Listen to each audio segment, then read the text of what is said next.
always wanted to serve on a jury. I'm really super excited to be here, so I really appreciate you having me. I'm looking forward to it. Creating this whole trial daddy. I want to give a big shout out to the 13 Jury Podcast and Brandi. Yeah, I applaud you guys. Keep doing what you're doing. Every time you run into the alarm, you should reach for it.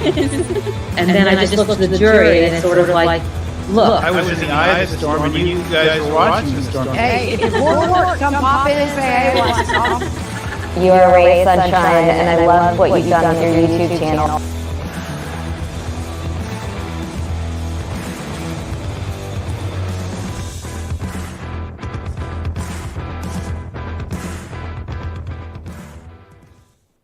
Good morning. Happy Saturday. Happy Saturday. Happy Saturday. Hello, 13th jurors. It is good to see y'all. Hello. I am glad to see y'all. I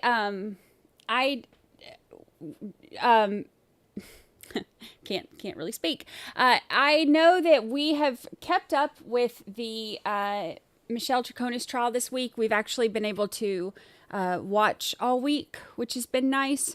So we didn't have any trial to watch this weekend. So I decided we would do a little weekend update on some of the hearings and stuff that we missed this week. So hello, hey Distant, hello Gina, hello Weezer, hello Amanda Davis. It is good to see y'all. Good morning. I wish I could say hello to everybody, but then it would take up all of the time that we have to sit here and go over trial stuff. So we are not going to do that. I am here on a Saturday in pajamas. Me and Lucy went for a long walk let me not say the W-A-L-K word. She'll think I'm going to take her again right now, and I'm not. She and I went for a long one this morning, so she should be passed out, probably laying all inappropriately within a few minutes. So she'll be all right. Evangeline Light, thank you so much. Love this wonderful group led by beautiful Brandi. I am blessed. Happy anniversary to you for 9 whole months. Happy anniversary to you. Yeah, too late. She popped up. Yeah, she laid back down. I came real close to say, like, if I say the T-R-E-A-T word, and half the time now, even if I spell it, that's why I have to whisper it. Or if I say the W-A-L-K word, she's on it, doggone it. She's like up and at it. And even when I start talking to y'all, she can tell at the end of the streams, she can tell that I'm going to wear my headphones that are my AirPods things, instead of these, those treatments I've been doing mess with my ears. So I've been wearing these. Okay. That's a little bit better. All right. So, she is, going to be passed out pretty soon. So hopefully she'll be on her best behavior, and a loud noise in my hallway. And, I have, pulled some stuff for us to watch together today. So, the first thing we're going to watch is the, Chad Doerman hearing. That's the first thing we're going to watch. And I will tell you, this one is a hard one to watch. There's not a lot of the ones with kids that I can cover. But this one's close to home. This happened, in Claremont County, Ohio, which is, it was just south of where I lived when I was in Ohio. And so actually my biggest account was in Claremont County. And, so I was there a lot for work and stuff, but I will tell you that this one is a hard one. Chad Doerman is a piece of crap. We go into these, trials innocent until proven guilty. But this one's a little bit different because not only has he confessed, but also, I mean, his wife saw him, execute their 3 sons. And she had a gunshot wound in her hand because she tried to push the gun away. And his stepdaughter, which is her daughter, ran down the street to go get help. So this is not one of those where we're going into it to, see if he did it. We already know he did it. He's a piece of crap. He has confessed. And police showed up. I think we watched the body cam footage together here. I'm pretty sure. I mean, this happened in like June. So, but we watched the body cam footage here before, and he's just like sitting on the front porch steps, like, they just kind of come up and he's just hanging out. So frustrating. And really hard to it's a hard one. If you follow me on Twitter, I've posted about this one multiple times, and oh yeah, YouTube is kicking people out again. I'm not surprised. It does that a lot. But I unfortunately, I did watch some of the like he appeared in court before, and he did they had like the turtle vest thing on him, and he went in like crying and stuff. Like he's just I just want to freaking punch him, honestly. This is going to be a hard one to watch, just so you know. Like, it's going to be really sad. And I was hoping, I said, I've posted about it before, and I posted pictures of those, 3 beautiful boys. And I was hoping, since he had already confessed, and obviously he can't, he's not going to get out of it. Like, his wife, and his stepdaughter saw everything. I was hoping that he would plead guilty and save them the trauma of having to go through the trial, but he's a piece of shit, so he didn't. So now, not only did he not plead guilty to save them that trauma, he also is now trying to have his confessions thrown out. Now, I want to be clear. That's what we're going to watch today. That's the first thing we're going to watch. I want to be very clear. Even if they throw out his confession, it's not going to affect his verdict. I am 100% confident in that, because this is, like I said, this is not one of those cases where we're going into this, trying to compile evidence to find out what happened. This is very cut and dry. Is that the term, cut and dry? Is that a term? Why does it sound weird? Anyway, it's very black and white. We'll go there. So this is not a gray area type trial. So it will not be one of those things that is a huge problem if his confession gets thrown out, but it's just another thing that makes me want to punch him in the face, honestly, that he's trying to get it thrown out.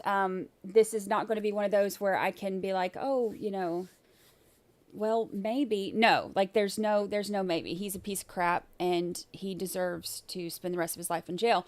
Now, this is also a death penalty case, but we're in Ohio. This is in Ohio. So while death penalty is still there, executions have been halted for years.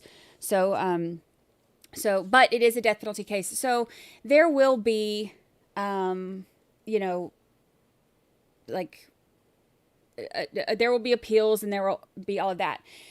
The reason why that's important is because, okay, let's say they do end up, they are allowed to use the confession. That is something that once he's convicted, it could be a potential appellate issue in the future. Who knows? But regardless, he's going to be found guilty. We already know this. Like, there's no question about this. So let's start with this one first. So the basic story, for those of you who don't know, he is in, oh, you're in Cincinnati. Sophia, I lived in Springboro, so I was just north of Cincinnati. I was like in between Cincinnati and Dayton. And I my account that I had was in Claremont County, that West Claremont. Okay, so anyhow, I love that I've lived in, I was born and raised in Georgia and lived there for most of my life. I lived in Ohio for 6 years, and now I'm living in Florida. So I always have I have neighbors in all my little neighborhoods in here. I love it. All right, so the basic story, he had his 3 beautiful children. He's got 3 counts of aggravated murder. He basically executed his children, 3, 4, and 7. And then his wife suffered a gunshot wound to her hand because she was, like I said, trying to get the gun away. And then his daughter was able to escape. She ran down the road and to go get help. And oh God, can you imagine how terrifying that is for her? This is how sad it is. She went in to go get help, and she told them, and there's a 911 call. I can't remember if we listened to that on stream or not, but there's a 911 call where she's saying, my stepdad is killing my whole family right now.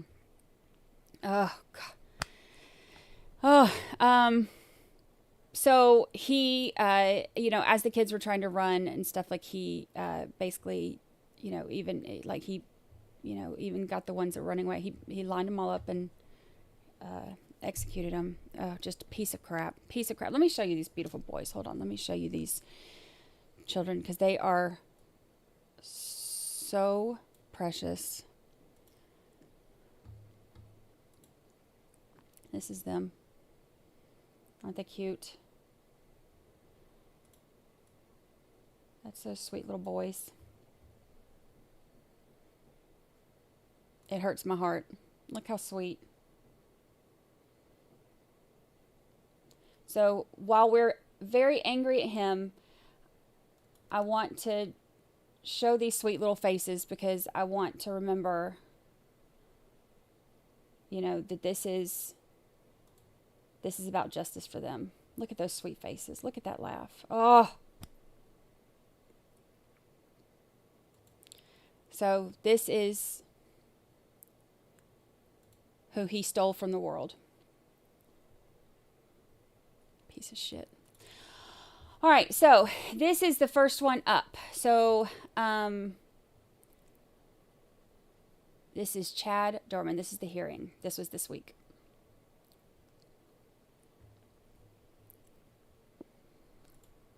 Sweet babies. It happened right before Father's Day too, so I think I even put on my Twitter and Facebook and everything. I was like, Happy Father's Day to everybody except for Chad Doerman. So this is him. The audio on this is not great, but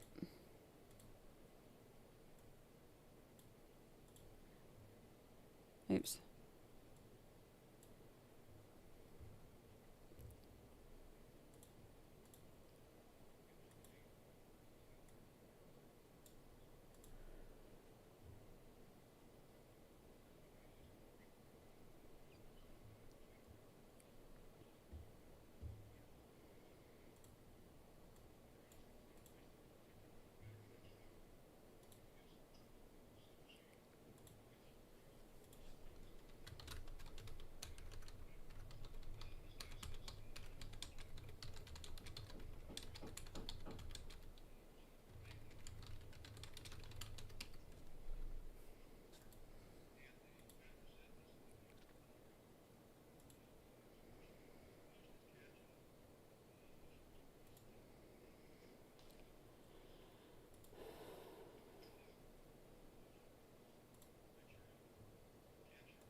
Y'all can't hear the audio? It shows me that y'all have audio.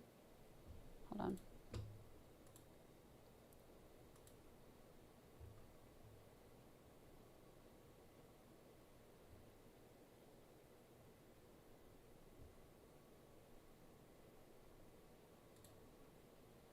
Let me see.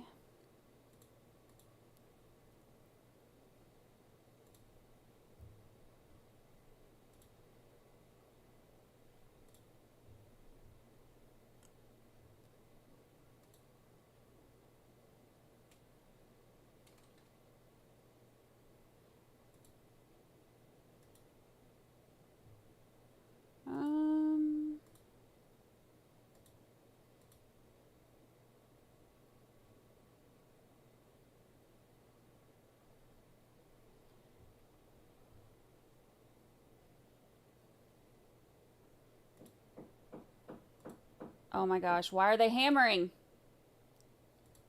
I swear, whoever's doing construction on that condo, that's all they ever do. It shows me y'all have audio. Why do we not have audio?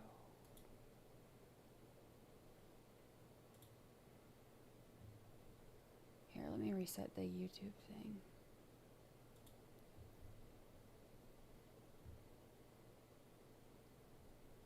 Okay, see if you hear it now.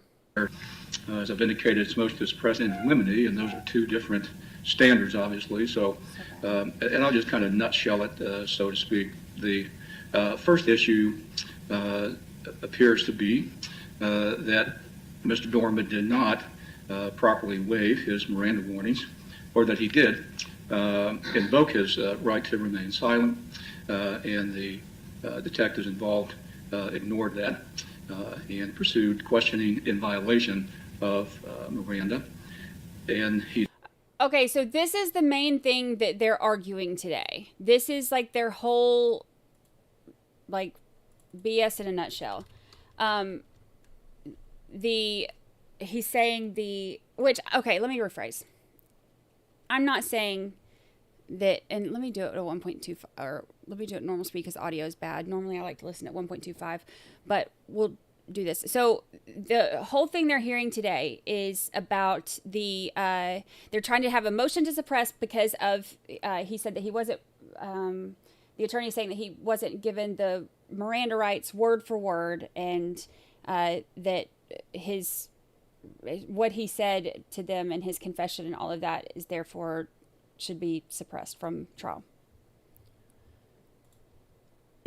Provide a written, signed waiver of his Miranda rights. There is also a contention that any statement that he may have made, even if it was not in violation of his Miranda, was not made voluntarily due to coercive tactics by law enforcement, including some issues regarding potentially his mental condition at the time. There are also a number of, it appears, recorded interviews, and I guess we'll get into that, at the jail. The corrections officers may have recorded conversations between Mr. Doerman and jail medical staff, perhaps while he was in his cell, and other, or at the medical staff facility that's at the jail. There were also, he was also apparently videotaped during his initial conversation with counsel at municipal court, determining his eligibility. Not sure. There are references that in some instances it was just video recordings. Judge, if you will, since we filed the motion, that part of the motion is not being pursued. You understand there's no incriminating statements that were made or observed by police officers with his conference with Mr. Kell at that point, so we're not going to pursue that. Okay, and I appreciate that, but if you would, let me just track it, and then I can specifically indicate what you're not presenting. Okay, and I appreciate that, but And then there's follow-up regarding that. There's also issues raised regarding potential violation of the HIPAA statute and a right to privacy. So that's my understanding. Now, let's pare this down to the specific issues that we're going to deal with today, so that one, so the record is clear, obviously, but two, so that I fully understand it. I guess the other thing I'm asking, I was curious about is the eliminate aspect of this. I mean, an eliminate obviously is much different than suppression, but go ahead, Mr. Haynes. Well, the eliminate first goes to the HIPAA and 2317 privilege violations. If the court found that they were not subject to suppression, they might be subject to eliminate, keeping them out. As far as what I was saying about the part of our motion that deals with statements that Mr. Doerman might have made while talking with his lawyer, Mr. Kelln, at the initial appearance before Judge Nagel on June 17th. The state has, we discussed that since the motion, they don't have anything incriminating from those statements. They don't intend to use those statements. They agree they're not going to use those statements. We're not pursuing anything suppression or eliminate regarding the statements accordingly. Also, I think it's a stipulation for the court that the parties stipulate that Mr. Doerman was arraigned or had an initial appearance, if you will, before Judge Nagel in the municipal court on June 17th of last year. And at that time, counsel was appointed for him in our office, and he had counsel after that. So you're still concerned, though, about it, and are going to address various times throughout his period of incarceration when COs had their body cameras. I think they call them something differently. Two in particular. Okay. So we're narrowed it. There are several others that we're not pursuing this motion. The two are one involving, she's good, that's the jail liaison or social worker named Butcher, talking to our client in what we think should have been a privileged conversation, and that was video recorded by CO or COs coming into the cell with her. Just video, not audio? Video and audio. Okay. And the same type of situation with his discussions regarding I think it'd be fairly characterized as a medical complaint or inquiry to one of the jail nurses. I think it's a nurse, Amy Griffin, who the COs were there, inserted themselves into that, and recorded that, both video and audio, and we're checking that. All right. And then the other regarding potential HIPAA violations, and were there statements obtained in the HIPAA violations or? Right, that's part of the motion is that they had violated HIPAA and or 2317.2. Right. If the court doesn't find that something that's appropriate. So I know it's hard to hear the HIPAA violations. He talked to and these are I think the motions in the. I think he said these are the eliminate they're doing. But the CO's body cams record audio and video. And so there were two conversations that he's filed motions about for these. One, he was speaking with a jail liaison person or whatever, and the COs that were there, their body cam picked it up. And then the other, he was speaking about a medical complaint to a nurse, and the COs, he said inserted themselves into that. So he said that was recorded as well on their body cam. So he's wanting those thrown out. Happy anniversary, Denise. Oh. All right. Well, on behalf of the state, it's your burden. Ready to proceed. Any opening statements you wish to make briefly? Your Honor. We just log in the record. We've talked about a motion to separate witnesses. Okay. If there are any witnesses in the courtroom, they need to stay outside. Obviously, do not discuss anything whatsoever about this case. This may be streamed, so don't watch any videos, don't pay any attention at all, and when you're summoned, they'll be summoned in. Ms. Darren Allen? Your Honor, prior to proceeding with opening statement, there is one other issue that I would like to address with the court. I do have an exhibit list prepared for the court, and the parties have stipulated to the admission of all the exhibits that I will place of record. And again, we have also stipulated and agreed that these will not be played in open court, but for the court to review these exhibits in camera. So, And most of these are the recordings, the video and audio recordings. I think all except one is a video and audio recording. So State's Exhibit 1, for the record, is Deputy Popham's body-worn camera in unredacted form. State's Exhibit A1A is Deputy Popham's body-worn camera. It is redacted. I've captioned that Part 1. Hey, Shanka. State's Exhibit 1A2. Can I interrupt you a second? Yes, Do you have that list? I do. I have that for the court, so I will You just provide. give it to me, and that way you don't have to read them all. Okay. May I approach? And I also have the phone. Absolutely. One of these days, I'm going to tell counsel, no, you can't approach, but I'm not sure how we get anything done if you're not allowed, so. Thank you. All right, go ahead. I do have an opening statement. Go ahead. All right, opening statement. This is not a trial, remember, but they still get to... Thank you, Your Honor. May it please the court, counsel. Oh, yes, microphone. Through the testimony and evidence admitted during this hearing, the state will prove by a preponderance of the evidence that the defendant first did, in fact, knowingly, intelligently, and voluntarily waive his rights pursuant to Miranda, that his statements were voluntarily given, and that there was no coercive tactics used by law enforcement, and finally, that the defendant did not make an unequivocal request for counsel, but in fact, he only made equivocal and ambiguous statements referring to a lawyer during his interview with detectives at the Claremont County Sheriff's Office. Your Honor, in this case, virtually each and every second of law enforcement interaction with the defendant was captured via video and audio recording, either on body-worn camera worn by various deputies with the Claremont County Sheriff's Office, or via recording equipment in the interview room at the Claremont County Sheriff's Office.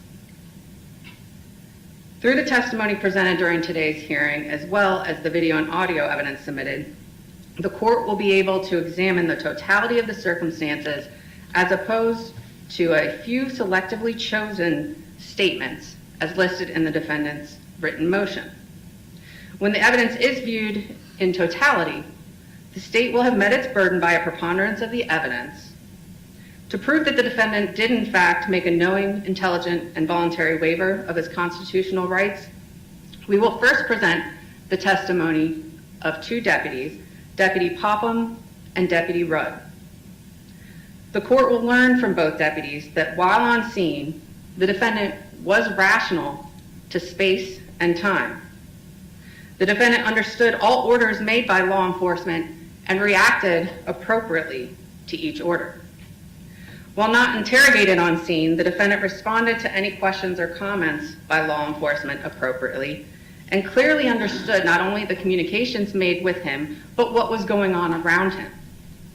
For example, the court will hear that while not fully Mirandized, on one occasion, Deputy Rudd told the defendant that he has the right to remain silent and that the defendant should use that right.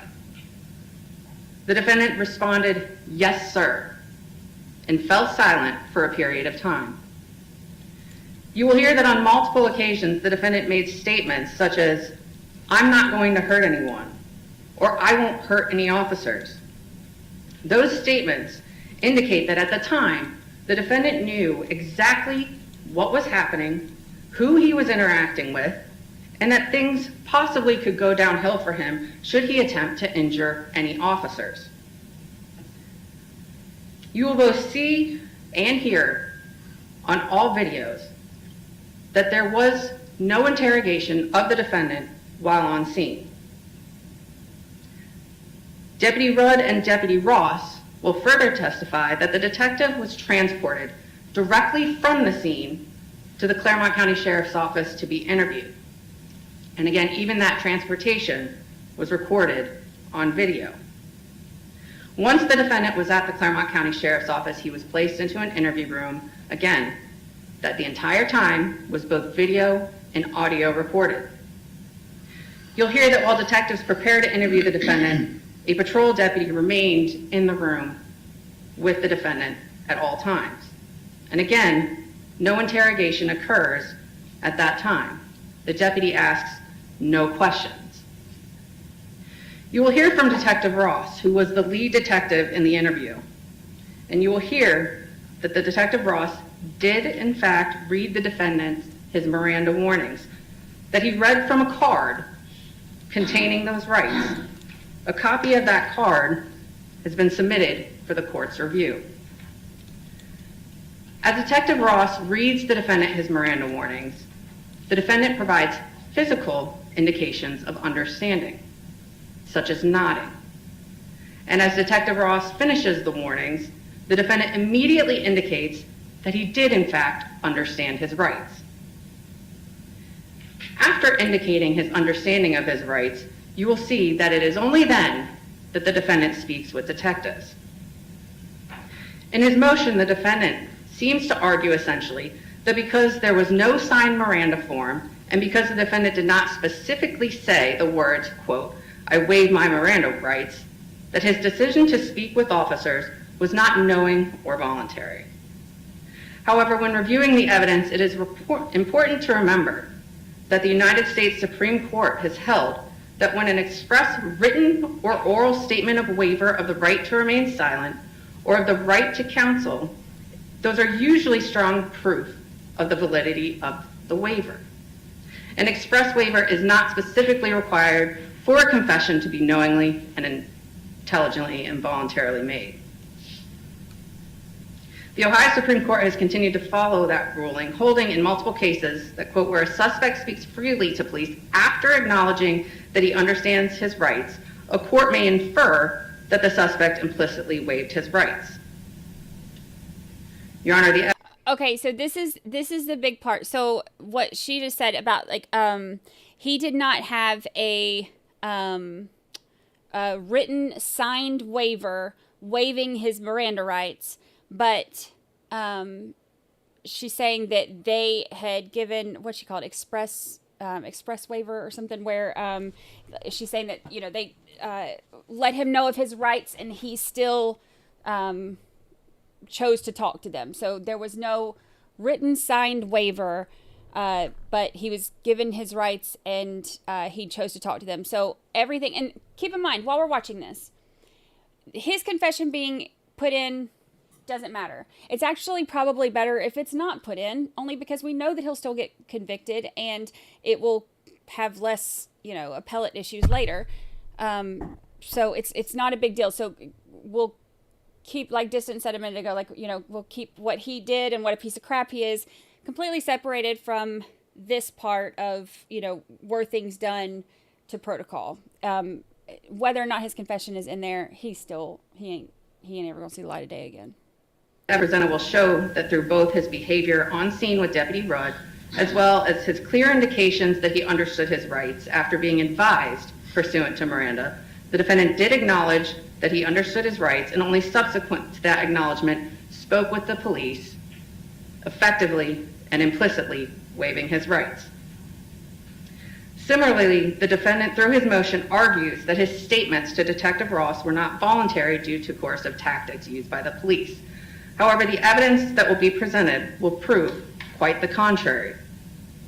You will see that the actual interview of the defendant at the Claremont County Sheriff's Office by Detective Ross and other detectives lasted only approximately 2.5 hours total, some of which the defendant is simply alone in the interview room. You'll hear that the defendant was in his early 30s at the time of the interview, that he held a full-time job at the time of the interview, that he's had prior contact with law enforcement, including prior arrests, that law enforcement did not physically assault or deprive the defendant in any way. And in fact, what you'll hear is that detectives relocated the defendant's cuffs from behind him to in front of him, that he was provided water, asked if he wanted soda, was offered food, was given multiple opportunities to use the restroom, and was provided with dip or tobacco. You will see that the detectives of the Claremont County Sheriff's Office went through great lengths to make the defendant as comfortable as possible during this 2.5-hour time period.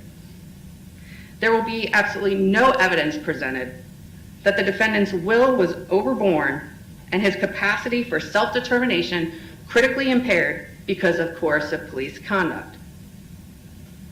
Detective Ross will testify, and the recorded interview will bear out that during the interview, the defendant even indicated multiple times that he was neither nervous nor scared.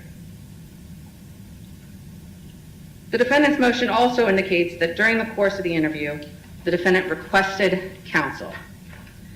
However, with the testimony of Detective Ross, as well as, again, the video and audio recording of the interview make clear, is that the defendant's statements concerning an attorney can truly be described as nothing other than ambiguous and equivocal.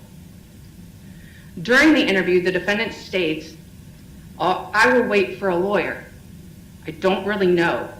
Like, give me a couple days and let me talk to a lawyer so that way I can get nice, good answers. Detective Ross will explain that the defendant's statement, I'll wait for a lawyer, was immediately followed by his statement, I don't know. And even that unequivocal comment was immediately followed up with the statement, just give me a couple days. Just give me a couple days and let me talk to a lawyer so I can get nice, good answers. You'll hear that despite the fact that the defendant's statements were utterly ambiguous, Detective Ross attempted to follow up with the defendant to clarify whether or not he was actually requesting an attorney. This is important. What you will learn is that instead of clarifying and unequivocally requesting an attorney, the defendant actually muddies the water even further. The defendant follows up his statement about, I'll wait for a lawyer, I don't really know, give me a few days, with a request to speak with his dad. He also requests to speak with a woman by the name of Ruby Franklin, who he says is in the CIA. The defendant then acknowledges to Detective Ross that neither one of those individuals, neither his father nor Miss Franklin, are attorneys. Because the defendant said he didn't know what he wanted to do, asked for a couple days, and requested to speak with two individuals who he knew were not attorneys, Detective Ross did not believe he was making an unequivocal request to end the interview to speak with counsel at that time. It is important to view the defendant's statements in light of other statements examined by courts throughout Ohio. Statements such as, maybe I should talk to a lawyer, I think I need a lawyer, maybe I want a lawyer, I think I would like an attorney, I think I might need to talk to a lawyer, I'd like to have my lawyer here, and do I have to hire an attorney to have him present? All of those statements are among those which have been considered too ambiguous or equivocal to require police to terminate questioning. And the state believes that when the court reviews the evidence and the testimony presented, that the defendant's statements are even more ambiguous than those. The defendant also challenges statements made to Renee Butcher, a mental health liaison who assists at the Claremont County Jail, as well as statements made to nurse Amy Griffin. However, the evidence will make clear that Ms. Butcher is only involved in asking routine booking questions of the defendant. Okay, so that's the stuff they were talking about before with the jail liaison lady and then the nurse. And Nurse Griffin was summoned by the defendant to provide a medical assessment at his request. Accordingly, neither of these conversations rise to the level of a custodial interrogation. The defendant argues alternatively that his right to privacy was violated by the recording and or of the booking questions and or the medical assessment.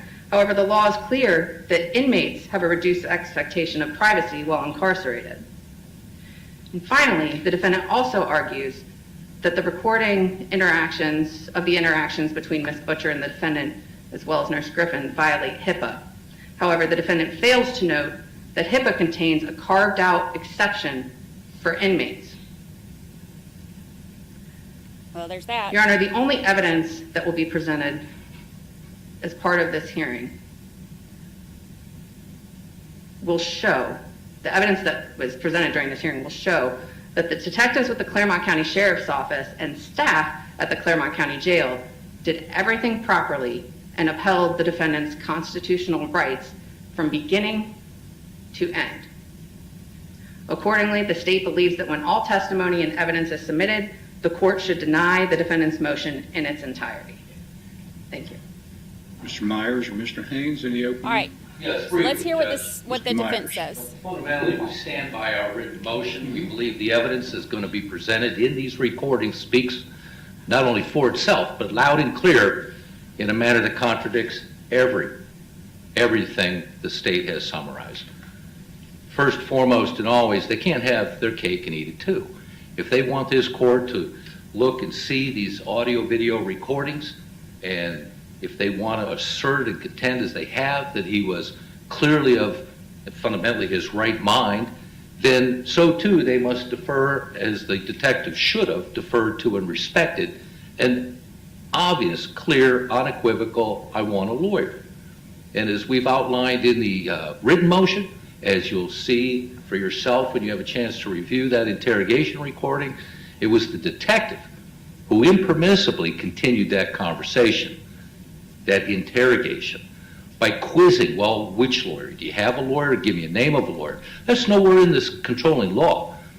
Everybody knows, we trust, except perhaps for the detectives involved, that when a custodial interrogation is underway and the suspect clearly says, I want a lawyer, that isn't the start of a test. That isn't the start of an officer's an invitation to a detective to quiz about name, rank, and serial number of a lawyer. That's the time they stop. They stop, get up, and go. That's what this should have done. That happened within about 5 minutes of the interrogation. We've got those times outlined for the court's convenience by reference to that interrogation. 45 minutes goes by. He asks again, where's a lawyer? And at that point, he is again ignored. So overall, Judge,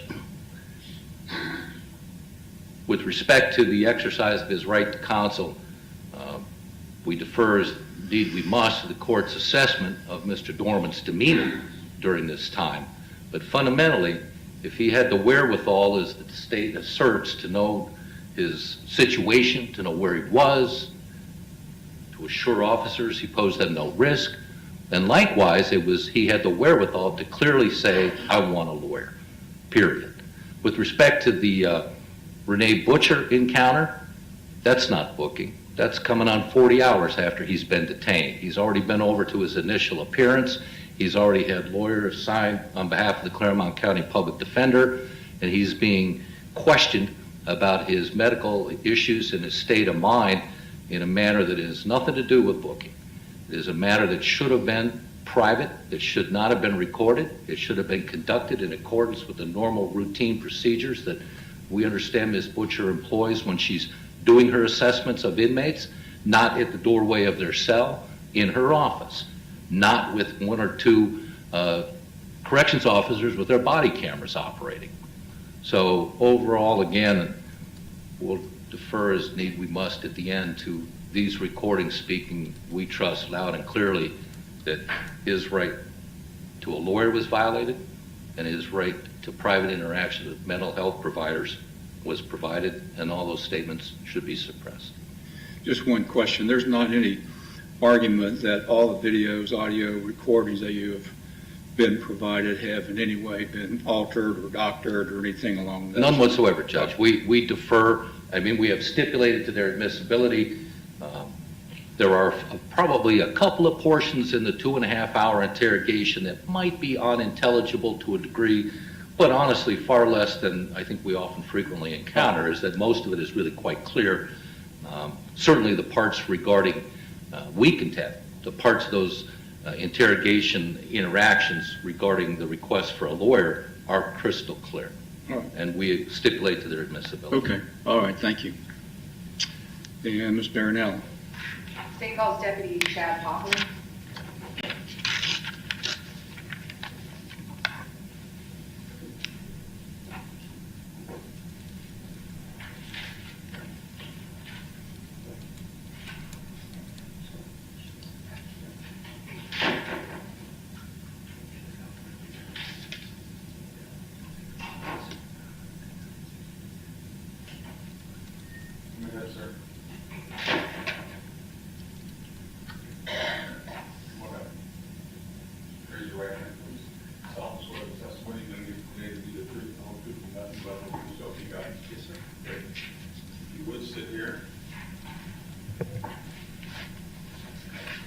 This doesn't need any adjustments, just talk loud enough so the judge can hear what you have to say, okay? Yes, sir. Good morning, Deputy. Good morning. Can you please state your name and spell your last name for the record? Chad Popham, P-O-P-H-A-M. And how are you employed, sir? I'm employed at the Claremont County Sheriff's Office. What is your current assignment? I'm a canine handler with the Sheriff's Office, ma'am. And what type of dog do you have? I have a dual-purpose dog. It's a German Shepherd. No. Hi, puppy.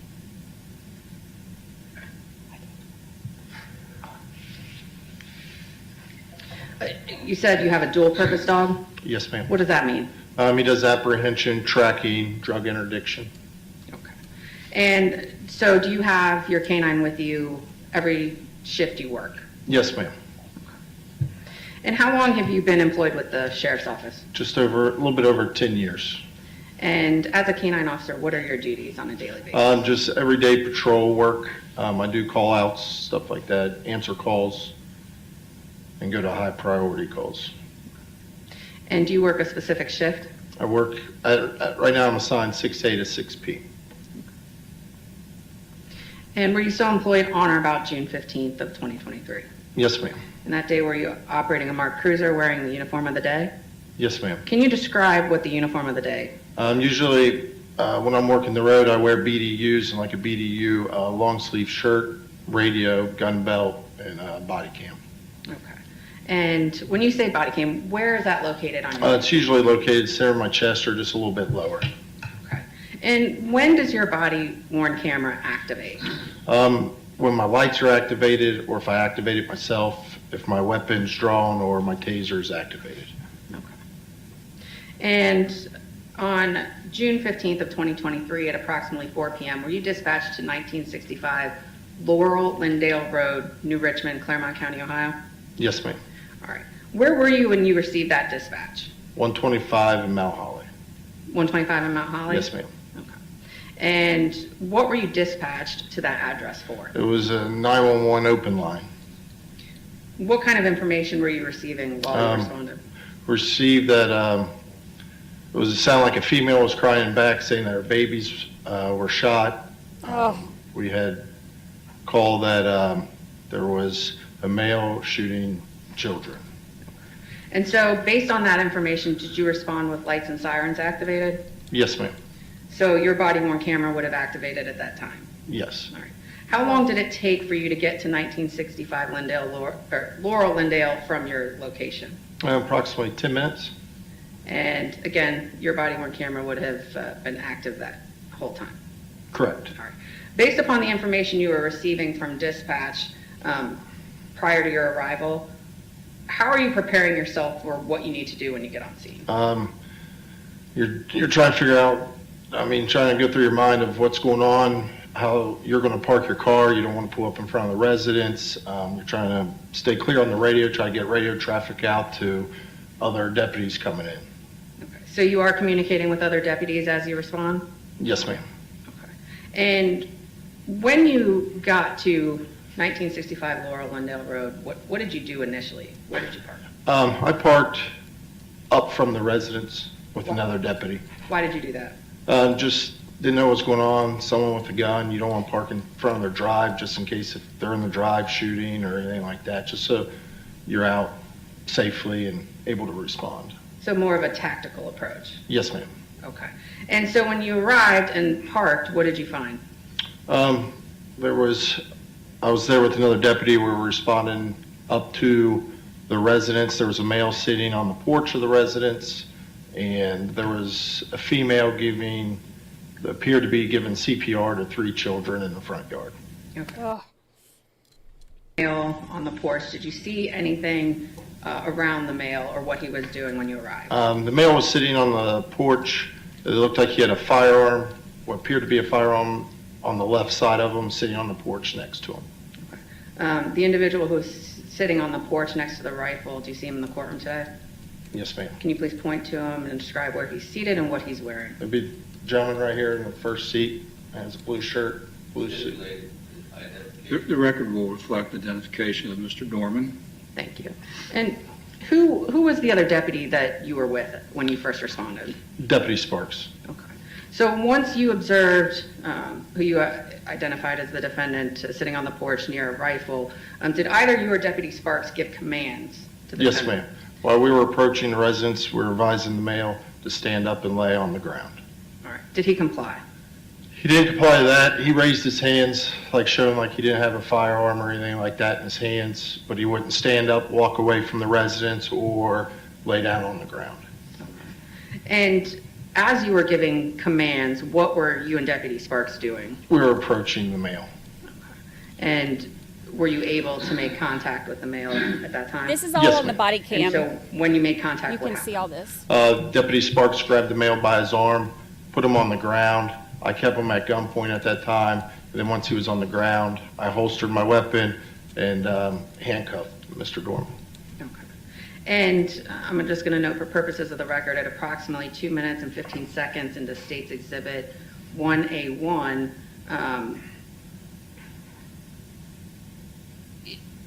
which is your body camera video. Your body camera video was still active at that time, correct? Yes, ma'am. All right.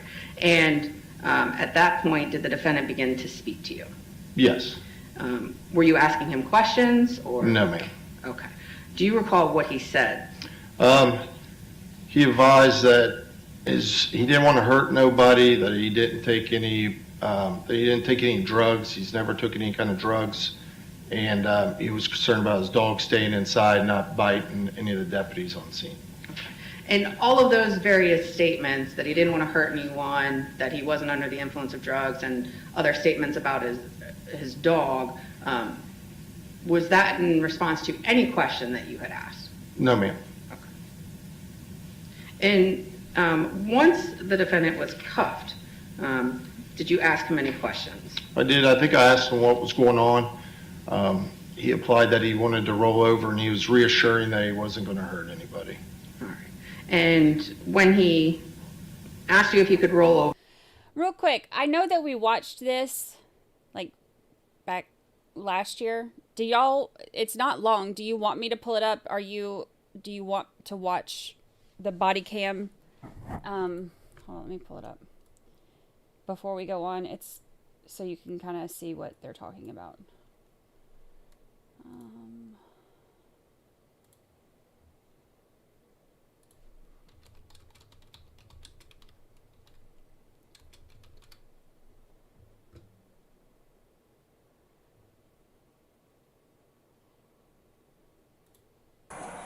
Where's he at? We'll watch it real quick. He said, shooter's on the porch. Get him right here, right here. You got him on the porch. We've asked, that's the last place we've been told. You show me your hands now! All right, so stand up and walk towards us. This, because I want y'all to kind of have an idea of how this is all set up. This has, Claremont County is like a very rural area. So there's like a lot of land and stuff. So when they pull up, you know how he said like he's trying to figure out where he pulls up. So he pulls up like kind of back and off to the side. Stand up now! Walk towards us! Stand up with your hands up! I'm going to do 1.25. Just. Stand up now! Not showing hands, so we're calling him. His name is Chad Doerman. Chad Doerman. I know, but we can't. You're going to first aid, and he's not complying. You know, This is the one that has the. We gotta find cover first. We ain't no good if we ain't safe ourselves. It's covered.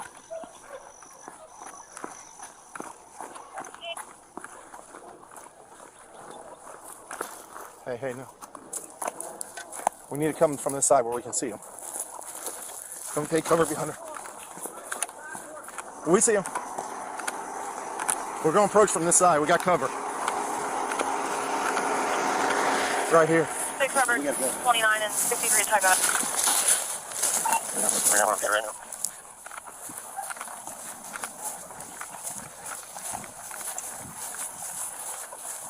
Show us your fucking hands now! Stand up! Stand up!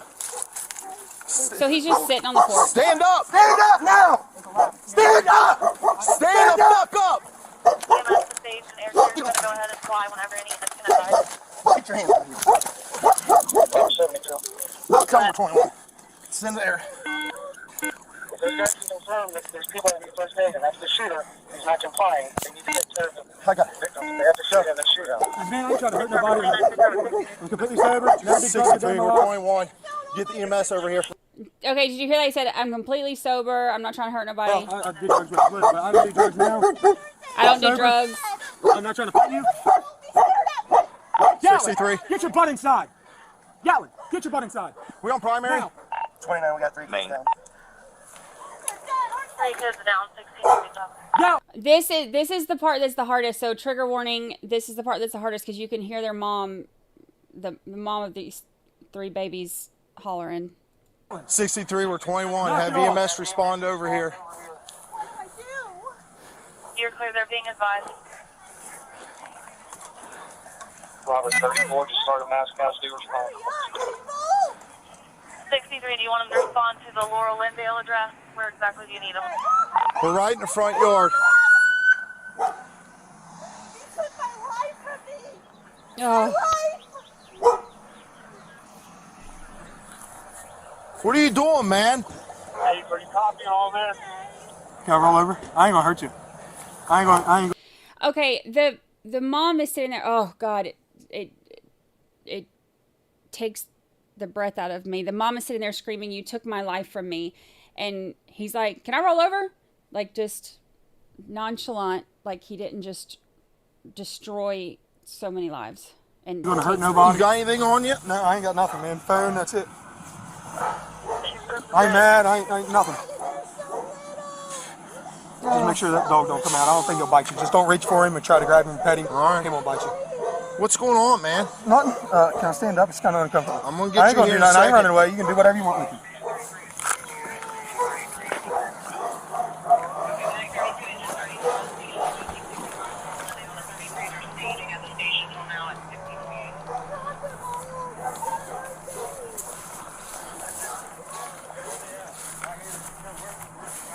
Here. You the only one else inside the house? What? You the only one else inside the house? Yeah. Sit down right here. My daughter, she ran over to the fire department. Sit down. It's my stepdaughter. Put him in the cage. This is Will.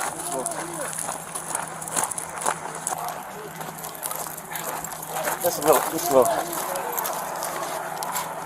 They're all being advised they've requested 2 additional medics. There's also air carriers flying, but they need an LV. The medics have answers yet.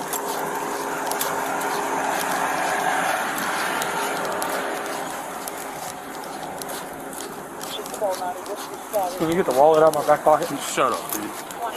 Ha! Shut up, dude. You had the right to remain silent. You fucking use it. Yes, sir. Take the call. I'm on the last right now.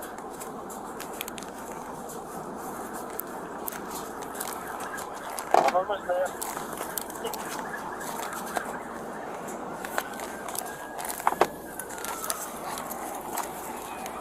Yeah, 9 is where G and Captain's away.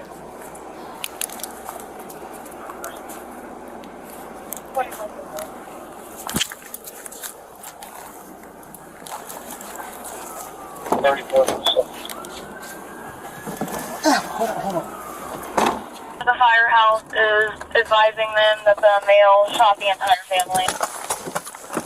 29, we're 37. Oh. You're clear.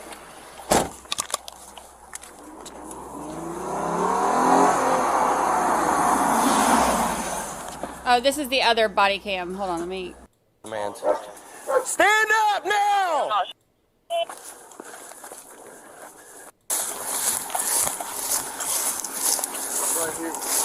We gotta go. 29 and 63 and check up. Right now, okay, right now.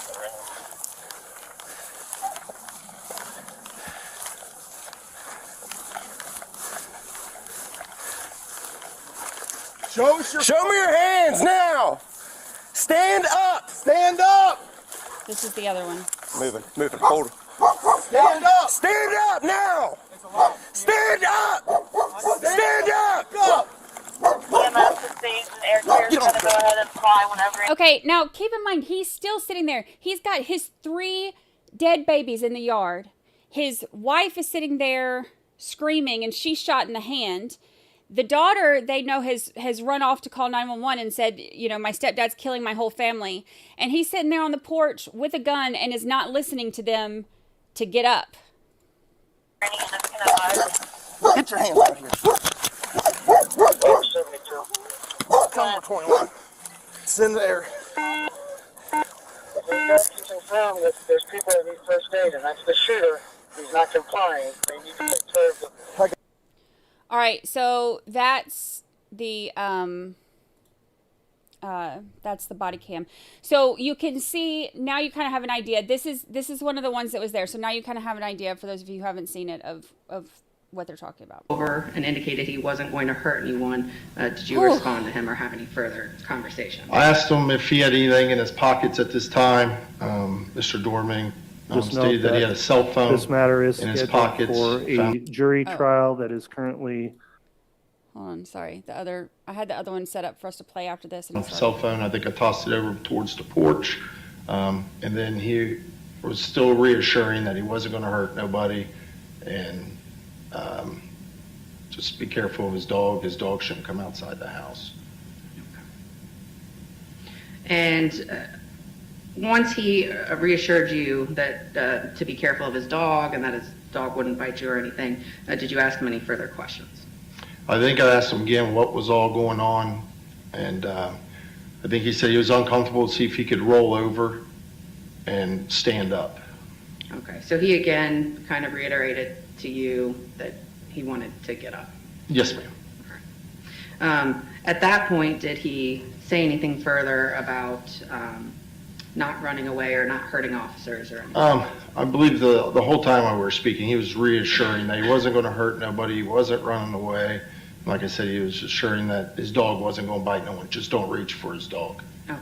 And when he requested to stand up because he was uncomfortable, what did you do then? I actually stood Mr. Doerman up. There was a camper to the right that was away from the firearm and the children behind us. We responded over there. Okay.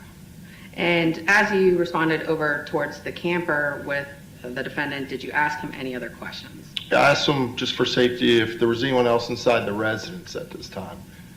And did he respond? He said there's no one else in the residence, and he stated that his daughter ran over towards the fire department. And after that conversation, did you reach the camper? Yes, ma'am. All right. And what happened when you reached the camper? Deputy Rudd responded. He arrived on scene, and I handed him off to Deputy Rudd. And what was the purpose of handing him to Deputy Rudd?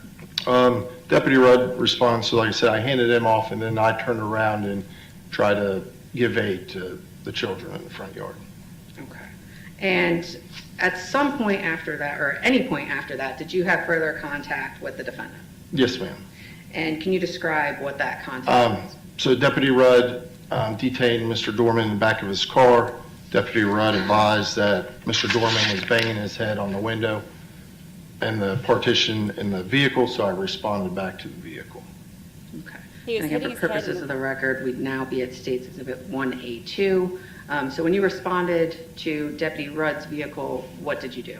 I asked Deputy Rudd if we had a wrap system or he had a like a safety helmet that we put on subjects if they're banging their head so they can't harm themselves in the vehicle.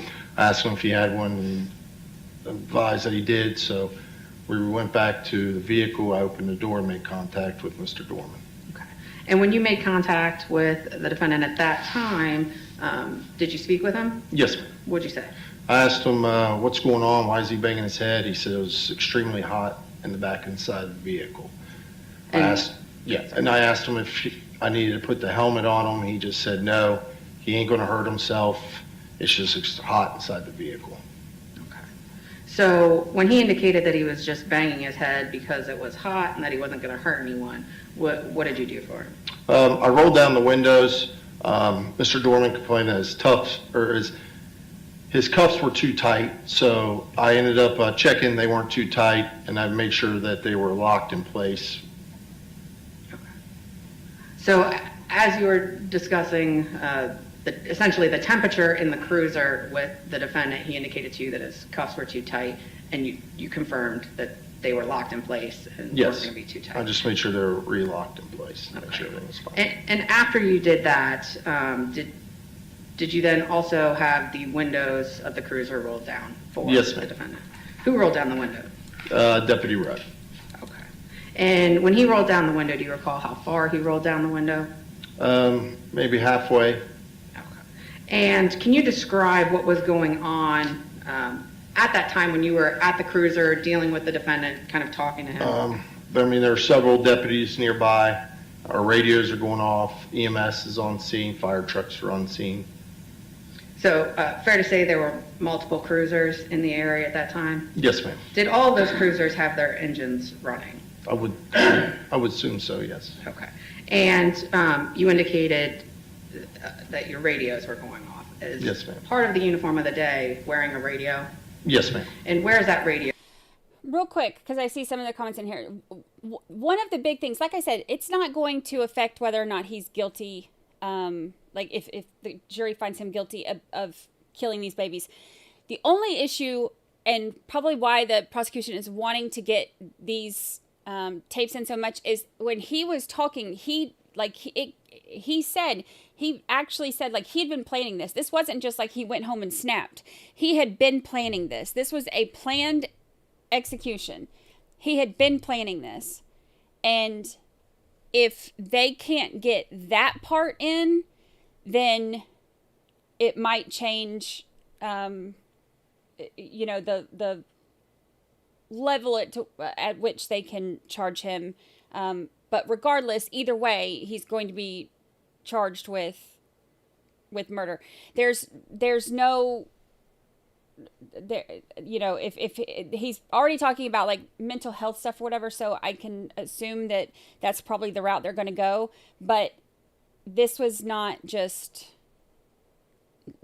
I snapped in one moment. He planned this. On your shoulder of your non-dominant hand. Okay. And does every deputy who's in uniform wear one of those radios while on duty? Yes, ma'am. Okay. And you indicated that radio communications were continuing at this time when you had contact with the defendant. Is that right? Yes, ma'am. Okay. And you indicated previously that you're a canine officer, correct? Yes, ma'am. Did you have your canine with you that day? Yes. Okay. And was your canine barking at that time? At that time, yeah, 'cause, it was barking, yes, ma'am. Okay. And were there any other noises or anything going on at that time that you can recall? No, ma'am. Okay. Now, at some point while you were at the cruiser, after having dealt with the defendant, did detectives come by? Yes, ma'am. Okay. And do you know a detective by the name of Detective Schubert? Yes, ma'am. All right. And did Detective Schubert specifically come by the cruiser? Yes, ma'am. Chased one down, brought him back. And did Detective Schubert ask you something at that point? He asked if that was Mr. Doerman in the back of the car. Okay. And are those the words he used? I think he says that motherfucker in the back of the car. And when Detective Schubert asked you, is that motherfucker, where were you? I was standing, I think, near the rear door, right where Mr. Doerman would be sitting in the vehicle. Okay. So the driver's side of the vehicle. Driver's side rear passenger Yeah. door? Okay. And was the door closed? Yes, ma'am. All right. But you indicated the window was rolled down maybe halfway. Yes. Okay. And all the kind of extra noise that you just testified to, was that still going on? Yes, ma'am. All right. And where was Detective Schubert in comparison to you when he asked that question? He was walking by the vehicle, 10, 15 feet, maybe 20 feet. Okay. And when the detective said that, did he stop walking? No, ma'am. Okay. Now, did Detective Schubert say anything else to you? He said, shut the door before I kill that motherfucker. Okay. And so, again, the door to the cruiser was shut at that time? Yes, ma'am. Where was Detective Schubert when he said that? He was continuing walking. He never stopped. He just continued walking by. Okay. And so was he even further away from you when he made that second statement? Yes, ma'am. Okay. And when Detective Schubert said that, did the defendant give any indication that he had heard that statement? No, ma'am. May I have one moment, Your Honor? They didn't say that right when they approached him, but he also didn't say anything at that point, so there wouldn't have been anything to use at that point. He didn't say Thank you, you have the Deputy. right to Nothing remain further silent at this until he said Hold up. They're going to have some questions, probably. something about his wallet in his back pocket, and he told him you have the right to remain silent. You need to effing use it.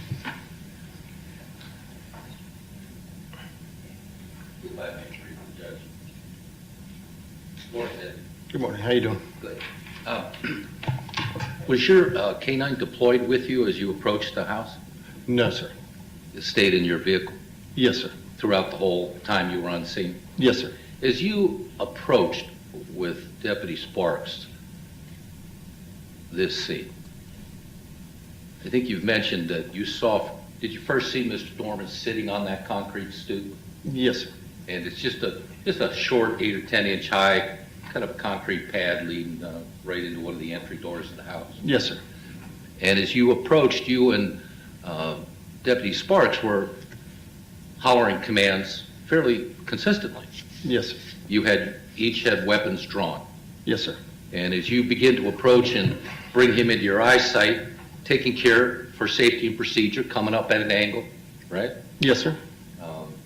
When you first saw him, were you roughly the distance of this longer width of this courtroom, or even further? Probably a little bit farther, sir. And approach both you and Deputy Sparks, guns drawn, commands being hollered. You're obviously being cautious, you're worried. Yes, sir.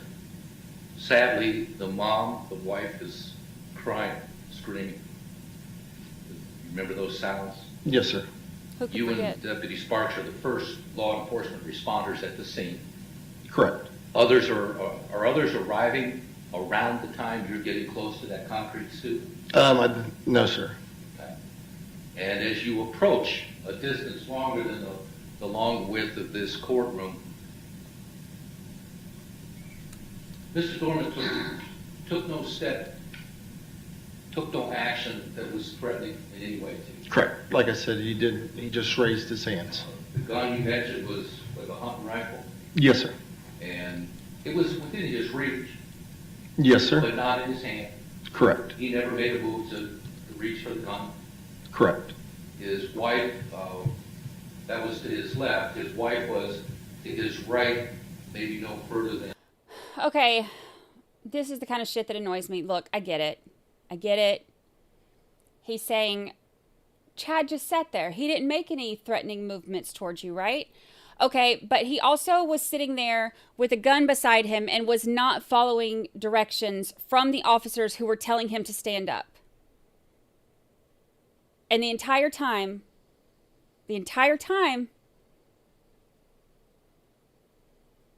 they're yelling at him to stand up. He is ignoring the officers, and they know that he just murdered 3 children.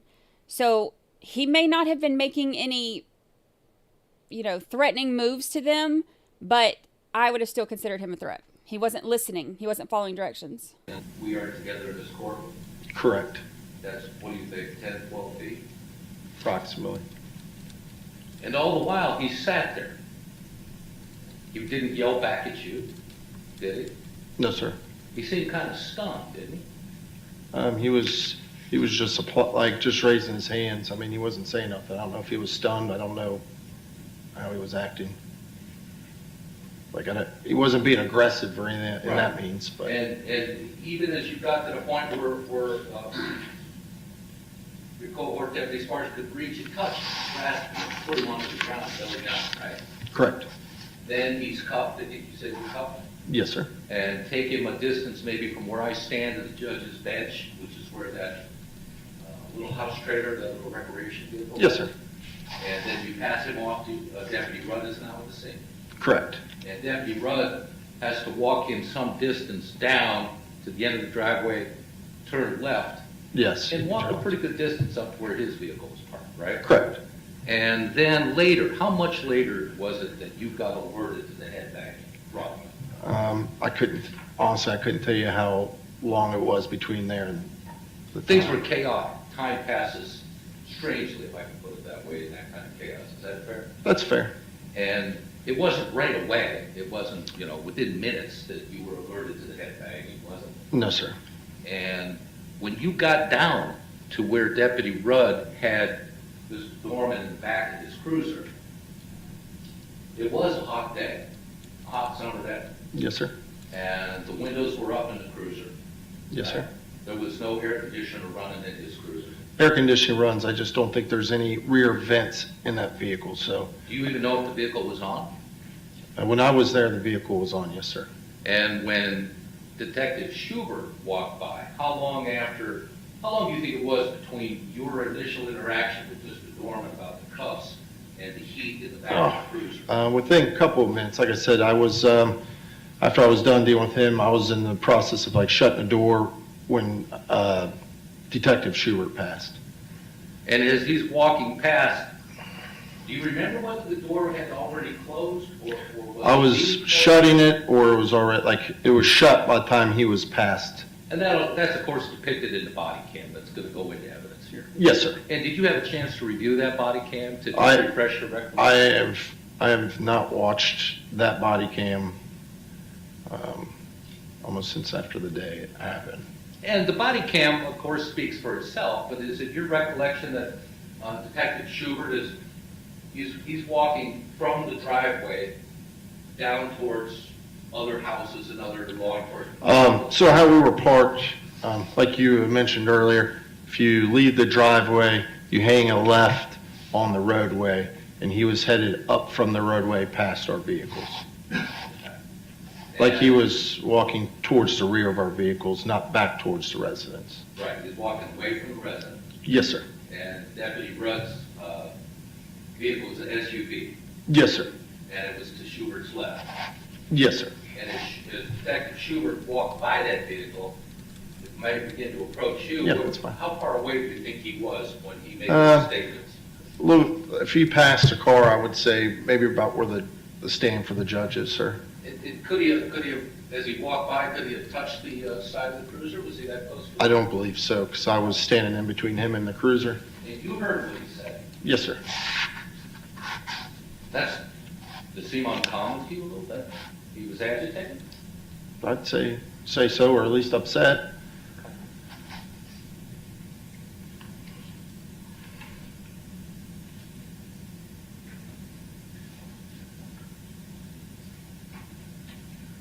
Do you have a sense of how much time passed then between those comments made by Detective Schubert and when you left that vicinity of the Deputy Rudd's cruiser?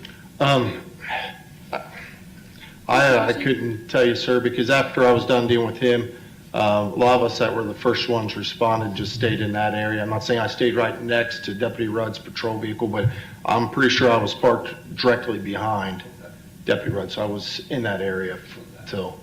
And do you have a sense of how much time passed between the comments made by Detective Schubert and when Mr. Doerman left the scene in the custody of one of your colleagues?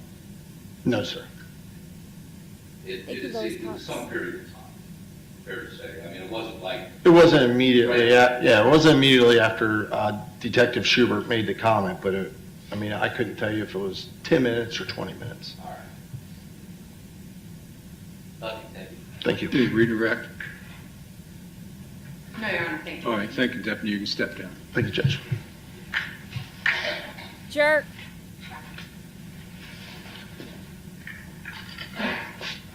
Yeah, so having to, if I were Second witness? an attorney Okay.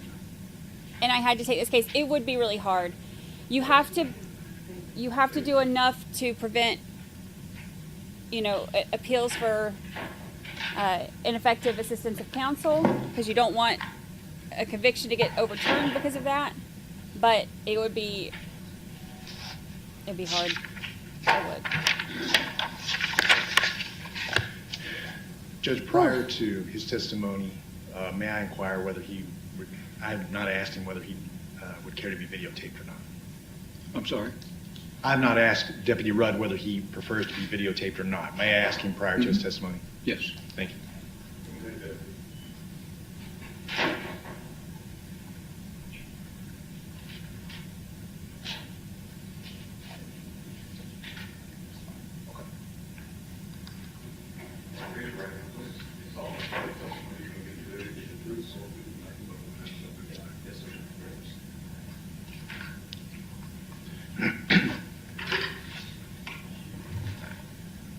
Go right ahead. Yes, sir. Good morning, sir. Morning. Would you please say your name and spell your name for the record? Deputy Jeffrey Rudd, Jeffrey Rudd. And where do you work, sir? Claremont County Sheriff's Office. And how long have you worked there? Total of 22 years. Okay. And prior to that, did you have any law enforcement experience, sir?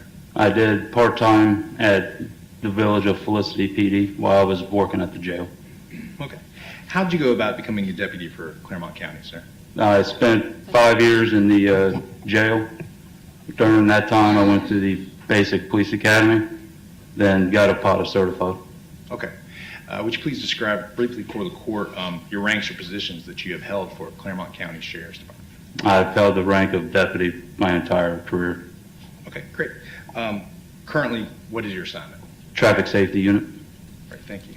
June 15th of 2023, were you working for Claremont County? Yes, sir. Okay.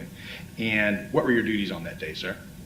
Regular patrol. Just regular patrol? Okay. And what was your shift, if you recall? It's 8 in the morning to 6 in the evening. Okay. What was your dress? Was it uniform of the day? Uniform of the day. And what would you typically wear as a uniform of the day? My uniform typically of the day is a pair of black BDU pants with a black BDU shirt. Okay. Clearly marked police, etc. Yes, sir. Gun belt, radio, etc. Gun belt, radio, has sheriff's patches on the sides. Okay. Thank you. Now, sir, you're on patrol. What type of vehicle were you driving? A Ford Explorer that's marked with yellow stripes, has the big sheriff's star on the doors. Okay. Lights on top. So an Explorer type cruiser that we're all familiar with? Yes, sir. Okay, great. Thank you. Did you have a partner on the day in question? No, sir. Okay. At the time of this incident, June 15th, were you equipped with a body cam device, a camera? Yes, sir. Okay. And where would that be positioned on your body, sir? Where it's at right now, about the center of my chest. Okay. Is that the same body cam? Yes, sir. Okay. And, sir, was it working on that day, if you recall? Yes, sir, it was. Okay. And, of course, the incident we're here to discuss, was your body cam on when you were at the scene? When I was at the scene? Yes. Yes. Okay. And, sir, you had the opportunity to review the footage of the scene? Yes, sir. The day in question? Okay. Is it a fair and accurate reflection of what occurred on that day? Yes, sir. Okay, great. Let's see. So referring back, June 15th, about 4 p.m., did you become involved in the investigation of an unfortunate shooting of 3 children in the area of 1965 Laurel and Dale Road? Yes, sir, I did. Okay, and that, of course, is the incident we were speaking about. How did you become involved in that investigation, sir? I was finishing up a traffic stop on Linda Mount Holly Road, which is roughly probably 5 or 10 miles away from where the incident occurred. While I was finishing up the traffic stop, I overheard on my radio of the incident that came out. I finished my traffic stop and immediately went en route to the scene. Okay. And once you began going to the scene, were you updated on possibly what was going on at the scene? We was. Okay. And how were you updated in that way? Our communications center let us know over the radio that it was possibly a grandfather shooting. Then we got reports of the fire department that's pretty much right across the street was being shot at. Then we got told that there was a male out in the front yard shooting. And then that's when two of the deputies arrived on scene not too long after that. Okay, were you notified that other deputies had arrived prior to your arrival? Yes, sir. Okay.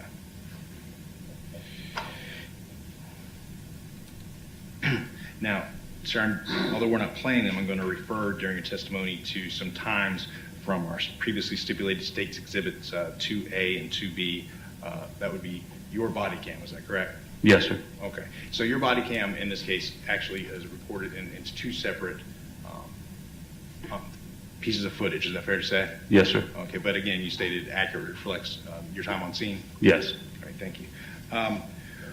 Once you arrived, where did you park, sir? I parked on Laurel Lindale Road behind two police cruisers that were already on scene. Okay. And how did you proceed once you arrived? Once I arrived, I got out of my car. I proceeded to walk up to the gravel driveway. As I was walking up the gravel driveway, to my left, Deputy Sparks was performing CPR on one of the children in the front yard. When I walked past him, I looked up, and I seen Deputy Popham had the defendant already handcuffed and was standing up against a shed, I believe. Okay. And about 30 seconds into the footage of States 2A, is that when you reached the defendant and put him into custody? Yes, sir. Okay. And what did you do once you reached the defendant? Once I reached the defendant, I grabbed him by his left arm. I walked him back down the driveway, out on the Laurel Lindale Road, and walked him back to my cruiser. Okay. And when we say the defendant, do you see that person here in the courtroom here today? Yes, sir. Okay. Would you please point to him and describe what he's wearing? Gray suit jacket. Stipulated by identification. Record will reflect identification of Mr. Doerman. Okay. You said you took him by the left arm and walked him back out on the Laurel Lindale and down to your cruiser, is that correct? Yes, sir. Okay. And from about 1:07 to 1:13 time frame of States 2A, did you have a discussion at that point with the defendant? As I was walking him back to the car, the defendant asked about his wallet in his back pocket. Okay. Was this in response to any question by you, sir? No, sir. Okay. So he just asked that of his own volition? Yes, sir. All right, thank you. Did you answer him? I did. And what did you say, sir? I told him to shut up, and also during that, I told him he had the right to remain silent, to fucking use it. Okay. Bam! I'm sorry, what was that last comment?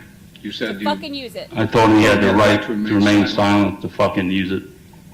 Okay. And did he respond to you, sir? He did. And what did he say? Yes, sir. Okay. And what did you take that yes, sir to mean? That he understood I didn't want him to talk. Okay. Did you say anything further to you at that time, sir? No, sir. Okay. And about 1:16 into States 2A is when he said, yes, sir. Is that correct? Yes. That would be 1:16 seconds in. Okay, thank you. How'd you proceed at that point once he says yes, sir? Once I got him back to my car, I patted him down due to policy and procedure. I took out a wallet, a set of keys, and a can of dip. I set those items on the rear bumper of my cruiser. I then placed him in the rear of my cruiser. Okay. And which door did you place him in, sir? The driver's side passenger. Okay. So this is a four-door Ford Explorer, so it'd be the rear door on the passenger side? Driver's side. Driver's side, excuse me, driver's side. The passenger side, there was a deep ditch I didn't want to walk him down into. Okay, great. Thank you. At that time, did you have any discussion with him or ask him any questions, sir? No, sir. Okay. And you described that you walked him from initially where he was placed in cuffs back to your cruiser. Did he resist you in any way, sir, during that time? No, sir. Okay. Did he pull away? None at all. Was he able to follow your commands? Yes, sir. And you described the discussion that you had with him briefly, correct? Yes, sir. Okay. During that walk, and quite frankly, during the time on scene, what was his demeanor, if you can describe it for the court? He was very calm, just like a normal day. Okay. He didn't seem agitated, wasn't confused, just calm as could be. Did it appear to you that he understood what was going on? He did. Once the defendant's placed in the cruiser, you place his wallet, et cetera, into evidence. Is that correct? Yes, sir. I placed it in a brown paper bag. Okay. Now, during the entire time that you were at the scene there with the defendant in your cruiser, are you in his vicinity, sir? Yes, sir. Did you ever go anywhere else? I would walk back and forth between other officers. They were asking me for stuff, but I was never that far away from the car. Okay, well, you were within about 15, 20 feet of that cruiser the entire time you were there. Is that correct? Yes, sir. Thank you. Now, about 7 minutes, 12 seconds in the state's Exhibit 2A, you're able to hear some radio chatter, hey, Chad. What was that in relation to, sir?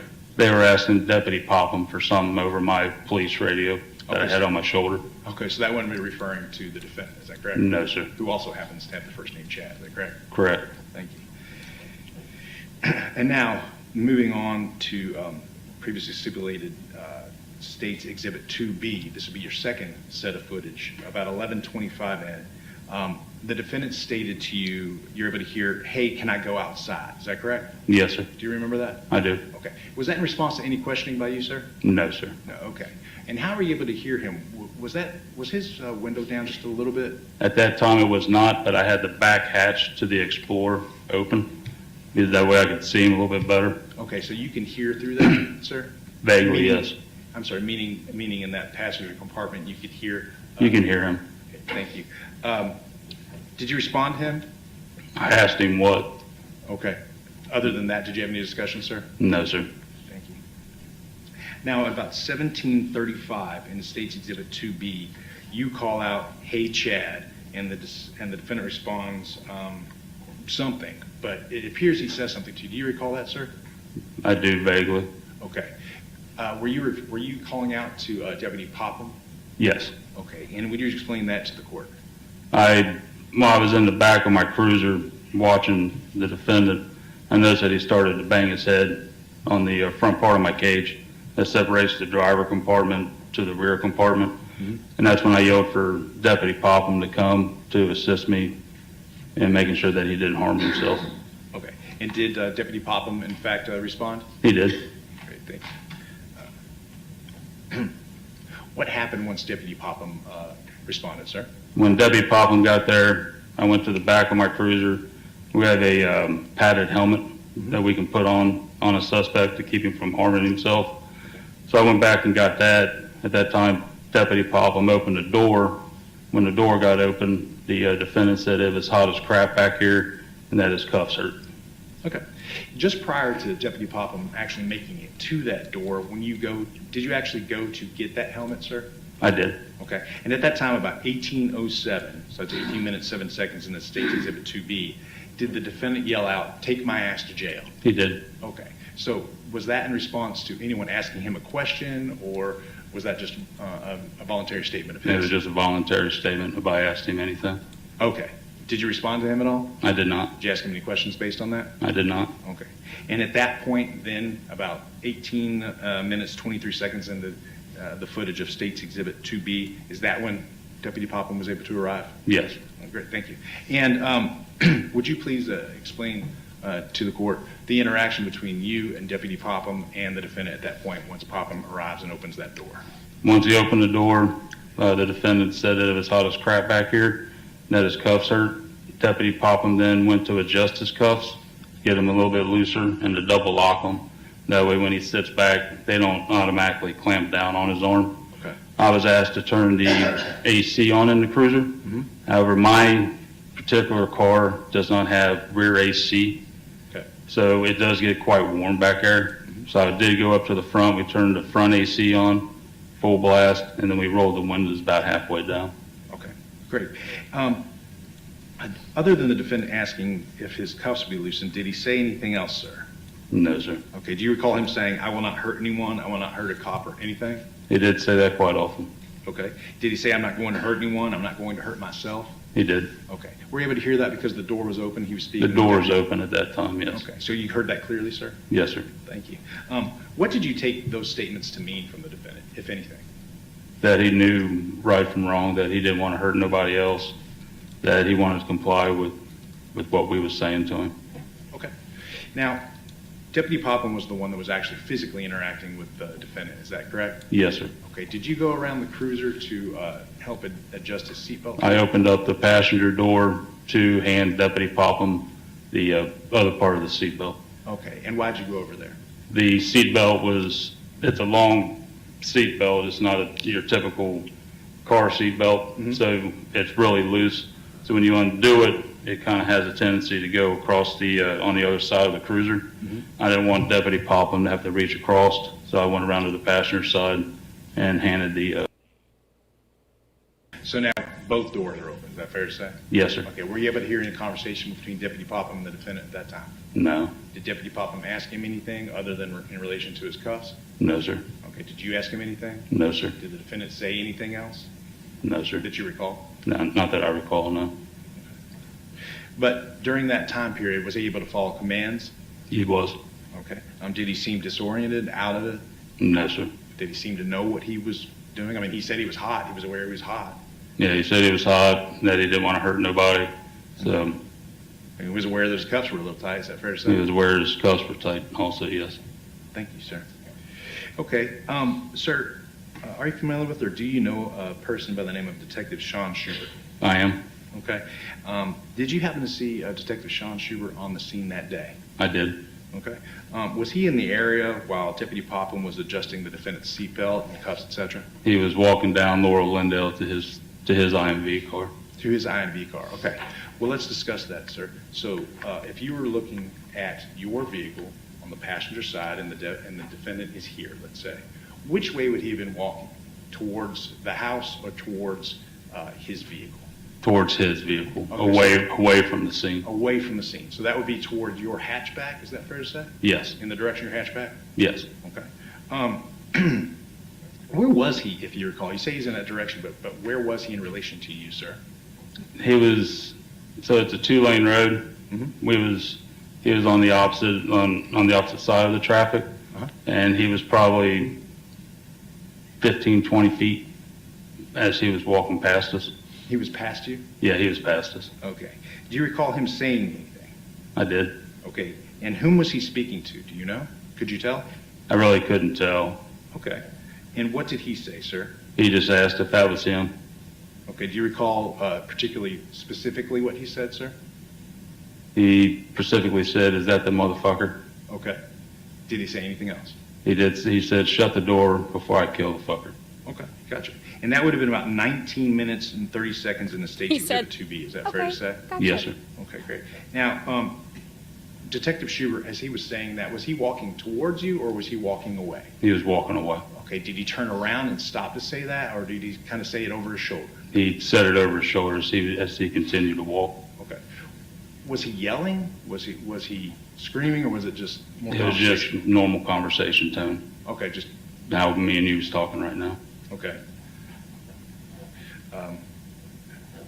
Now, straighten out. Did Detective Schubert ever stop and come back and confront the defendant in any way? No, sir. Okay. To your knowledge, did the defendant ever acknowledge that he heard what Detective Schubert said? No, sir. I was right by the back door. He never acknowledged it all. Okay. Did you? Okay, so if y'all didn't hear that, Detective Schubert is the one who said when he got there and he saw Chad sitting in the car, he said, "Is that the mother effer?" And he said, "Shut the door before I kill the mother effer." I mean, saying what we're all. Never mind. Were you looking at the defendant? Did you happen to notice if he saw? No, I was not looking at him. Did he give you any indication at all? No, sir. Thank you. All right. Now, just in speaking about the general area around the cruiser, what was the surrounding sound like? Thank you. What was it like at the scene on that day? It was very loud. You had numerous cars running. My car in particular had the AC on full blast. Okay. It had the radio inside the car on. Okay. You had dogs barking. You had birds. You had ambulances going back and forth. You had several officers walking up and down the street with their radios on. They were talking. It was very loud. Okay, so the radio that you were wearing on that day, you have a radio in your car, and you also have a personal radio. Is that fair to say? Yes, sir. And is it similar to the one you're carrying today? It's the same one. I'm sorry, wearing today? It's the same one. It's the same one, okay. And at the scene, sir, are you aware, were you and all other deputies on the scene, were you on the same channel? Some were on our private channel, which is C1. Okay. And then some of the officers are on regular primary channel, Okay. which I was on primary. Okay. So while you're on primary or on another channel, are you in control at all of what's coming on over the radio? No, sir. Okay. And does that sound come out of the handset that's by your ear? Yes, sir. Okay. So if in fact you and another officer beside you were on the same channel and you received information, it's actually 2 radios playing at the same time. Is that correct? Yes. Okay, so that's even louder. Is that fair to say? Yes, sir. Regina Crawford, thank you. Now, sir, how long have you Another one, Sandra used Oliver, thank a you. cruiser of the type that you were driving that day? Probably the last 10 years. Okay, so you're pretty familiar with the one you were driving on the day in question. Is that fair to say? Yes, sir. Okay, now you described that the tailgate was open. Is there a partition between that back passenger area and the trunk area, for lack of a better word? There is. There's a thick piece of plexiglass. Okay, are you able to hear through that, sir? You can, but you have to yell quite loud. You really can't hear it if you're just talking normal. Okay, and you said that there's a partition, I believe, between the driver's area and that rear passenger area. Is that correct? Yes, sir. It's okay. Another thick piece of plexiglass. Okay, it's not like bulletproof glass or anything. No. But it's pretty thick? It's pretty thick. It's fair to say. Were you able to hear the defendant, though, when he yelled loudly? You can hear him if they yell loud enough. Okay, great. As you've described before, when he yelled, "Take my ass to jail." Is that fair to say? Yes, sir. Okay. Now, following the interaction with Deputy Popham that you described, et cetera, did you again remain near the cruiser? I did. Okay. And did the defendant on occasion exclaim or yell or say things you were able to hear? He was yelling stuff that... Okay. About 30 minutes, 10 seconds in the State's Exhibit 2B, do you recall the defendant exclaiming something and then just yelling, "Take me to jail"? I do. Okay. Was that in response to any question? Was that in response to or was that just voluntary, sir? It was just voluntary. Nobody asked him nothing. Okay. And Okay. about, Okay, I just want to point out, nobody asked him anything, and he's out there hollering, "Just take me to jail, take me to jail." Just saying, nobody asked him anything, and he's hollering to them, "Take me to jail." 32 minutes, 22 seconds in the State's Exhibit 2B, do you recall the defendant exclaiming something that sounds a bit like, "She started the whole fight with me"? Do you recall that? I do. Okay. And then he continues to yell some things, but were you able to understand what he was saying? Not really. Ever like mumbles. Okay. About 35 minutes even in the State's Exhibit 2B, the defendant calls out, "Hey, bud." Do you know who he was yelling to, sir? I have no idea. I don't know if he was yelling to me. Okay. Did you respond to him? I did. Okay. What'd you say? I asked him what. Okay. Did you have any other discussion at that point? He never answered me. Okay. Thank you. So do you have any idea what that was in reference to? I have no idea. Thank you. About 35 minutes and 23 seconds in the State's Exhibit 2B to 40 minutes, 40 seconds in the State's Exhibit 2B. So about 5-6 minutes there. It appears your sound goes off on your body camera footage. Can you explain that for the court? So Lieutenant White came up to me, and we started discussing on how we was going to get my cruiser out. So when we started discussing tactical and strategies on that, I went in and I muted my body cam. Okay. Was that for any purpose other than to just keep that tactical discussion off of camera? Just to keep that private. Okay. And I do believe I misstated something, sir. That was 35 minutes, 23 seconds in the State's Exhibit 2B to about 46 minutes, 21 seconds. Pardon me. But during that time period is the discussion you just described for the court? Yes. I was just trying to figure out if family members were still up near the firehouse, which I would have to go up, make a U-turn to come back. I didn't want to put my cruiser anywhere near the family just for safety reasons. So for the safety of yourself, the defendant, everyone? Yes, sir. Great. And about 46:21, the sound comes back on. Did you do that, sir? I did. Thank you. About 40 minutes, 40 seconds in the State's Exhibit 2B, it appears that you enter your cruiser and start the engine and begin to pull off. Where were you going, sir? I was heading back to the Clermont County Sheriff's Office. Okay. And was that a part of the discussion you discussed that you just described about where you were going to go, how you were going to get the defendant Yes, away, sir. et cetera? Okay. Did you stop along the way? I did. Okay. And do you recall why? As I was transporting the defendant, I could see him in my rear view mirror. I noticed that the seatbelt had came off, and then I noticed what appeared to me that he was trying to wrap the seatbelt around his neck. Okay. But either way, something was going on with the seatbelt, and you wanted to stop. Yes, sir. Okay. And that would be about 49 minutes and 5 seconds in the State's Exhibit 2B. Is that fair to say? Yes, sir. Okay, great. Were you alone at that time? I was. Okay. Was anyone following you? Detective Ross was following behind me. Okay. And how did you proceed once you see the defendant sort of? We came to the intersection of Lake Cock Cutoff and State Route 222. Okay. I notified my communications center that I was stopping because the defendant had gotten out of the seatbelt. I got out of my cruiser. When I got out, Detective Ross pulled up behind me. He also got out. I got a pair of gloves out of my back of my hatch. I walked back up, opened the driver's side passenger door, and told the defendant to sit back while I adjusted his seatbelt. Did he say anything to you at that time, sir? He just said his cuffs were hurting so bad he couldn't sit back. Okay. How'd you respond? I told him that he had to sit back. So he then sat back. I repositioned the seatbelt and made it tighter to where he wouldn't be able to slip out of it. Okay. Did you adjust his cuffs at all? I did not. They had already been double locked so that they wouldn't be tight. Is that correct? Yes, sir. Thank you. Did you have any other discussion with the defendant at that time? I did not. Okay. He was able to follow your command to sit back? He did. Thank you. Did Detective Ross have any conversation with him at that time? No, sir. But you can see the defense is watching it. No, sir. Thank you. Okay. After you closed the door, sir, how'd you proceed? Got back in the driver's seat, continued on down to the Claremont County Sheriff's Office.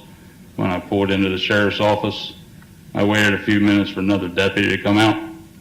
Once the other deputy came out, we got the defendant out of the back of the cruiser, walked him into the Sheriff's Office, into the investigative office, and set him down into an interview room. Okay. And that would have occurred about 1 hour, 8 minutes, and 20 seconds in the State's Exhibit 2B. Is that fair to say you arrive and then the rest happens? Yes, sir. Okay. And at that time, was the defendant able to follow your directions? He was. You walked him into the sheriff's office? Yes, sir. Okay. And did you take him directly to IMV? I took him straight into IMV to where he was set down in an interview room. Okay. And at that point, sir, did he fight with you? Was he able to follow commands? He followed all commands. He didn't resist at all. Thank you, sir. And would that conclude basically your involvement in this investigation, sir? Yes, sir. Okay. One moment, please, Your Honor.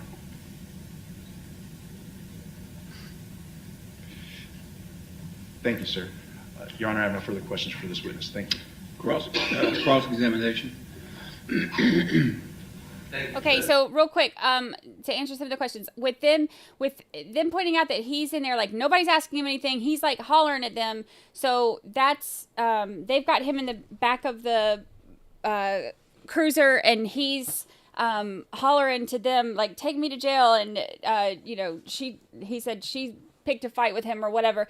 He's saying all these things. They're not asking him anything. He's just back there hollering his cold black heart out. And then they took him and walked him into the sheriff's department and into the interrogation room, etc. But that was the highlight of his testimony, was him saying what he told Chad is, "You have the right to remain silent, effing use it." Morning, David Rudd. Morning. Just a couple real quick. Did you have a chance to review these body-worn camera recordings to refresh your recollection for today's testimony? I did. And did you do that with the times specific that were specified to you during your direct examination? Yes, sir. And I believe you testified at one point in time you went to the rear of the vehicle and opened the rear hatch. It's an SUV, right? It's not a four-door cruiser. Correct. And you went to the rear and had the hatch open, right? Yes, sir. And like the Ford Explorer, I think you said it was? Yes, sir. Hinged at the top, so when it opens, it's, you got that whole wide opening between you and the rear storage compartment of the Ford Explorer. Yes, sir. And as you've already described, there is some plexiglass that what would be the back seat of that car up to the roof, correct? Yes, sir. But also during your direct exam, you said at one point you could hear Mr. Doerman making comments. As he was yelling, yes. Well, all and only when he was yelling? Yeah, when he was talking normally, it was more mumbles. You really couldn't understand much what he said. Well, you couldn't. True. But you knew he was talking. Mm-hmm. You could hear him talking. And have you ever sat in the back of your own cruiser with I have. doors closed, air conditioner running, to see I have. what you can hear? Not to see how much I could hear, but I have sat in the back of those. It'd be fair to say that many of the questions that you were just asked on direct, talking about the ambient sounds, the other sounds, it's all perhaps a question, what could or could not have been heard from that rear compartment of your SUV. Sure. And by the time Deputy Schubert walked by, the window had already been rolled down on the driver's side rear seat. It was halfway down, yes. And that's depicted in the video. The judge will be able to see that. Yes. And it was open when Detective Schubert walked by. What was open? The window. Yes. And Detective Schubert was angry. Yes. And he wasn't talking low and polite. He was walking by, firm stride, angry. I guess. Well, you repeated already what he said. Right. And you don't know, in your own mind, you don't know whether Mr. Doerman heard that or not, do you? I couldn't say that or not. I'm sorry, what was your answer? I couldn't say that or not. Thank you, little miss. Thank you so much. Nothing further. Thank you. Any redirect? I hope he falls out of his chair. Thank you, Deputy. You're excused.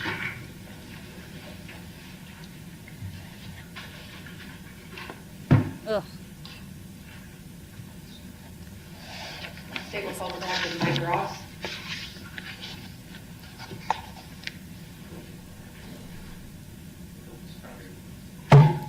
Thank you for the super chat, little miss. I appreciate it. Thank you. Thank you.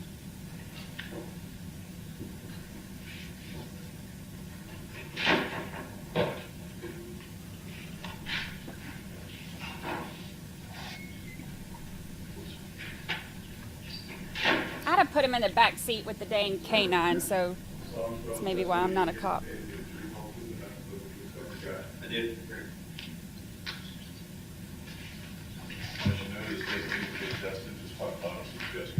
Yes, sir. Good morning, Detective. Morning. Can you please state your name and spell your last name for the record? Yes, Detective Michael Ross, ROSS, And how are you employed, sir? with the Claremont County Sheriff's Office. And how long have you been employed by the Claremont County Sheriff's Office? About 26 years now. And what is your current assignment? I'm assigned as a detective to the investigative unit. How long have you been in the investigative unit? Approximately 3 years. And what are your duties as an investigator with the Claremont County Sheriff's Office? I investigate crimes against people and property, including things like homicide, robberies, burglaries, rapes, and other minor crimes. Can you describe for the court the investigative unit? Like how many deputies are assigned to that unit? Sure. We have 9 detectives. We're a plainclothes unit. We are assigned cases that go above and beyond things that the general patrol could not handle. But because we're only a 9-man unit, when something major occurs, everybody would respond to the scene and assist in some type of way. And when the entire unit responds to a scene, how do you know what your job is on scene? Tasks are given to us from a supervisor. And is there any training required to be both a deputy and specifically an investigator with the Claremont County Sheriff's Office? Sure, yeah. To be a police officer, obviously you got to be certified through APATA. But as a detective, my training continues every year through EOPATA training and things like that. I've also been to homicide school. I've been to the Reed technique class. I've been to a class called Detecting Deception, and other, lots of other trainings and things like that probably wouldn't be relevant to this. Okay. And you indicated you've been to the Reed technique class. Yes. What is the Reed technique? The Reed technique is an interview technique or an interview, structured interview process where there's some fact analysis, then there's an interview, and then potentially an interrogation. The READ class was beneficial to me because it also teaches a lot about verbal, nonverbal, and paralingual cues that people might give you while you're interviewing them. Okay. So you've indicated you've gone to the READ technique school, interrogation tactics, homicide school, detecting deception. At all of those trainings, are interrogations addressed or one way or the other?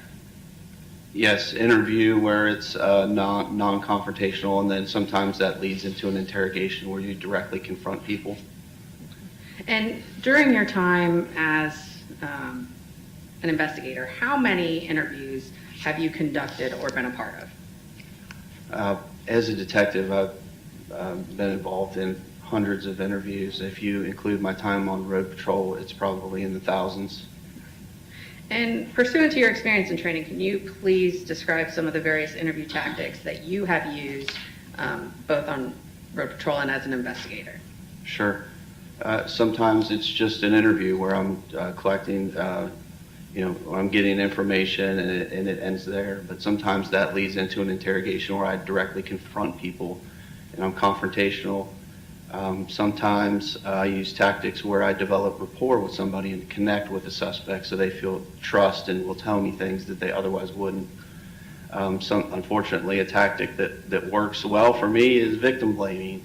Sometimes when you blame the victim, that will get them to tell you things that they wouldn't say. I'm trying to think of some other tactics maybe that I might have used, but that's... Have you heard the phrase good cop, bad cop? Yes, that is also, if you have multiple detectives available to help in the interview, one of the detectives sometimes will, like I said, connect and develop rapport and be the good cop, so to speak, and then the other detective at the right time will confront the suspect and be the bad cop, so to speak. And were you so employed as an investigator with the Claremont County Sheriff's Department on or about June 15th of 2023? Yes. And at approximately 4 p.m. on that day, did a call come in involving the shooting deaths of 3 children at 1965 Laurel and Dale Road in Richmond? Yes, I think it was 4:16. At 4:16 p.m.? p.m., yes. And where were you when that call came in? I was at my desk in investigations at the sheriff's office. We have a radio that plays the dispatch communications, and I heard the call go out. Okay. And so what information were you initially made aware of? Initially, it came out that a grandfather was shooting his family, and then I think they updated that it was a father shooting his family, and then another update was that maybe firefighters or a fire station was getting shot at, but things were coming in very quickly and changing. And you indicated that as an investigator, normally you are not first on scene. You're not getting that initial dispatch. So when you heard this dispatch, what did you do? What were you thinking? Well, I'm also a member of the SRT team, and I immediately thought that this could quickly turn into an SRT call-out. What is SRT? The Special Response Team. It's a multi-jurisdictional team of operators and equipment and things like that. So what's sometimes described as a SWAT team, for example? Yeah, sorry. In other words, it's a SWAT team. We handle managed situations that the typical road patrol wouldn't be able to handle because they don't have the training and equipment. And based on what you were hearing from the initial dispatches, what made you think that it might be an SRT or SWAT situation? Just from my experiences over the years, that an active shooter could quickly turn into a barricaded shooter and could quickly be beyond the capabilities of the responding road units. So because of your concerns with it potentially turning into an SRT situation and being on duty as an investigator, what did you do? I responded directly to the scene. And you responded directly to 1965 Laurel and Dale? 1965 Laurel and Dale, yes. And what did you find upon your arrival? When I arrived there, the scene had already been secured with caution tape. There was a perimeter set up. The suspect was already in the back of Deputy Rudd's vehicle. So I did not go inside that perimeter. I stayed at the driveway and the roadway outside the perimeter and waited for Sergeant Crouch to assess what was going on and give me the task that he would give me. So was this one of those situations where the entire investigative unit was called out and responded to the scene initially? Yes. And so when you were waiting outside the perimeter, were you waiting with other investigators? As they were arriving and other police departments and other deputies, yes, outside the scene though. And you indicated you waited for further orders from Sergeant Crouch. Would that be the detective sergeant with your investigative unit? Yes, he's my direct supervisor. And once you were on scene and Sergeant Crouch arrived, were you tasked with a specific job to do on scene? I was, a couple tasks. My first task was to interview back and let Sergeant Crouch know that I was done, and he asked me to respond to the sheriff's office and interview the suspect. And at that time, were you aware of who the suspect was? Yes, Chad Doerman. And were you aware of his relation to the individuals involved? Yes, Chad Doerman is the father to the deceased children. And are you going to stipulate identification? Yes, stipulate to identification, Mr. Doerman is in this court. Record will reflect identification of Mr. Doerman. Thank you. And when tasked with interviewing the defendant, did you immediately respond to the sheriff's office? I did. I followed Deputy Rudd, though. And so when, as an investigator, are you in a marked cruiser, what we typically think of with the sheriff's emblem, lights on top, things like that? No, I'm in a black Ford Taurus. It's not marked. Okay. And so you would not actually transport suspects yourself from scenes? No, I don't have the capability to transport because there's not a secured area in the back. It's just a regular vehicle. Okay. And you were aware that the defendant was in custody in Deputy Rudd's vehicle, correct? Yes. And you were aware that Deputy Rudd was going to be transporting the defendant to the sheriff's office? Yes. So you indicated that you followed Deputy Rudd's vehicle to the sheriff's office? I did. Now, as you followed Deputy Rudd's cruiser to the sheriff's office, were any stops made? He did stop. He made some comments on, he told dispatch that he needed to stop and readjust the seatbelt because the passenger in the back seat was messing with the seatbelt or doing something with the seatbelt. So he did pull over at the intersection of Lake Hot Cutoff and 222. And when he pulled over, what did you do? I pulled over behind him and just was there to assist if he needed any help, but he didn't. And while you were there to assist, did you observe Deputy Rudd's interactions with the defendant? Yeah, he opened the door, readjusted the seatbelt on the defendant, and then he got back in his car and continued to the sheriff's office, and I continued to follow. Did you hear Deputy Rudd ask any questions of the defendant at the time? He didn't ask him any questions, no. Did you ask any questions at that time? I did not. Now, you've kind of already indicated that your unit is a plainclothes unit. What do you mean by plainclothes? I wear what I'm wearing today, every day. I have a badge and a gun. So basically a business casual dress, and you do have your badge on your belt and as well as your gun? Yes. Okay. Are you always in a suit jacket or?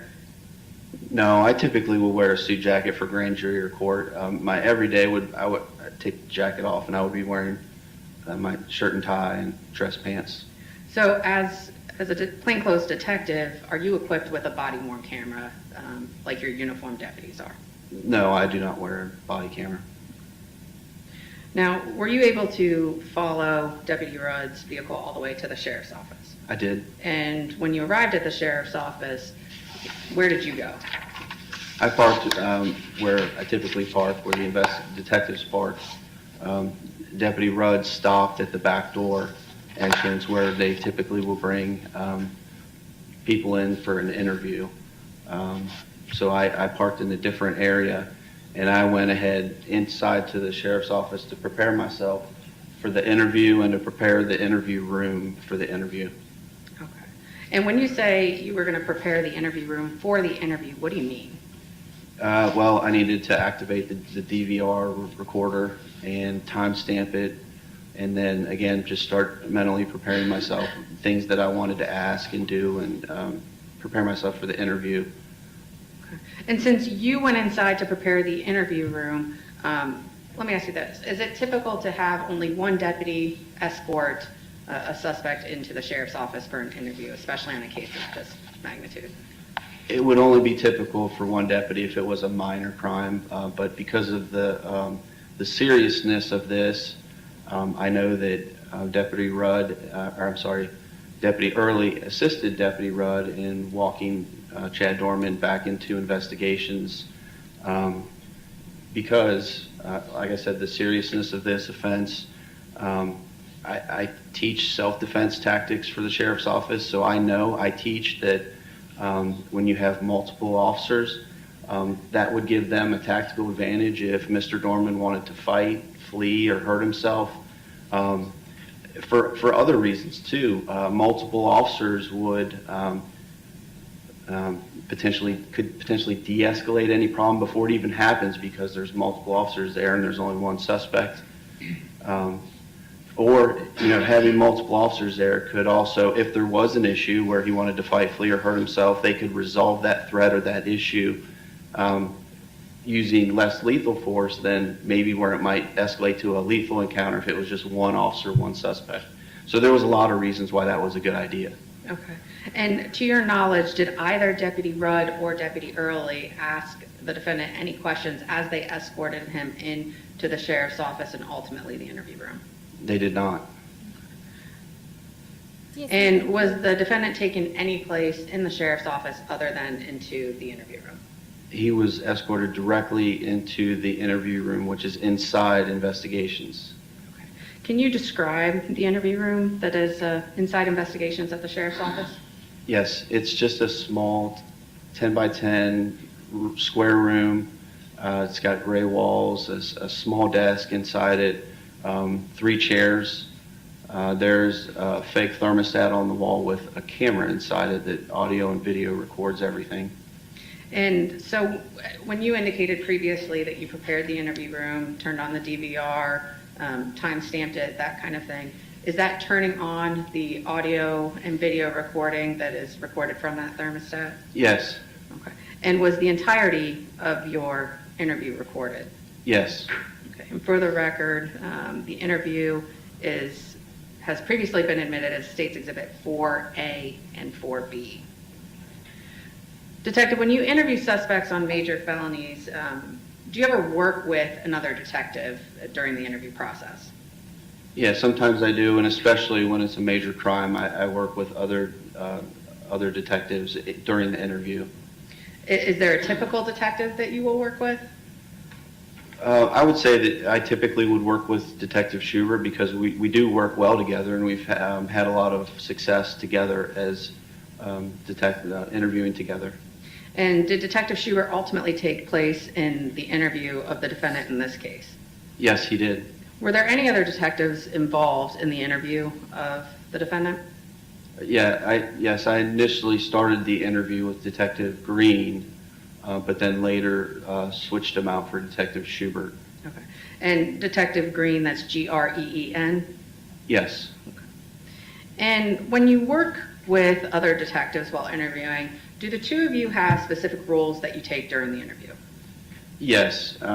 So depending on who's the primary person in the interview, the primary person would be the one to ask the questions and be the main contact with the suspect. And then the other detective's role and responsibilities would be to take notes and pick up on things inconsistencies maybe that they're picking up on and noting and things like that.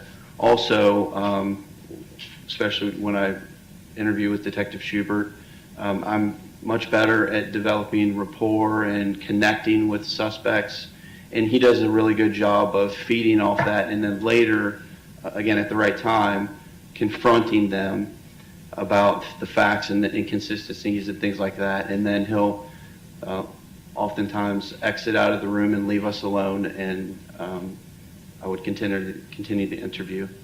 Now, in this case, was the defendant placed into the interview room prior to you entering to begin the interview? Yes, he was. And when he was placed in the interview room, the recording that you had activated, did that continue to run?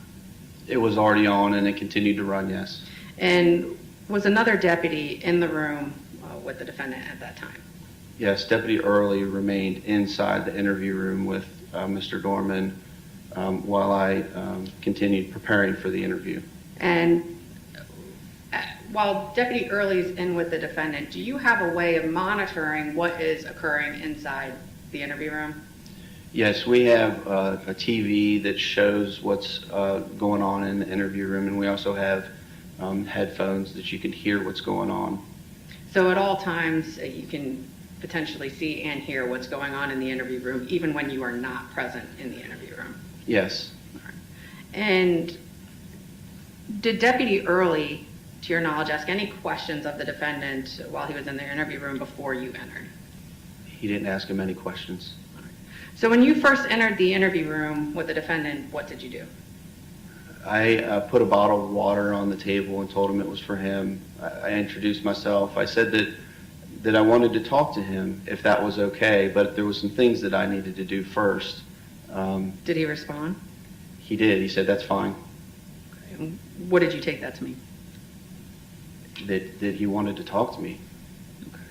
And did you then step out of the interview room? I did. I went back out of the interview room and I continued preparing myself for the interview. And at that point, was the defendant left alone in the interview room? Well, he was in there with Deputy Early. Okay. And so what were you doing at that point when you left the interview room? I was gathering as much information as I could find about Chad Doerman. I was searching Oleg. I was searching Clear. I was searching social media. I was reading prior reports in RMS, which is our reporting system. I was pulling up his criminal history. Anything that I could find about Chad Doerman, I was researching, doing background on him. So you indicated you were searching Oleg. What is Oleg? Oleg is a tool available to law enforcement that offers us lots of information and data about people. It stands for Ohio Law Enforcement Gateway. It's run by the AG's office in BCI, but again, it's just a database that's a tool that is available to us as a detective. And you also indicated that you searched Clear. What is Clear? Clear is another tool that's available to law enforcement and detectives. Again, it's a database, but Clear is going to be more like public records data, things like that that's available. And then you searched RMS, which you already indicated is the Sheriff's Office in-house record-keeping system. Is that fair to say? Yes, prior reports and things like that. And so during that time frame, what, if anything, of significance did you find? I learned that Chad Doerman had numerous contacts with the Sheriff's Office dating back 16 years. He had arrests in 2008, 2009, 2010, where Miranda was read to him. He had a contact in 2012 where there was some type of dispute with family, and somebody named Ruby Franklin was identified as a fiance to his brother, Todd Frost. I read that I personally had contact with him in 2015 for an open door that he had called in on Virginia Drive where he lived. And then I think the last one was a contact in 2020, which was another family dispute, fighting type situation. Okay. And you further indicated that you had searched social media. When you were searching social media, what kind of places were you looking for information? I went to his Facebook page and I found pictures of his 3 children, and I printed that off for the interview. Why did you do that? That's a tactic that I learned in homicide school. When you're investigating or when you're interviewing somebody on a homicide, especially if it's a family or a loved one or somebody like that, if you have a picture of the deceased and you put it down on the table next to them, most of the time the suspect will turn it over, which he did. So once you gathered all the information from those various databases, upon re-entering the interview room, what did you do? Again, I introduced myself, and I moved the cuffs from, he was cuffed in the back, hands behind the back. I moved his cuffs from the back to the front. Why did you do that? Again, that's another tactic. That's the very beginning stages of me developing rapport and gaining his trust. It puts him in a position where he's more comfortable. It allowed him to drink the water that I provided to him. But mostly it was to begin that rapport building with him. And while relocating his cuffs or immediately following, did you ask any questions of the defendant concerning what had occurred at his residence that day? I didn't ask him about what happened that day, but I did, again, continue that rapport building with him. I focused on my contact with him in 2015. I said he probably didn't remember me, but we had met before, and just kind of described that a little bit to him. But again, I didn't ask him any questions or anything. And after indicating that you had met the defendant in 2015 and prior to discussing anything that had happened that day, at approximately 39 minutes and 42 seconds into State's Exhibit 4A, what did you do? I told him that I wanted to keep talking to him, but I had to read this to him real quick. And when I said this, I pointed at my Miranda card that was sitting on top of my folder. And what's your Miranda card? Can you describe that? It's provided to me from the sheriff's office. It's just a little card that has the written Miranda rights on it. On one side, it's the sheriff's emblem, and then on the other side, it's got the Miranda rights on it. And is that something that's provided to investigators and deputies by the Claremont County Sheriff's Office? Yes, everybody gets the same one. I've had it since I was a road patrol deputy. I've just held on to it. And that's previously been admitted and stipulated to as State's Exhibit 3, I believe. When you said that, or what was the defendant's reaction when you said that you wanted to talk to him about what happened, but you had to read this to him real quick?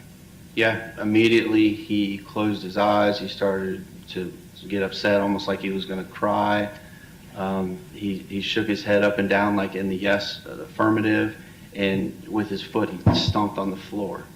And what, if anything, did all of that between the affirmative head nod, the crying, and the stomp, what did that indicate to you? Well, that told me that that he knew what happened that day, and that's exactly what I wanted to talk to him about. And did you, in fact, then read the defendant his Miranda warnings? I did. And All right, so how did you do that? I didn't hear you well. Sorry. How did you do that? I read him. I read it from the Miranda rights card. I read his warnings from the card that I had. So we read it from the Miranda rights card. And what was the defendant's response when you asked him, or let me ask you this, when you finished reading the Miranda warning card, did you ask him anything? Yeah, I always follow up with it. Did you understand? But before I could even say that, he said, yep. And then I said, do you understand? And he said, mm-hmm. And he shook his head, yes. Okay, so before you finished, he said, yep. Then you followed up with, do you understand those rights? And he said, mm-hmm. Mm-hmm. As he's shaking his head, yes. So lots of things there, verbal, nonverbal. He absolutely understood those rights that I had just read to him.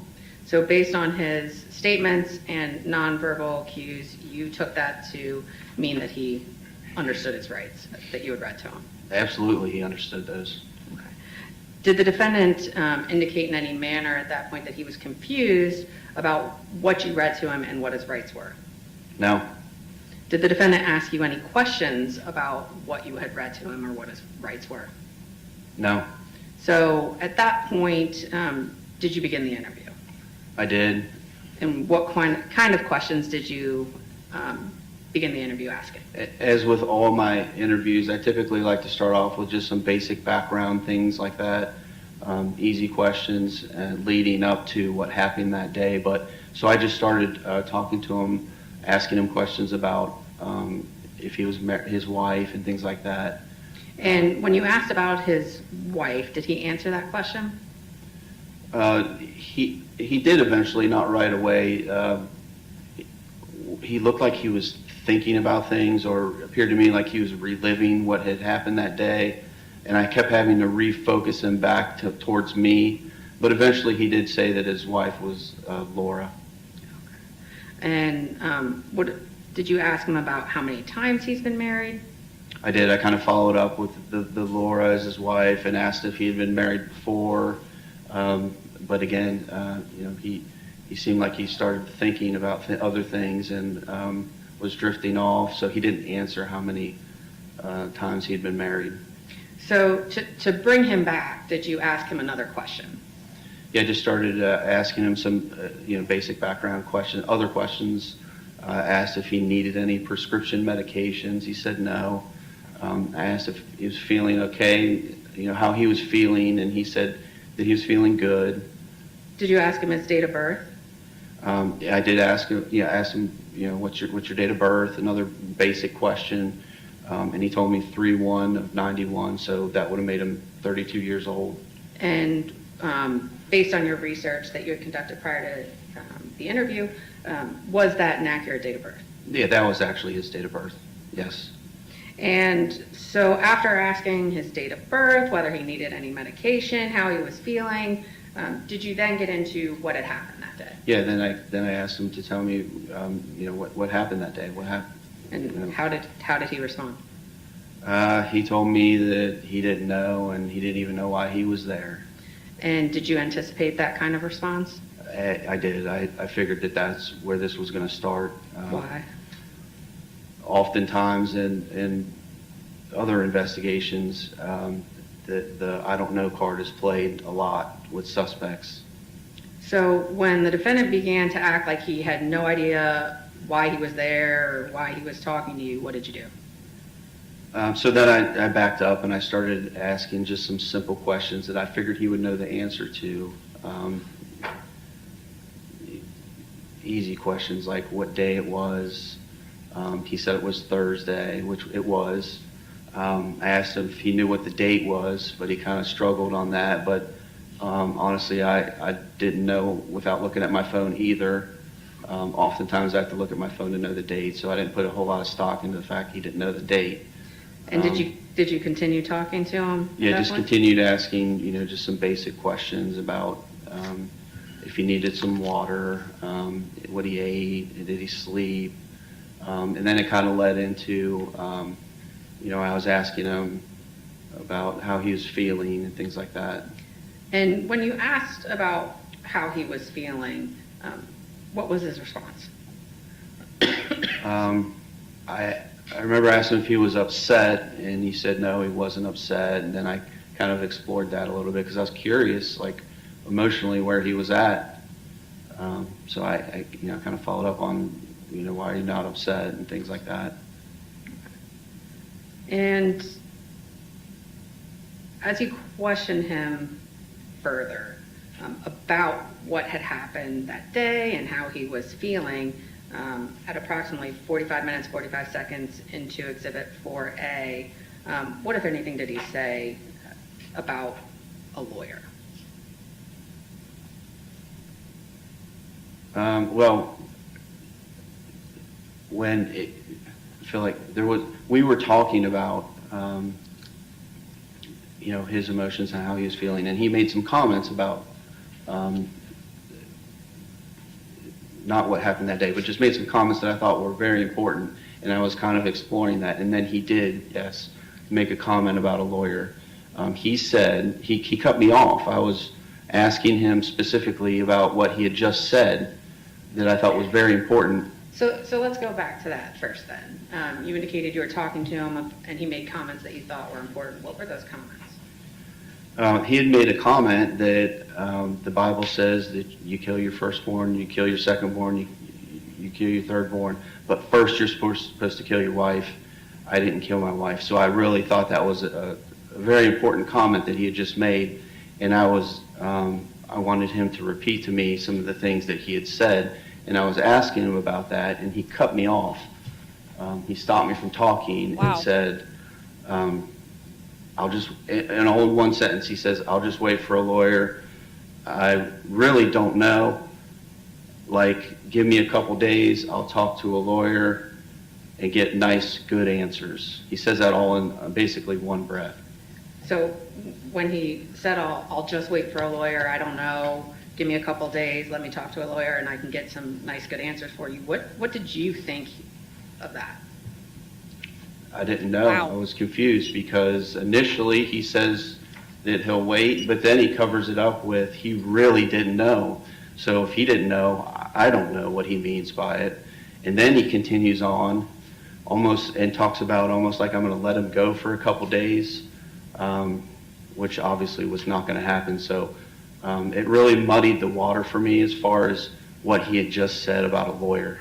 So did you attempt at that point to clarify what the heck he's talking about? I felt obligated to explore it a little bit, yes. So I did. I asked him if he had a lawyer. And what did he indicate to you? He said, we have family lawyers. And did you follow up on that? Yeah, again, I felt like pulling teeth. I'm trying to get him to talk about it. Tell me, who's your lawyer? So I asked him if there was somebody we could call. And he said, Keith Doerman and Ruby Franklin. And did he give you any information about those two individuals? Yes, I followed up with them.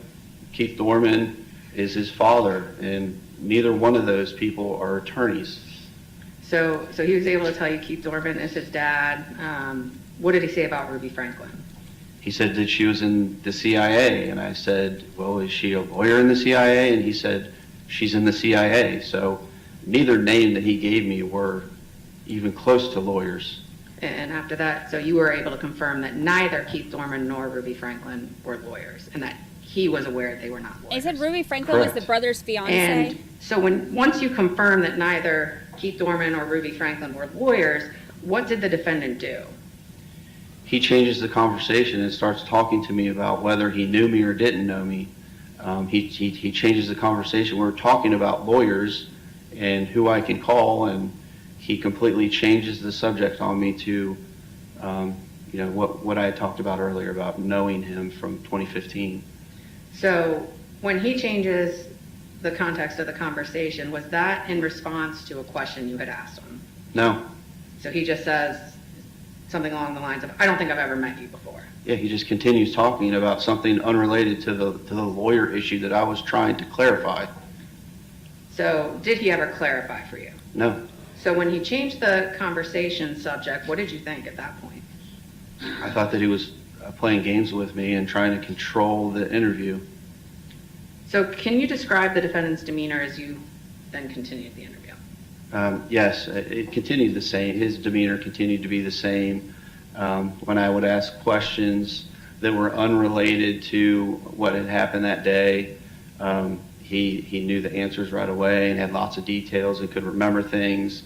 When I asked him about the tough questions about did you shoot your sons, the things that really showed that he had some culpability in that whole situation, he didn't know, and he struggled to answer, and he would rock back and forth in his chair and just had extreme anxiety about those tough questions. So was there a very different manner in which he would answer you depending on the topic of the question? Yes, if it was unrelated to what happened that day, it was very easy for him to answer, and it was very difficult if it was about what happened that day. And as the interview continued at approximately 1 hour, 35 minutes, 50 seconds into the interview, did the defendant make another reference to a lawyer? He did. The conversation was about Laura, his wife. We were talking about Laura, and I was asking him questions about Laura. And then he, again, interrupts me and says, who's the lawyer? And at the time, I thought that he said, who's Laura? Because we were talking about Laura. So I looked at him and I said, who's Laura? And he corrected me. He said, the lawyer. So when he corrected you, he just said, the lawyer. Yeah, he said, the lawyer. Did he correct you in any way on the question, who is the lawyer? No, I said, who's Laura? And he said, the lawyer. Okay. And did that mean anything to you at that point? No, I was confused what he was talking about. I'm still trying to figure out why we're talking about Laura. Now he's saying, who's the lawyer? So I said, I don't know. You tell me. And what was his response? He just kind of went, huh, like he didn't know either or didn't care. And at any point during the interview, did the defendant deny shooting his sons that day? Yes, multiple times throughout the entire interview till the very end. And was there a point during the interview in which the defendant was taken to use the restroom? Yes. He had made some comments that he believed his wife Laura had poisoned him, and I offered a urine test, which he consented to. And so did you escort him to the restroom, or did a uniformed deputy escort him? No, a uniformed Deputy Greer escorted him to the restroom for that urine test. And as a uniformed deputy, Deputy Greer would have had a body-worn camera, correct? He was in uniform and he would have had a body camera, but because he was going to the bathroom for obvious reasons, there wasn't, any type of recording where he would have been exposed or anything like that. And to your knowledge, did Deputy Greer ask any questions during that trip to and from the restroom? He did not. And did you? I did not. Were there any other points during the course of the interview that the defendant was left alone in the interview room? Yes, there were times where I left the interview room where he would be in there with Detective Green. There was times where Detective Green left the interview room and we would be in there alone together. And then there was also a time where we both left the interview room and Mr. Doerman was in there by himself. And what, if anything, happened when he was left alone in the interview room? Again, it continues recording audio and video. He said, almost like under his breath, like a whisper, what the fuck did I do? Another point he says, what the fuck did she let me do? Yeah, another time, it looked like he was checking the back of his shirt for blood. There was another point where he's looking around and he says, where's the cameras? Where's the cameras? So he was looking for cameras. And then that picture that I talked about earlier was still on the table. There was another point when he was in there by himself where he looked at it and kind of flicked it away from himself, like in disgust. And all of those things occurred while he was alone in the interview room? Yes.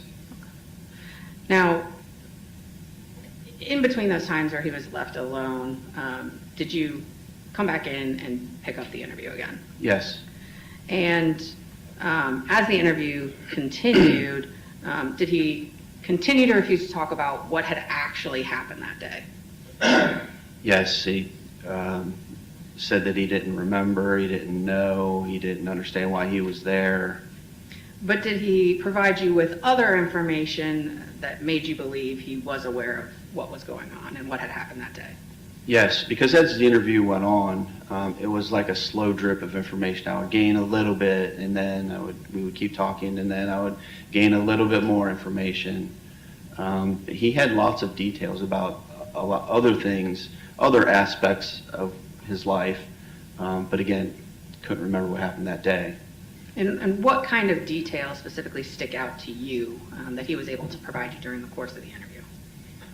Things like we wanted his safe combination so we could check the safe, and he knew that, the safe combination. He knew a lot of details about who had access to that safe and who didn't. He had extensive details about when the last time Laura shot his gun, which was about 10 years ago, and who else was shooting the guns, and a lot of details about things like that. And so, again, did the trend continue that when you began to talk about his culpability, he lost all recognition of what was going on, but when you were talking about other details, he was fine answering your questions? Yes. Now, the safe is where he kept the gun. So basically, the court document said that he got home, like he came home early from work, and he had everybody basically go join in, like, take a nap. Everybody had to take a nap. So after he laid down with them for a while, with the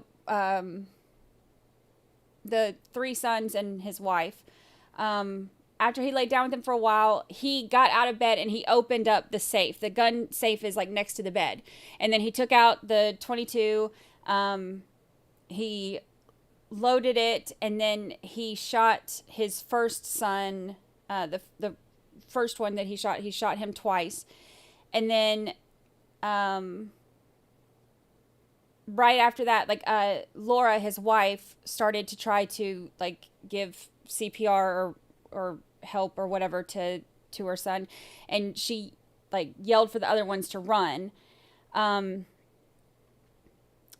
The daughter had come to the bedroom door or whatever, and so she saw it happen.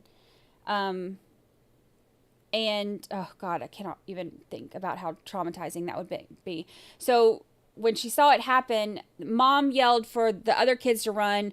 The daughter ran, and I guess she said that one of the kids, like, one of the boys ran out the back door towards, like, a field instead of going, like, across the street to the, like, firehouse or whatever. So she went after him, like, following him, and told him to keep running. And then Chad chased them down and started shooting. And the boy was, like, hit by one of the bullets, and it knocked him down. And then Chad ran up again, like, ran up to him or whatever, and then fired. Oh God, I can't even. The girl watched as this happened. He ran up there and then shot him close range, and then he went back. And I'm trying to remember. I think the daughter had gone to get the youngest of the boys and tried to get him out. And then I think Chad came back in and heard him crying. So they started running, and she ran. And as she got towards the road, Chad caught up to her and, like, pointed the gun at her or whatever. And she had the youngest in her, like, with her at that time. So he, like, pointed the gun at her and said, you have to put, like, you have to put him down, you have to put him down or whatever. And she was like, please don't shoot. And she had to put him down. And then he tried to shoot that boy in the head. And, but I guess he was out of ammunition. So the boy, like, ran to his mom in the yard. The mom at the time was trying to, like, give aid to the other one who had just got shot. So the daughter ran off towards the fire department or whatever, like, to go try to get help. There was a car that was going down the side of the road, or going down the road or whatever, that saw her running, and they stopped it. Like, she stopped them or whatever, and got, told them, like, my stepdad's killing everyone in my family. So they called 911. So at some point, Chad got more ammunition, and then ended up killing the other. But the mom fought back too. So that was one of the things. The mom had, when the other boy when the youngest ran to Laura, she was holding him, and so that's when they got into the altercation or whatever. So Chad was trying to pull the child from her, and even, like, I think the court document said he even, like, bit her to try to get her to let go of him.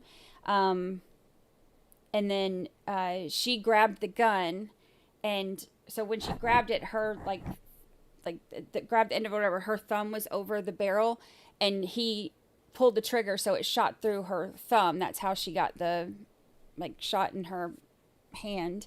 And that made her that's what made her drop him when she got shot in the hand. So then he shot once she got shot and dropped him, then he shot the youngest, and then he put them all in the yard, put them all together in the yard. When that records at your department, it cannot record more than 2 hours worth of information at once, correct? That's starting to get into the technical area. It can record 2, 3, 4 hours, depending on what definition you have the settings on, like high definition or low definition. We have it somewhere in the middle where it will record a total of about 4 hours, complete. And this interview, was it less than 4 hours? This interview was a total of 3 hours. My actual interview time was probably more like 2.5 hours, but the total time of the interview was about 3 hours. So the entirety of your interview was recorded, but it gets divided by the DVR into 2 files. It does, and I have no control over that. It seems like it divides it up about an hour at a time. It'll start a new file, record for about an hour, and then it'll start a new file. So in this particular interview, I ended up with 2 separate files, a 1 and a 2. And have you had an opportunity to review both of those files? I have. And is the entirety of the interview that you conducted with the defendant, as well as the time he's alone in the room, recorded? It is, yes. Okay.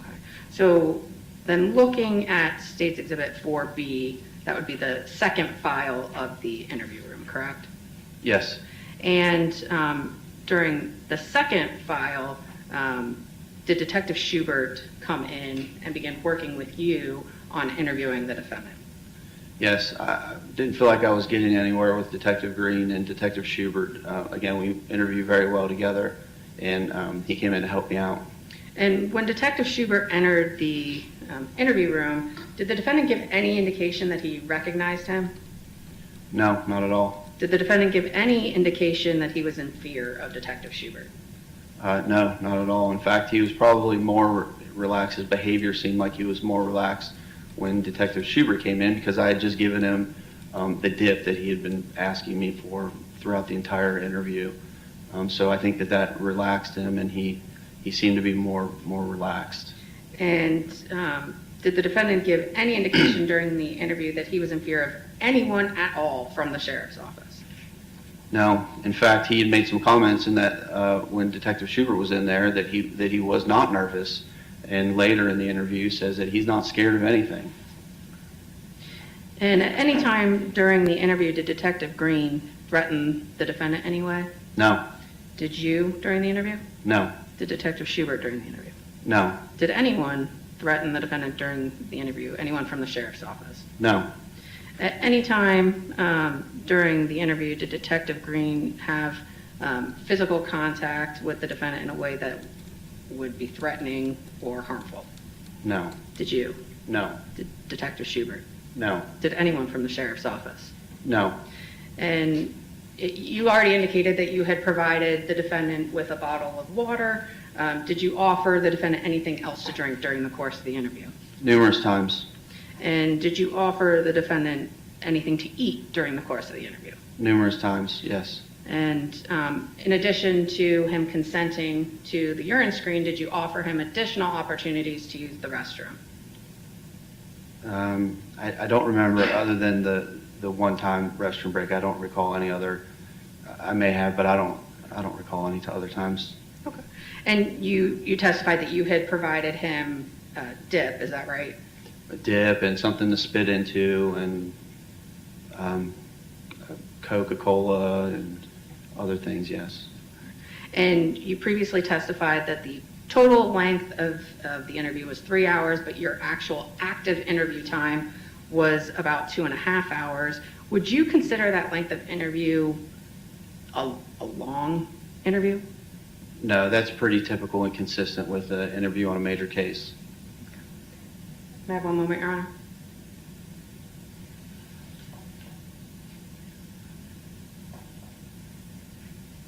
Thank you, Your Honor. Nothing further at this time. Ross, yep. Have something to drink. Jimmy, can you get Detective Ross the bottom of the please?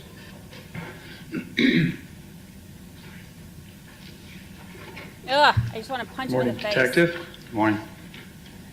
So, would you agree that you've reviewed the video, or the 2 videos of the interrogation, the interview, right? Yes, sir. Okay. And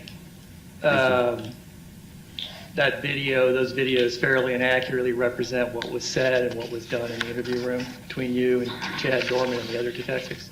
Yes, sir. Okay.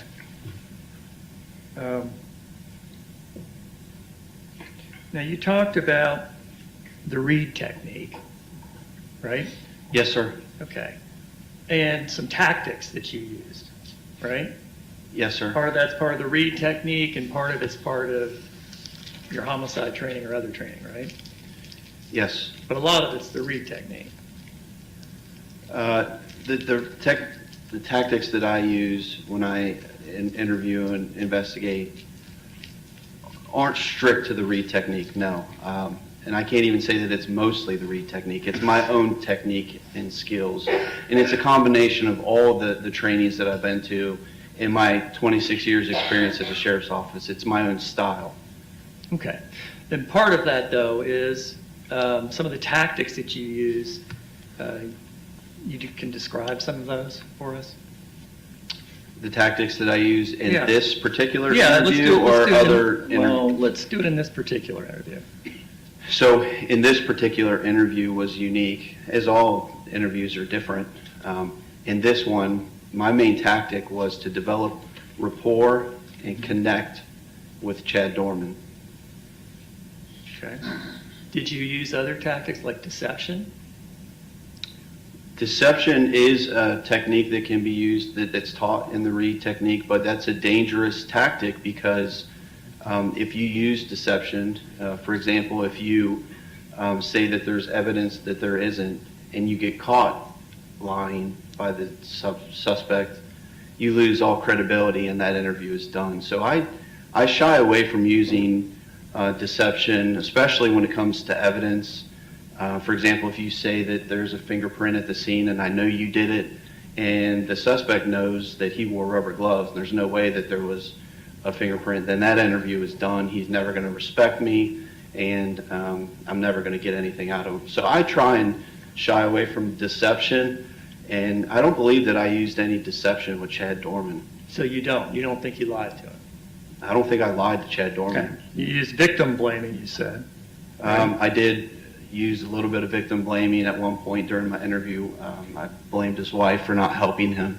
And I guess empathy, is that a tactic?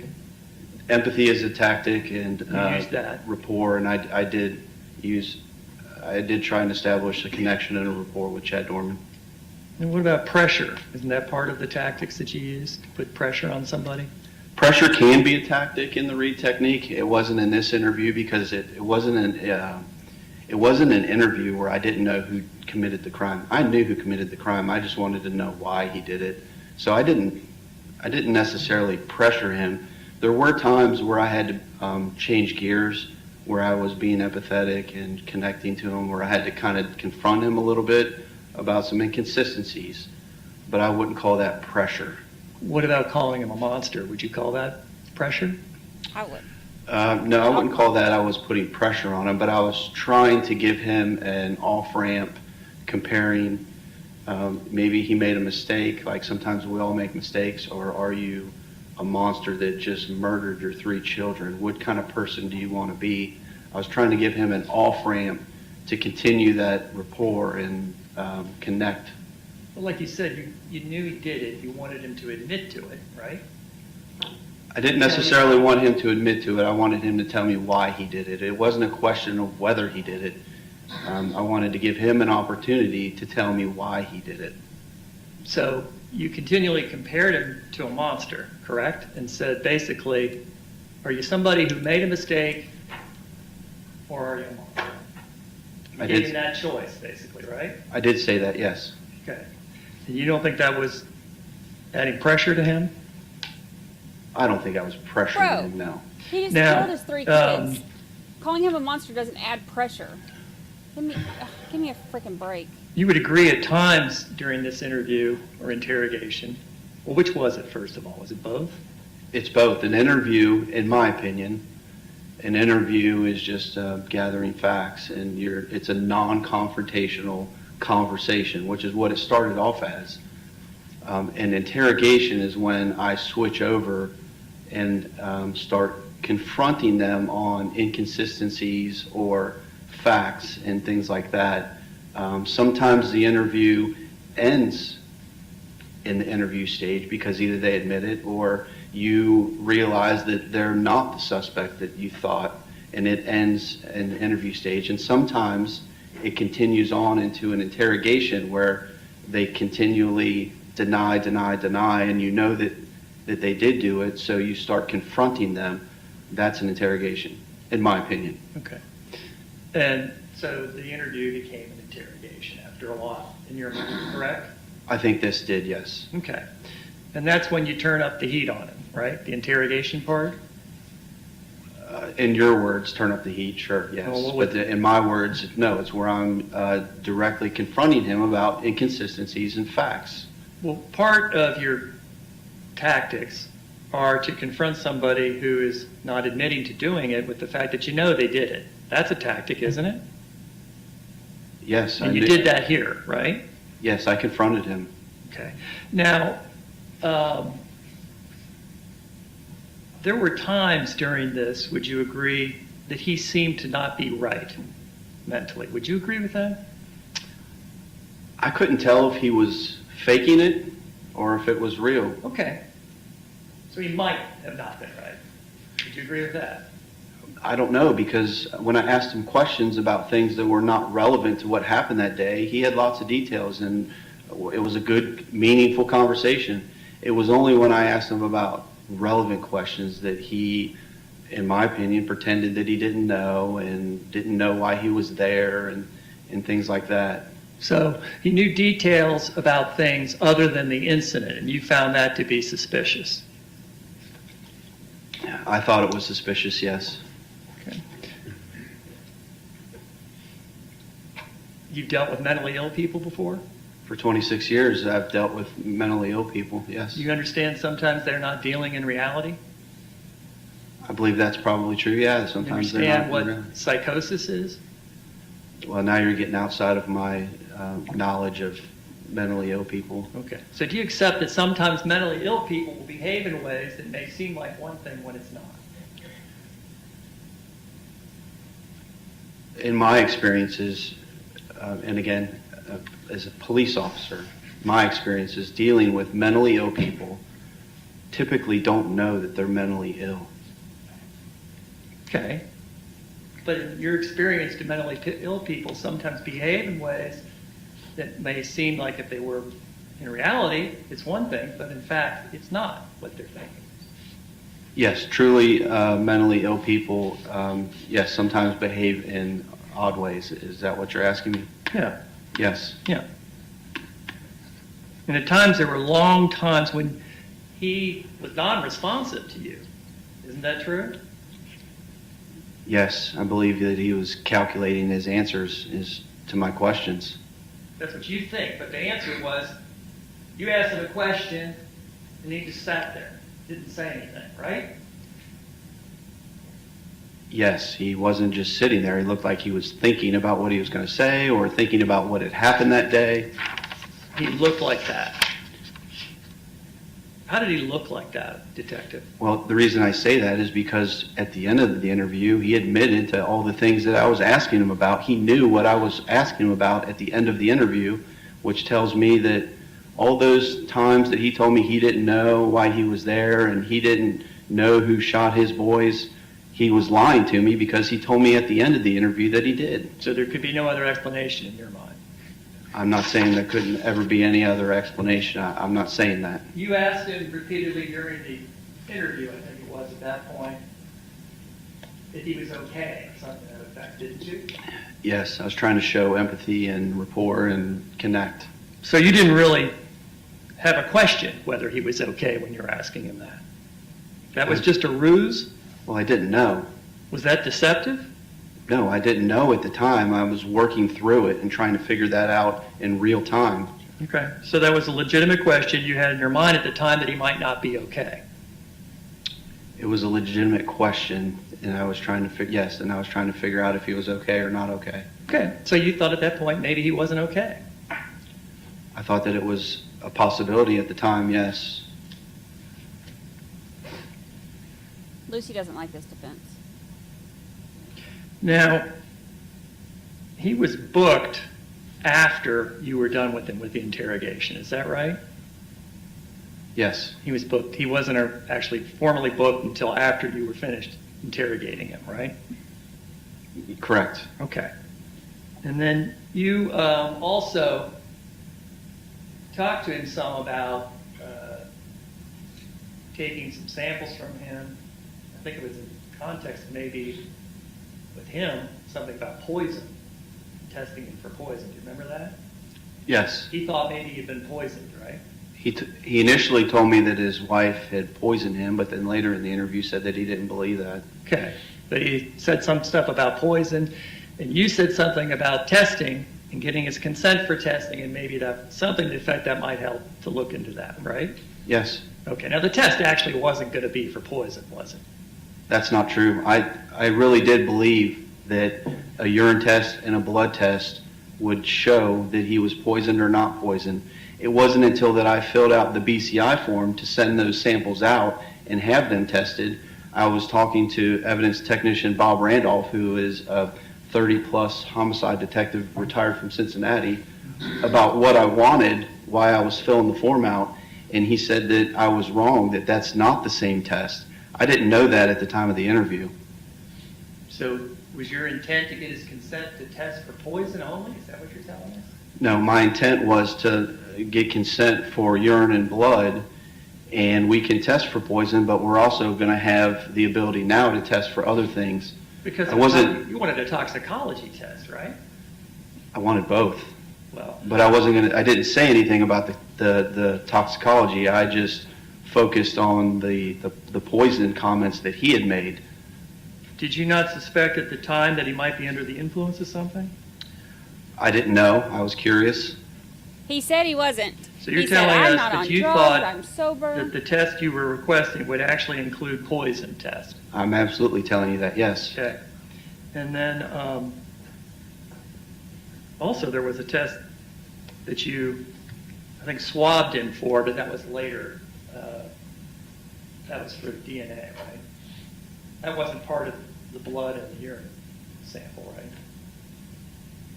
Didn't you come and swab him right before he went to court on his first court appearance?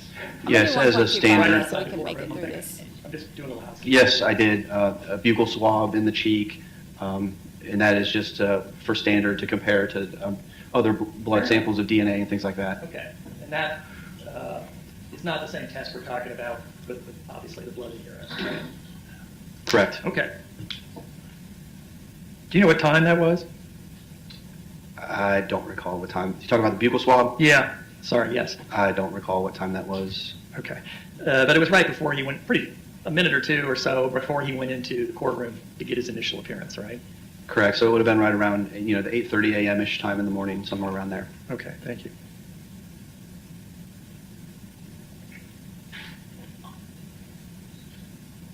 Yeah, it was on June 16th, right? The next day. Yes.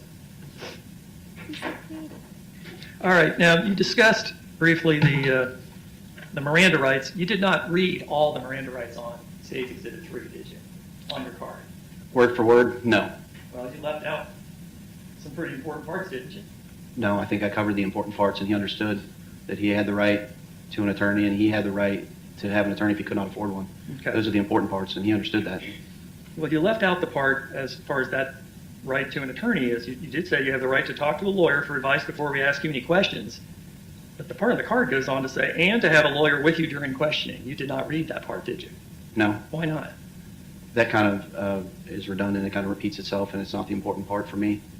Well, Sorry, go ahead. I'm sorry, one's talking about advice before you question, the other's talking about having a lawyer present during questioning, isn't it? Yes. I'm not a robot. I probably should have read the entire card, but I'm not a robot. And then you read, if you cannot afford a lawyer, one will be appointed. Okay, I want to pause real quick. So do y'all think, that, put it in chat, do you think that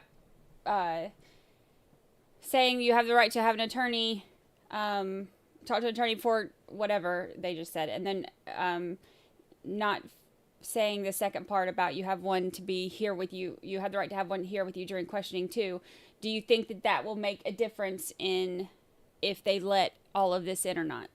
Left out for you before any questioning if you wish, right? Again, yes, I must have left that out. And you did testify that you said, do you understand? You didn't say you understand, he's right, but you said, do you understand? But he'd already said yep before that, right? He said, yep, and I said, do you understand? And he said, mm-hmm, and shook his head, yes. Okay. And then you left out, are you willing to answer some questions, correct? Is that on the card? Well, do you know? I couldn't tell you word for word what's on the card. I could tell you essentially what the card says. What is that, Mr. Staging of it. I'm sorry? Staging Exhibit 3, I'm handing to the detective. Okay. Yeah. Is that a fair and accurate copy? That's it, and yes, it does say, you have highlighted, are you willing to answer some questions? I did not ask that. Okay. Do you know why you did not ask that?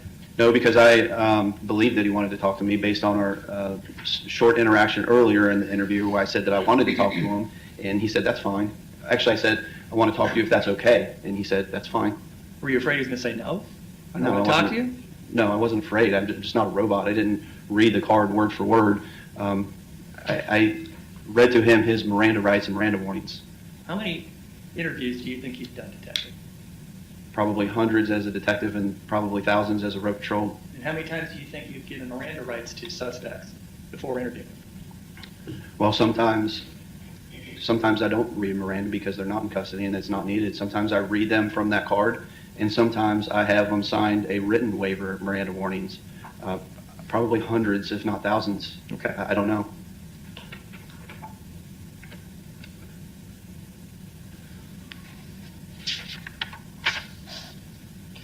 Now, you said that you were, well, I'm going to put words in your mouth, but you just talked about he asked for a lawyer, or whether he asked for a lawyer, what he said in regards to getting a lawyer, and that you were trying to clarify that, I think is how you put it.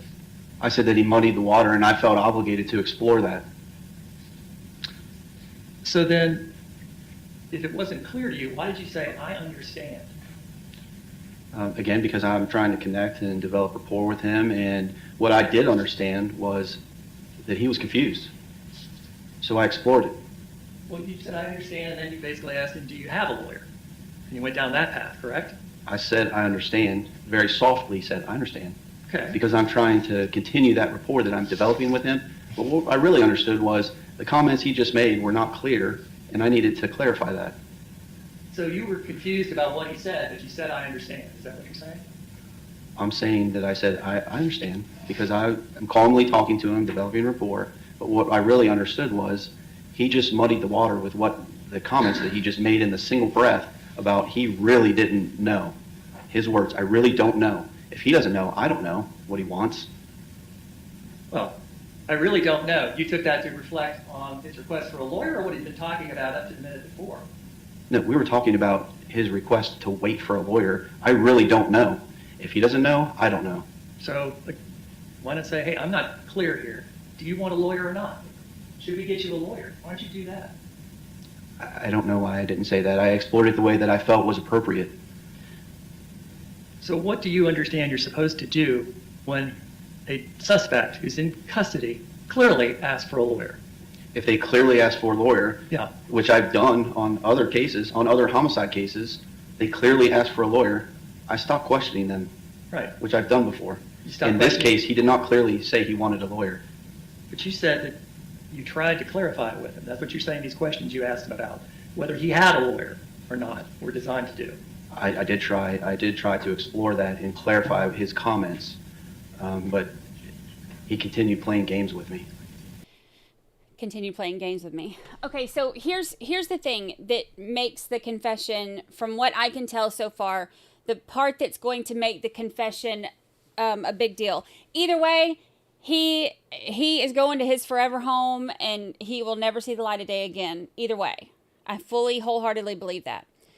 The difference is going to be if the stuff that he said in his confessions isn't allowed in, then they are not allowed to talk in trial about how he specifically told them multiple times in multiple different ways that he had planned this going into it, that he had been planning this for months, that he hadn't even been able to sleep well the night or two before this because it was weighing on him so heavily how he had to, he had to get this done. He had to murder his sons. So these are things that he said. So if that isn't, if none of this stuff is able to come in, that stuff isn't allowed to come in, which is not going to give him an acquittal by any means. It's just going to be a totally different presentation of evidence. Because without that, they still know that he did it, but and the aggravated murder will still stand as, or that's what he's charged with now. But that could open up the ability for the defense to say, this was just a mental health break. This wasn't, this wasn't a planned out murder. And what's frustrating about that is if the defense is telling the jury that he snapped and this was, like a mental health break type moment, insanity, whatever, which he pled not guilty, not guilty by reason of insanity. But if he's saying he's not guilty, and that's their defense that they come with, it's going to be a more not complicated really, but just, it's not going to be as smooth sailing for the prosecution without them being able to show these interviews where he says, yeah, I've been planning this. I've been planning this for months. I've known I had to do this for months. So it would make it a lot stronger and easier for the prosecution to be able to show that to the jury. Then you took him playing games with you by, when you asked if he could name a lawyer, he said his dad's name, Keith Doerman, right? Yes, who's not a lawyer. Right, and then he said Ruby Franklin, and she's in the CIA. Yes, who's also not a lawyer, and somebody who he knows is not a lawyer. Now, this was Thursday afternoon, right? Yes. In fact, you were involved, and we were waiting for a verdict on another jury case in this very courtroom at that point, right? Do you remember that, the Marvin Armbruster case? I do remember. At this point, it's irrelevant. It's irrelevant. So. Well, if you knew how to get a hold of a lawyer, you knew if he didn't have a lawyer, what are you supposed to do? If he doesn't have a lawyer? I mean, you don't think the rule is that he has to name a lawyer or he doesn't get one, do you? If he says, I want a lawyer, I stop my interview. Yeah, sorry, I want to be really clear about this too. The premeditation doesn't have to be, they don't have to have that confession of how he's been planning it for months. Premeditation doesn't mean months or weeks or days or even hours. Premeditation is you made a decision and then you carried out that decision. That premeditation can be done within just a moment. All you have to have is, I made a decision, I acted on the decision, and that's it. It's just, it just can't be like, you hear like the crimes of passion and stuff like that, where you're not even thinking, you just, people just do it or whatever. This isn't that. He chased that baby through a damn field, and, this is, premeditation will still apply in this. Which I've done on other homicide You're investigations. absolutely right. That's my obligation. He didn't say that in this case. So you asked him questions about naming a particular lawyer, and he was not successful in doing that, right? Yes, I was trying to explore those muddy water comments that he had just made to me by asking if there was somebody that I could call What about the public defender's office? You knew where I was, right? You knew where we were. Objection. That's sustained. Did you know how to reach anybody at the public defender's office? Again, objection. It's sustained. It's asking for speculation. Just Well, it's asking what he knows, Judge. pretty much answered this question multiple times that he was trying to explore that. And, so I think we can move on. All right.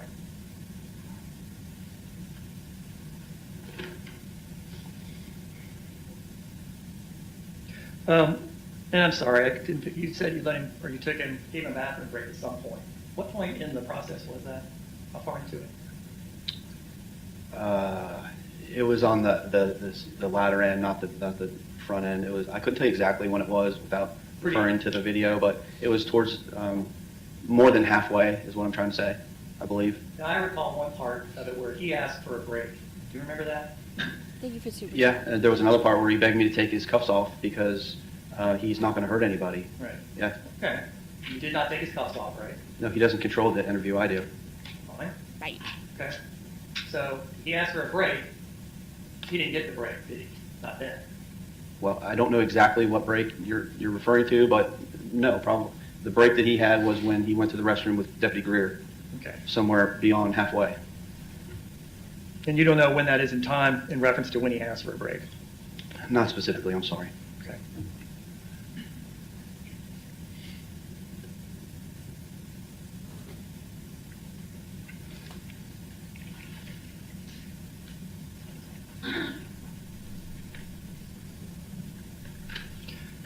Now, at a later point in that interview or interrogation, he brings up the topic of a lawyer again, right? Yes.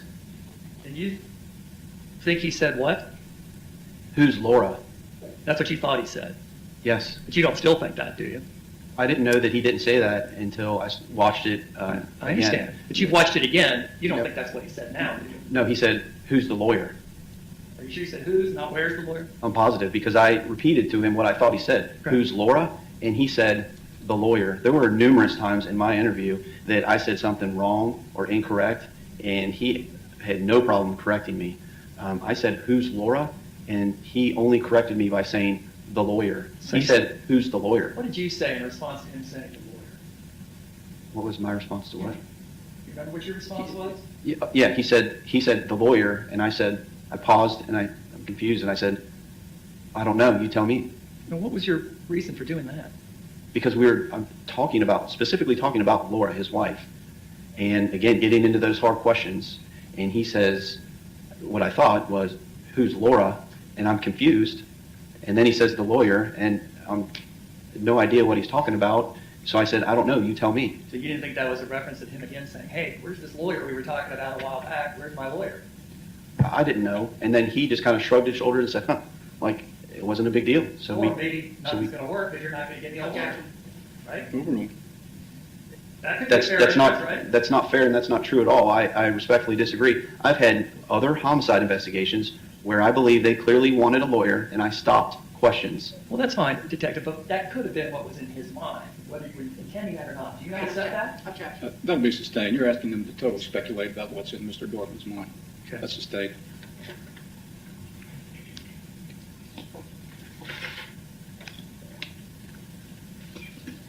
Hey, Ricky Watson. All right. Thank you, Judge. Can you redirect?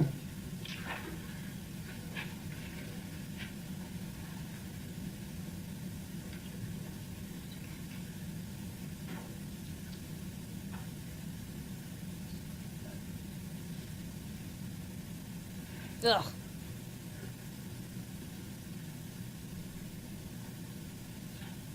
No additional questions, Your Honor. Thank you. Detective, you can step down. Thank you. Thank you, Judge. Counsel, it's about 1:45. I don't know if we want to take a full lunch break or want to take a short break. What's your pleasure at this point? I don't know what additional time we need. I mean, we need to take a short break no matter what, as far as I'm concerned. But All right, I think short everyone's break. going to a short break, Your Honor. okay, so about 50 issues there. Skip forward.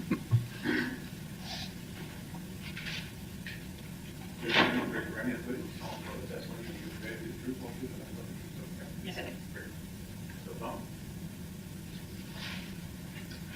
This one, I'm going to get Jessica, we can talk about this, Jessica here. Okay. Didn't somebody I interview his dad? I'm trying to remember. I feel like Go ahead. Thank you. Maybe I don't Good remember that right. afternoon, ma'am. Good afternoon. Would you please say your name and spell your name for the record? My name is Renee Butcher. Renee spelled Renae, and Butcher's Butcher. Okay. And where do you work, ma'am? I work for Child Focus. Okay. And what is your occupation for Child Focus? I'm a social worker. Okay. And do you work at the Claremont County Jail on occasion? Yes, I'm the jail liaison at the Claremont County Jail. Okay. And what does a jail liaison do for the Claremont County Jail? I actually interview inmates to see if they can be better served in positions out in situations other than jail, to see if they need mental health treatment or drug and alcohol treatment or any other resources, and try to link them to those resources. Okay. Is this sort of linked with mental health, ma'am? Yes. Okay, great. And would you be considered a social worker, ma'am? Yes, I am a licensed social worker. Okay, thank you. And how many years have you been a social worker? I thought I remember that. 40. 40? Great. How long have you worked in conjunction with the Claremont County Jail? 8 years. 8 years? Okay. Almost 9. Going on 9 years. Okay, going on 9 years. And at that entire time, were you a jail liaison, ma'am? Yes, Okay. Are you employed by Claremont County? No, sir, I'm employed by Child Focus. Okay. And so are they contracted out to do, are you contracted in? How does that work? I'm there on a program offered by the Claremont County Mental Health Board. I see. Okay, great. Thank you. June 15th, 2023, you were working in your capacity as a jail liaison? Yes, I was. Okay. And at that time, were you asked or assigned to speak to an inmate by the name of Chad Doerman? Yes. Okay. And why would you speak with the defendant on that day, man? What was your purpose? When individuals come in charged with serious crimes, they ask that I just get a baseline of how they're functioning and see if they need any services. Okay, great. And is that what you did in this case? Yes, sir. Okay. Sir, or ma'am, when you, we say the person Chad Doerman, do you see him present in the courturroom today? Yes, I do. Okay, would you please point Punch to him. So no, the record reflect Ms. Butcher's identification of Mr. Doerman. Okay, great. Thank you. Ma'am, are you are familiar with the concept of levels in the Claremont County Jail? Yes, I am. Okay, what are levels? Levels are determination made if the individual is considered to be at risk for suicide or harm to himself. Okay, so what are the levels? How many levels are there? There are 2 levels. There's a level 1 and a level 2, level 2 being the most severe. Okay, so a level 2 inmate would be one that is dangerous to himself or others possibly? Is that correct? There's concerns that he's at imminent risk of harm to himself or others. Okay, but level 1 would be just a baseline of all regular inmates that there's no concerns for? No, level 1 there would be concerns, but they wouldn't rise to the same level as level 2. Okay, thank you. Okay, great. I didn't understand that. Thank you. Do you recall when you spoke with Mr. Doerman where you were, meaning where in the jail? We were in his cell on booking. Okay, he had a cell in booking? Thank you. Are you familiar with a Deputy Schmeez? Yes, I am. Okay. How do you know her? She's one of the corporals in the jail. Okay. So you were familiar with her on that day? Yes, I was. Great. Was she present with you on that day? Yes, she was. Okay. Would that be unusual, ma'am? Not if I'm interviewing somebody in booking. Okay. And can you explain that for the court? If the inmate's being interviewed in the booking or the classification section for security reasons, there's a deputy with me. Okay. And that is for your protection, is that fair to say? That's for my protection, yes. Okay. But also the defendants as well? Yes. Inmates? Okay, great. Thank you. Okay, so this is the other part that they were talking about. Remember they said that he had the 2 conversations, one with the nurse and one with the liaison, which is her. And she said, they just pointed out that they have the COs that are there for protection, of course. So they were saying this is one of the HIPAA violations because he was talking to her about mental health stuff or whatever. And the body camera of the CO who was there observing this for her safety, it recorded it. So this is one of the HIPAA violations. The other one was a conversation with a nurse. And yes, he was given bail. He's not out on bail, but he was given bail. It was $20 million. It's the highest bail to ever be set in Claremont County.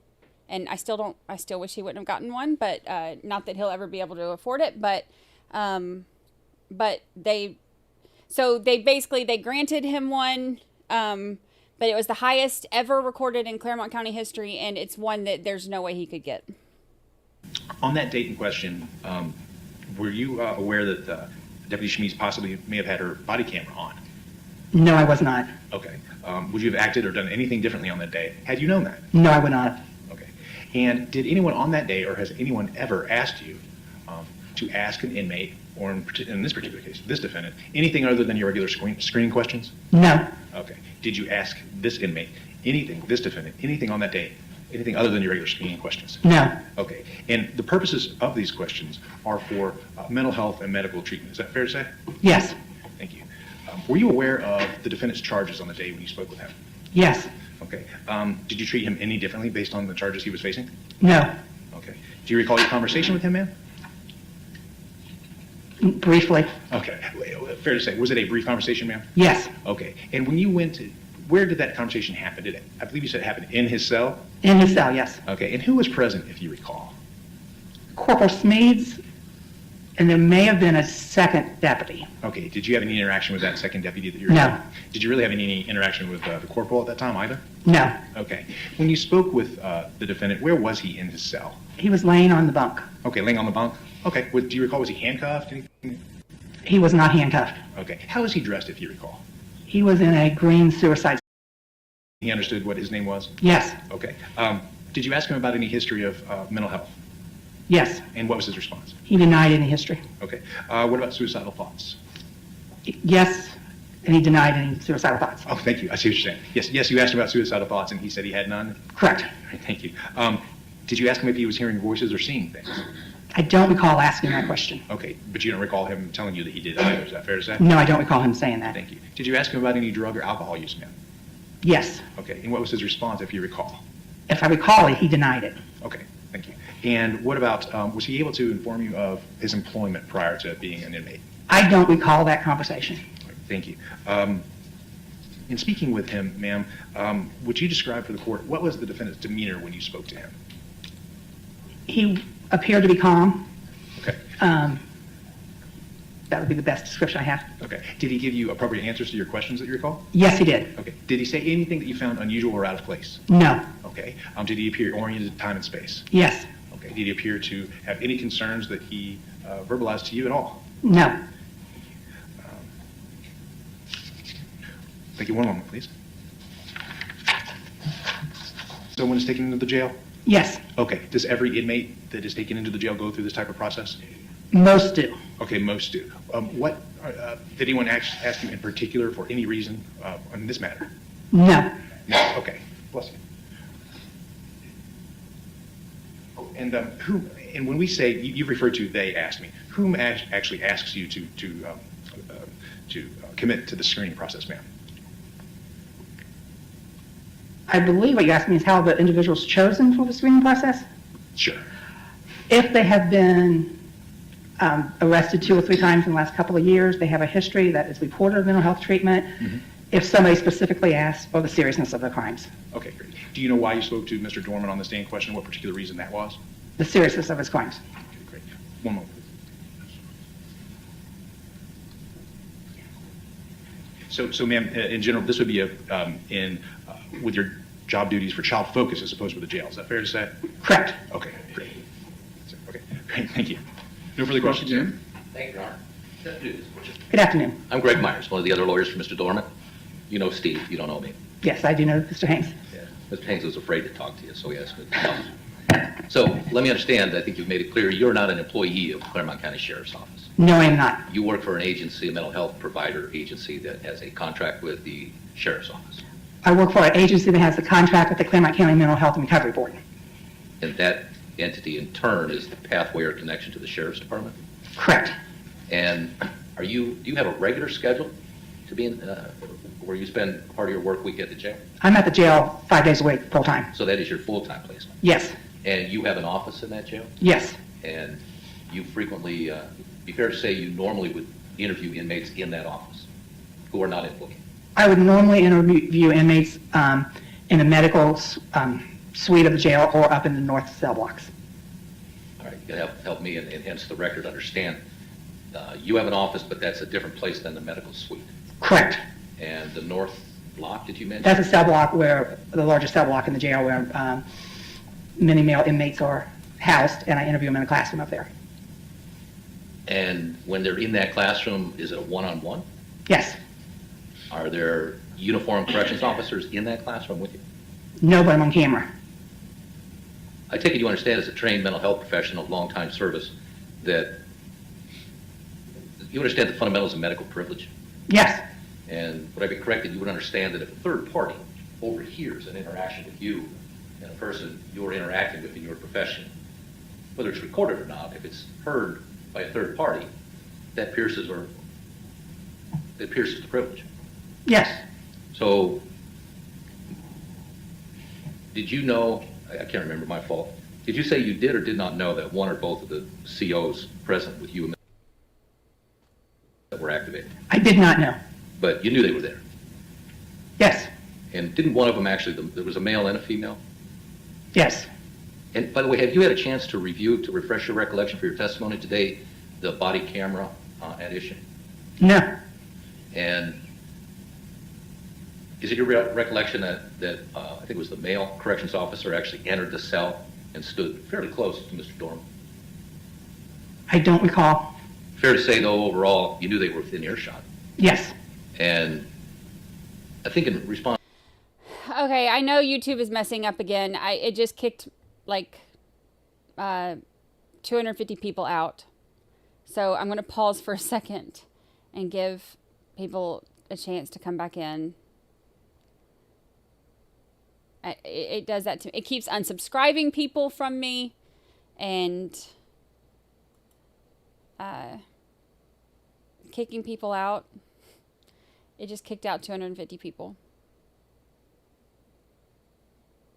So I'm going to give it just a second so people can... It showed you the stream ended?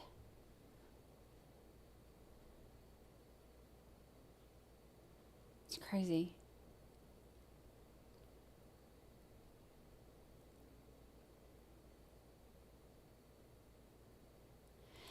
Right now, the trial is estimated or expected to be July 8th, I think is when it's scheduled for.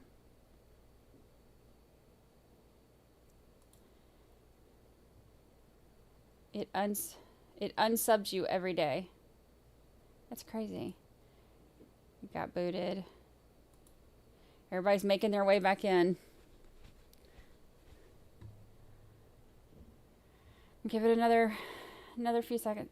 Oh, you got redirected to lawyer, you know. See, it's like kicking everybody out of here and just sending you somewhere else.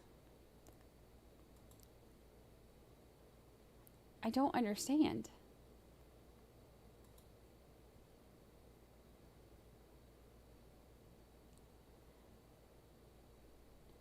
Everybody's starting to make their way back in.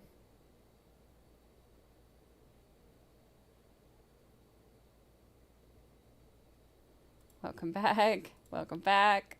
Welcome back. Welcome back. I'm not kicking y'all out. I'm glad you're here. I'm just waiting on all 250 of you to get back. Well, not all 250. But it sent you to 48 hours. Where else did it say? Somebody got sent to lawyer, you know. You got sent to 48 hours. So weird. So weird. Welcome. I'm just like, come back. Y'all come back. Come on.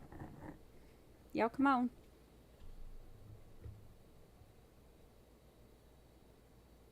All right. Here we go. On direct, you don't do your mental health screening for every incoming inmate in that facility. Is that fair? There are subsets of folks, I think you click some of them off, people maybe who have been arrested a couple of times in the fairly recent past, maybe have a self-reported history of mental health, correct? Correct. So if those types of folks are low-end offenders, you may interact with them and conduct your mental health screening, even though it's not an aggravated or serious offense. Correct. Conversely, is it routine for every incoming inmate charged with serious offenses for you to screen them? That's a bad question. Most of them, yes. And so not all, but most of the serious, by serious, be fair to call that also high-end felonies. Correct. Okay, so most but not all. Correct. Who determines the most but not all? Typically, those are the individuals that get out on bond very quickly. So if they're in there... So even if it's like a homicide or a very serious felony offense, the ones that get out quickly, you wouldn't have a chance to interact with them. Correct. But if they're in there on, say, for example, a homicide case, do you interview all inmates accused of a homicide? Yes. And when they're not being held in the booking, you interview them in the medical suite or the classroom? Those that would be in the medical suite. And in the medical suite, I think in the classroom, you indicated that's a one-on-one, Mhm. right? And I think Mr. Hayes and I have been in there with another client. It's a room maybe the size of this courtroom, if not bigger. Correct. And in that room, it's subject to the eye in the sky security camera. You know that's there, right? Yes. And the inmate is the inmate when you do the one-on-one shackled. Not in the classroom. How about with the medical suite, when you're interacting with the inmate to do your screening in the medical suite? Is there a corrections officer within earshot of that interaction? Yes. Has any of these protocols you've described, both now with me and before on direct, have they changed recently? No. When you're in the medical suite, give us a feel, give the record a feel, if you can, by reference to this courtroom. How big of an area is that? Half, third, more, bigger than? Probably half. Okay.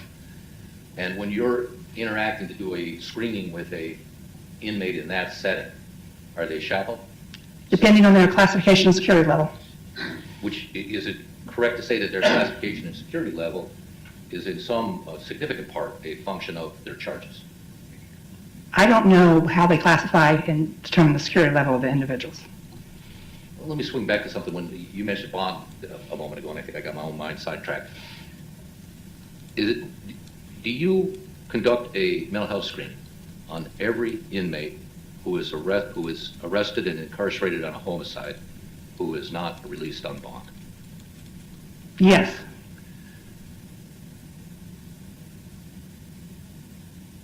And there are some inmates who you follow up with. In other words, you do more than just an initial screening. Yes. For example, to provide your professional input on their level 1, level 2.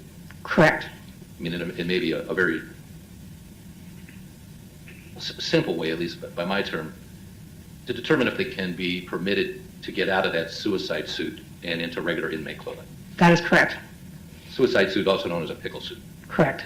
It's kind of a heavy, I mean, how would you describe it? It's Velcro. What's its main purpose? Let me just ask you to put that in the record. It's an inmate that's tear-proof. They can't tear a string off of it. To hang themselves. To hang Can't strangle themselves. themselves. Yeah, it's thick and has Velcro, and there's just no way to strangulate yourself with it. Correct. And then eventually, many inmates who are put into the so-called suicide suit initially, eventually are assessed such that they no longer need to be in that suicide suit. Correct. Now here, when you saw Mr. Doerman, you saw him on June 16th of 2023. Correct. And I know you mentioned you didn't go back, or I'm not judging you for it, I'm just observing, you didn't go back and look at that body cam. But if the body cam indicates that your encounter with Mr. Doerman occurred around 1:33 or so, early afternoon, would that be consistent with your recollection? Yes. Flashes are By that time, feed. some other persons inside that jail organization, the chain of command, had already decided Mr. Doerman needed to be at that time in the suicide suit. Correct. And he had been processed into the jail. Do you know that was earlier the evening before? I do not know that. Do you know when he had actually been processed into the jail? No. Do you know whether by the time you met with him about 1:30 in the afternoon on the 16th of June, he had already made his first appearance in court? Yes. Okay, how do you know that? Do you go out of your way to acquire that before you interview, or just general knowledge? Just general knowledge. I mean, it's a high-profile case. There's a lot of media coverage on Mr. Doerman's case initially, correct? Correct.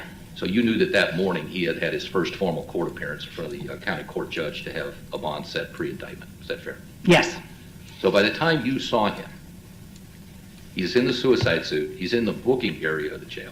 And just again, for the record, because if somebody reads this record someday, they probably, some won't be familiar with that jail, but there is in that jail what I think we could broadly call, and we are calling, the booking area, correct?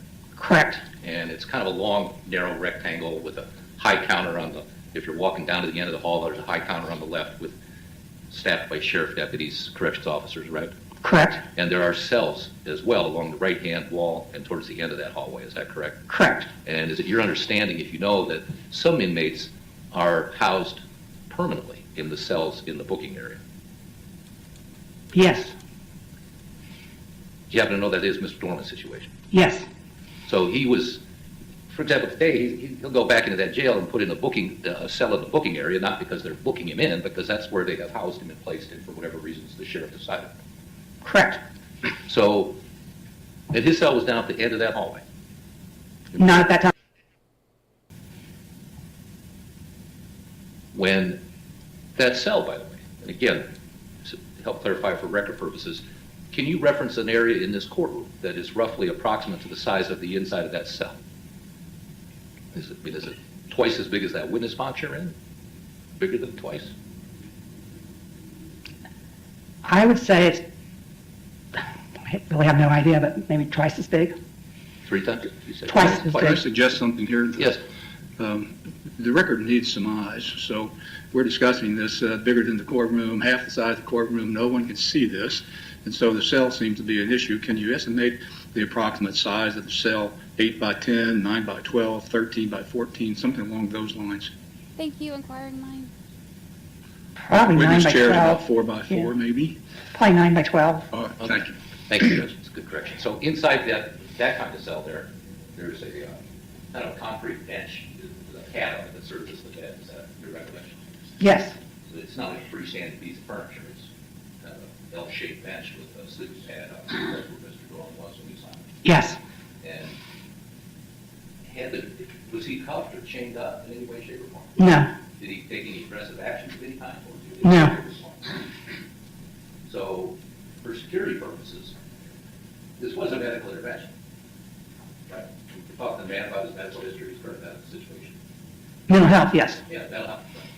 So, mental health professionals are covered by the medical, broadly speaking, the doctor-patient privilege, you know that. Right. So here, did you ask the CO who actually entered that relatively small cell not to do that? No. Did you question either of the COs, I think female, male, whether their body cams were rolling at the time? No. When you responded to Mr. Clay that...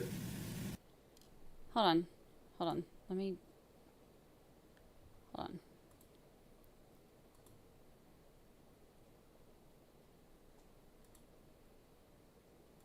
The answers he seemed to give you were appropriate. Do you have any personal knowledge, professional knowledge, we put that way, whether they were accurate? No. So you, like many mental health professionals, and especially if I agree with you, you would, that at the front end of these kinds of screening, you're not taking a deep dive into somebody's mental health history, you're just asking basic protocol questions that are routine. Correct. So whether or not you're receiving accurate information about prior mental health status that's all purely self-reported to you. Correct. Self-reported as opposed to legal research or get third party people to ascertain its accuracy. Correct. And you wouldn't normal in this kind of situation. No. In your experiences, in your career, whether with inmate population or otherwise, would it be fair to say you've encountered people whose initial self-reporting seems to be accurate and you learn later on it was not accurate? Yes. And sometimes that's because of malingering. Yes. Meaning they were faking it, they were lying to a mental health professional, right? Correct. And sometimes it's because at those first interactions, they might have been in a state of mental health, acute mental health, something or other, some sort of, maybe not full psychosis, but something was interfering at that moment of time with their ability to accurately report. Yes. And you don't know one way or another whether that was happening with Mr. Doerman. Correct. He was calm in the circumstances. Yes. Was it a flat affect? I don't recall. And flat affect, that's sort of a term of the trade for mental health, right? Correct. Can you just tell us what do you understand that to mean? What do I understand flat affect Yeah, mean? why do people in your profession, why do you note that one way or the other? He's not, somebody that has a flat affect is not expressing any fluctuation in emotion in their voice. You know, it's kind of very monotone. Which, if I'm correct, that can be an external manifestation, a sort of a demeanor manifestation or an alert to you as a mental health professional. Something might be going on. Correct. Something going on in terms of mental health maladies or an acute situation or a chronic situation. Correct.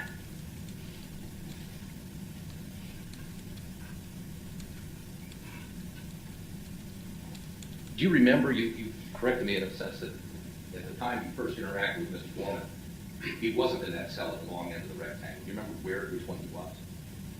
Which cell he was in? He was directly across from the booking desk. Okay. I can't tell you exactly which cell he was in. So when that door opened and you stood there, your back was to the booking desk. Correct. Now, how about that distance? Is that the distance again, more than the width of the witness box? The width of the hallway, this is what I'm asking. Probably 6 feet. And in addition to the male, well, if the video indicates a male CO had walked into that cell, I trust the video speaker itself. Right. But you do remember the female, which that she was, right? Yes. And they stood behind you closer to the counter of that elevated, the counter booking area is kind of an elevated counter, correct? Correct. If you're standing on the floor in front of it, for most people, it's up above the mid chest and top of the counter. Yes. If they had stood back by that cell, back at the counter, and you stood in the doorway and talked with Mr. Doerman or anybody else in this situation, that would have been more private. Correct. When you were in, can you get an approximation that there is a rough percentage of your screening interactions with inmates that have occurred in the booking area? I mean, is it common, rare?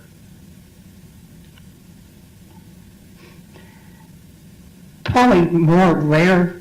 Okay. And are you familiar with the quote, the booking process at the jail, what that means in terms of their jobs? No.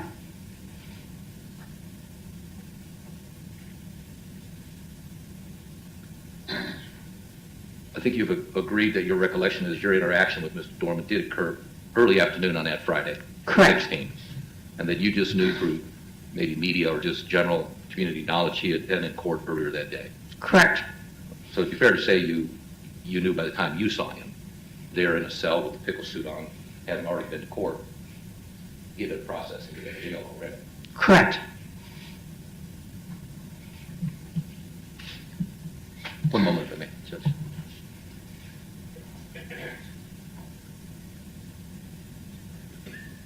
Okay, this guy. Hi, Kaylin. Hello, welcome.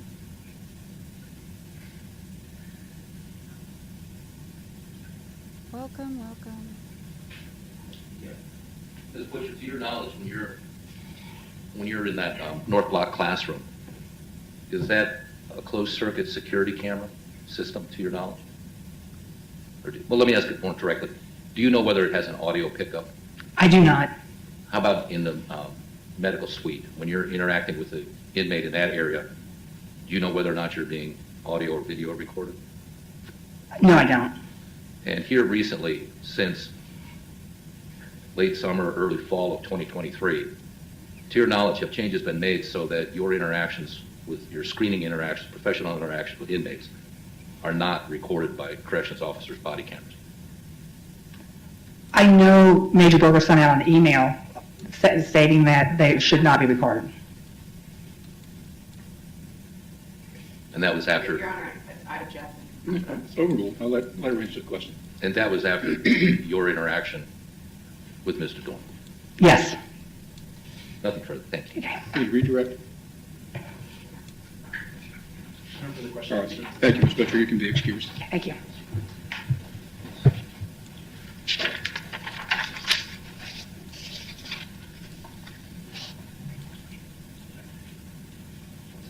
State call for Melissa.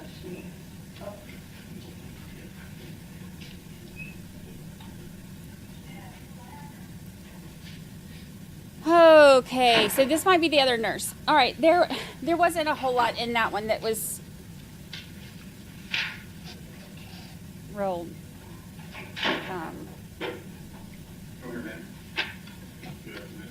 earth-shattering. The biggest thing is going to be Detective Michael Ross and the reading of the Miranda rights. Yes, sir. Good afternoon. Can you please state your name and spell both your first and last name for the record? Melissa Schmees, SCHMEES. And can you spell your first name too for us? MELISSA. And how are you currently employed?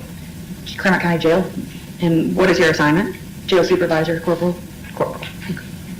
And how long have you been a corporal with the Claremont County Jail? Approximately 20 years. And what are your duties as a corporal with the Claremont County Jail? Oversee daily operations, ensure manpower, staffing, policy and procedures followed throughout the shift. And I believe you indicated you're a supervisor? Correct. Okay. What does that mean?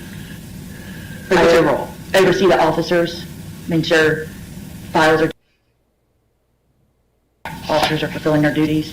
How many officers do you oversee? Approximately any given day between 18 to 20. Have you ever heard the term first line supervisor? Yes. What does that mean? Some refer to the corporals as a first line supervisor. The corporals in the sergeant's groups, some refer to us as that. Okay. And do you, the officers that you supervise, do they work in a particular area of the jail? They're given daily assignments so they can rotate throughout the day. Okay. Some days they might work booking, some days they might work housing units. Okay. And so are you always in a specific area of the jail as part of your duties? No, myself and one of the other supervisors, we rotate. Okay. So do you also rotate between booking and housing? Correct. Okay. And are you a sworn officer? We're administrative supervisors, sworn by the sheriff to serve paperwork, but I'm not a sworn officer of the law. Okay. So you do not have arrest powers? Correct. All right. And as a supervisor, do you work a specific shift? Generally 7A to 7P. All right. And is that 5 days a week, or how does that work? We work rotating schedules. We work 2, off 2, work 3, off 2. Okay. So the days that you're actually in the jail kind of change every single week? Correct. Okay. And when you're on duty, do you wear a uniform? Yes.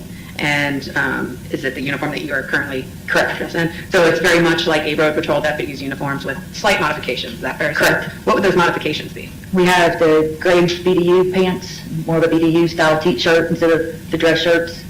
And do you wear like a gun belt, a radio, or anything like that? We have a radio, and supervisors have body cameras. Okay. And some line officers have body cameras. Okay.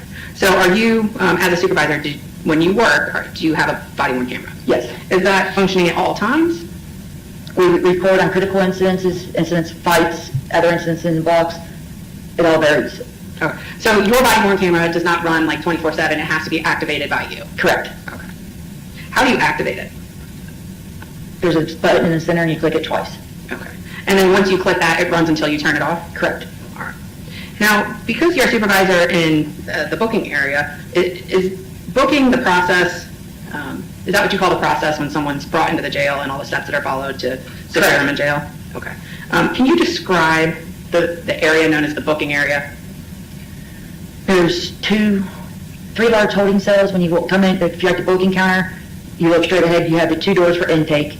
To the left of those doors, you have a large holding cell on the right, a large holding cell on the left, 3 individual single cells on the left. To the right of the incoming booking area, you have 2 single holding cells. At the end of the counter, there's a hallway, and then you have another large holding cell. And what happens in the large holding cells? What are those for? Generally speaking, it's when inmates come in, possibly when they come in to be processed, we put them in all the holding cell together. We get them, that's where we prep court. When court's getting ready to go out to court, we bundle them, shackle them, and we use them in the holding cells. Okay. So the large holding cells are kind of used when a bunch of inmates are initially brought in until they're assigned a more permanent housing location? Correct. And then also for when you're preparing inmates for court? Correct. Now, the individual cells, you have to forgive me, how many individual cells did you say there were? 5. Okay. And what are they used for?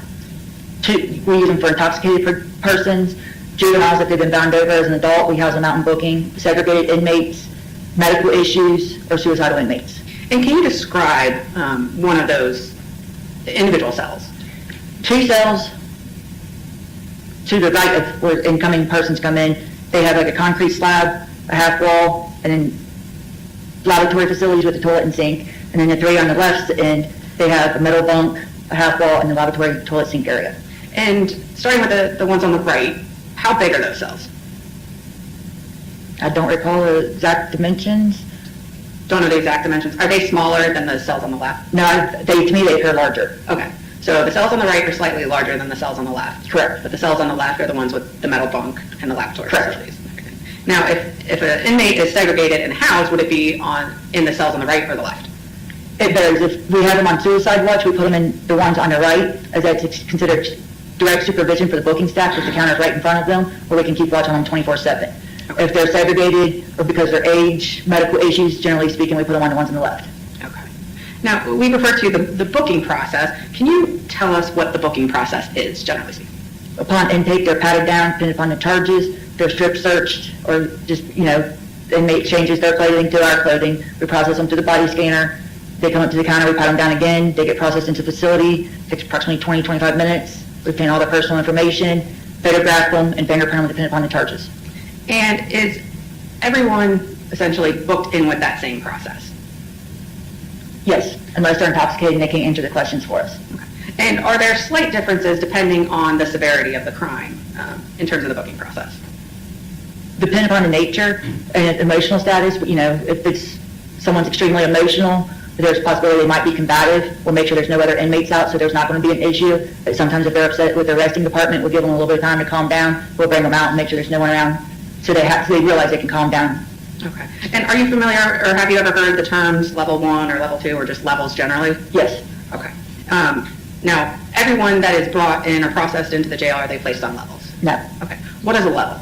A level 1 is someone we consider a risk of self-harm. Either it could be they've admitted to mental health issues where they've attempted self-harm in the past, but they're denying any current thoughts or recent attempts of self-harm. Level 2 is extreme self-harm, an extreme watch with.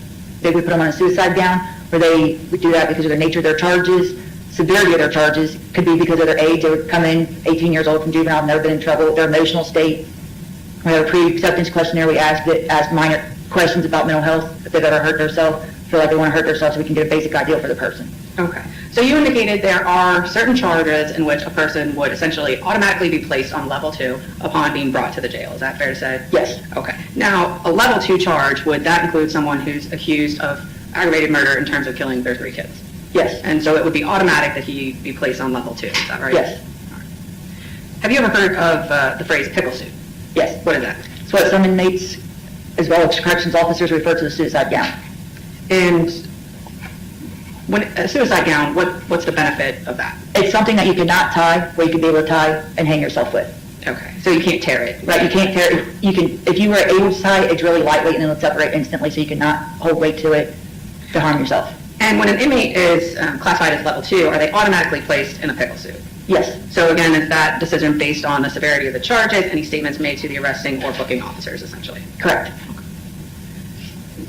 Now, were you employed in your current position as corporal with the jail on or about June 16th of 2023? Yes. And were you present, or do you have someone by the name of Renee Butcher? Yes. Okay. And were you present when Ms. Butcher spoke with the defendant in this case? Yes. Now, is it part of the standard process after someone has been admitted to the jail to have Ms. Butcher speak with them? And to your knowledge, what's Ms. Butcher's position? Mental health liaison. Okay. And so again, to your knowledge, what does she do with inmates who are on various levels? She sees them regularly and makes sure that they're not a threat to themselves or someone else. If they have past mental health and are being treated for mental health, she'll follow up with their mental health providers to ensure that they get their medications regular and they can keep on their care and treatment. Okay. Now, when you were working on the 16th and Ms. Butcher had contact with the defendant in this case, did you accompany her to the defendant's cell for that contact? Yes. And why did you do that? When inmates, when they're incarcerated, we ensure security, make sure not just the inmate's safe, but also the contract personnel, which Renee is. Okay. And is that for every inmate, or does that change based on the severity of the offense? We go into the cell and booking, yes, we have an officer standing there. We have a medical officer assigned daily, so when inmates go to medical, the officer is in medical with them as well. Okay. And when you accompany Ms. Butcher into a cell or near a cell for her to conduct an assessment, especially with an inmate who's charged with a severe crime, do you activate your body-worn camera? Yes. Okay. And why do you do that? To ensure the safety of myself as well as the inmate, its mental health, or medical, whoever's in there, and you said there was no accusations of anything physically being done to anyone. And at any point in the course of your employment, do you instruct Ms. Butcher with what to say to inmates? No. Do you ever instruct her how to conduct her assessments? No. And based on your experience in the jail and with these assessments, was the defendant treated any differently due to his the accusations against him? No. When you do attend one of these assessments, do you write down what was said? No. Now, were you present on another occasion when the defendant called medical to his cell? Yes. They followed policy. And do you recall what he called medical for? He was complaining of chest pains. Do you recall who responded for that? Nurse Griffin. When an inmate complains of some kind of medical issue, such as chest pain, what is the protocol? We have to activate our body cam if we consider it a possible critical incident, just to ensure if the inmate needs to be transported to the hospital, we can give the hospital all documentation so they can see what their complaints were. And have you ever had inmates who kind of fake a medical emergency that cause an issue? Or fake a medical emergency to get out of the jail? Not that I can recall. Okay. And since it's your policy to activate your body-worn camera in case it's a critical incident, did you activate it in the situation where the defendant was complaining of chest pain? Yes. And did you accompany Nurse Griffin into the cell just to make sure that you reported anything that possibly could have been a critical incident? Yes. And again, did you speak with the nurse in terms of telling her how to conduct her medical treatment of the defendant? No. And did you ask the nurse to ask any specific questions about the allegations against Mr. Doerman? No. And to your knowledge, did the nurse ask any questions that were not relevant to medical treatment? No. And at any point, to your knowledge, whether it was based on the assessment by Ms. Butcher or the medical treatment provided by Nurse Griffin, was the defendant hospitalized? No. And both of your interactions were filmed on body-worn camera and in their entirety, is that correct? Correct.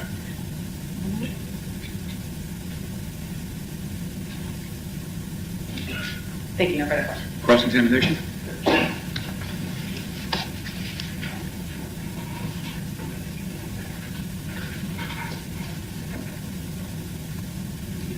Afternoon.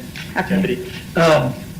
So the body-worn camera that you were wearing that day, when you switch it on, there's not like a light or anything that shows to the person other than you.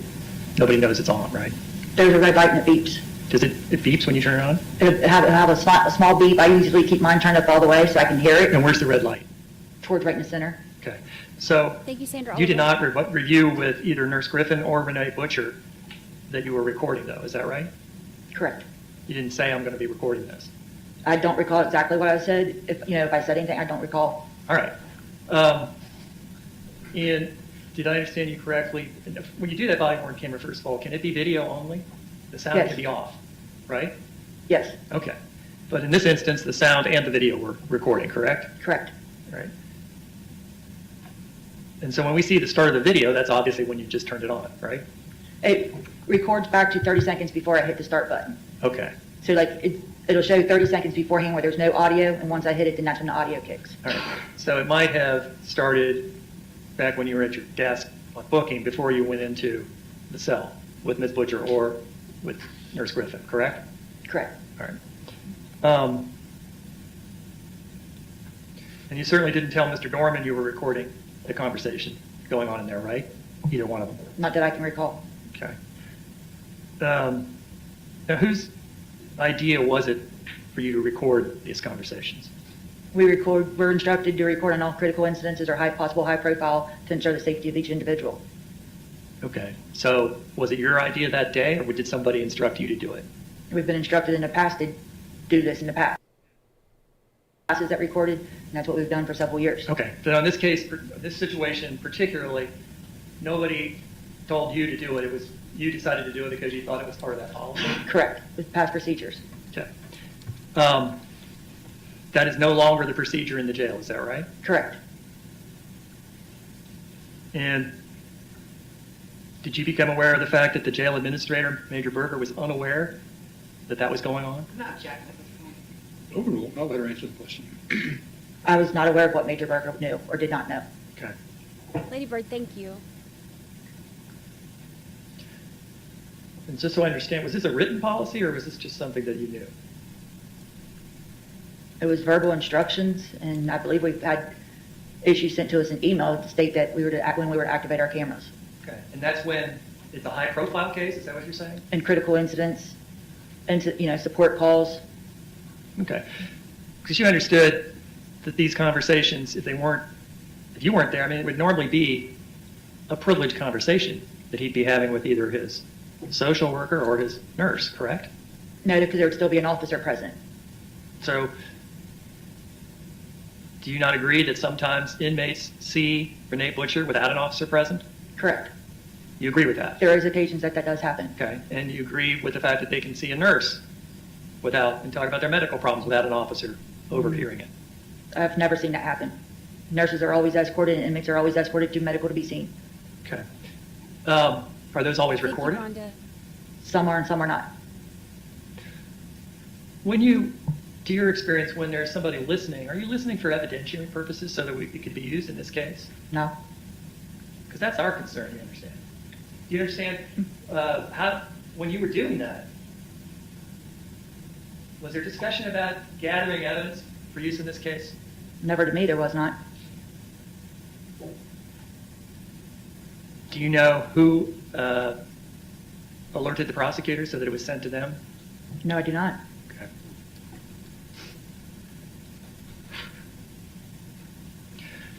Now, when he saw Nurse Griffin for what was chest pains initially, right, the complaint? Correct. Okay. You actually did ask a question yourself of him. Do you recall that? I asked how long you had issues, because we've had inmates in the past that'll say they've had issues for a long time and don't bring it to our attention. So I wanted to make sure that he was seen properly and timely. Okay. So you did ask that question? Correct. All right. The reason I'm asking is on the video, it's not, I think it's you, but I want to make sure that was you. The only Yes, I other believe it female was. in there Yes. was Nurse Griffin, right? Correct. Okay.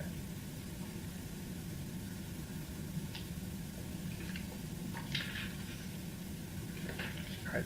Thank you.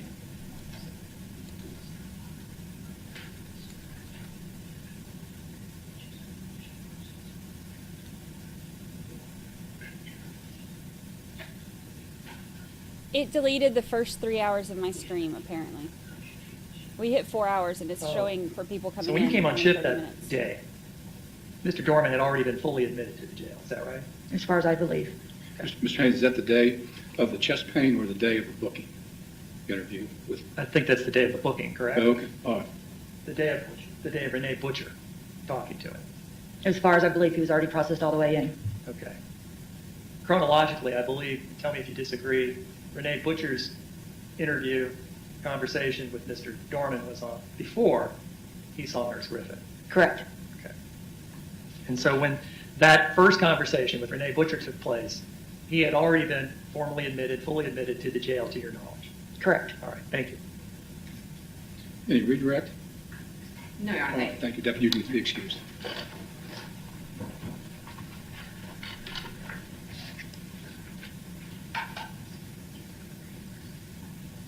We'll call Amy Griffin.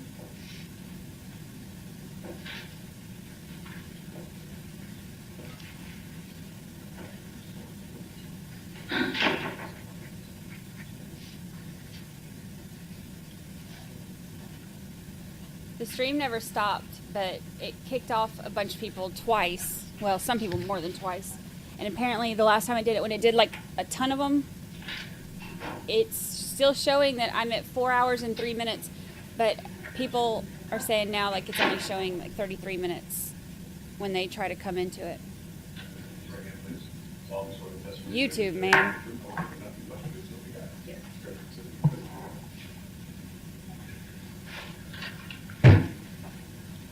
Microphone's okay, doesn't need any adjusting, just talk loud, so the judge may hear you. Okay. All right, good afternoon. Good afternoon. Can you please state your name and spell both your first and last name for the record? Amy Griffin, AMYGRIFFIN.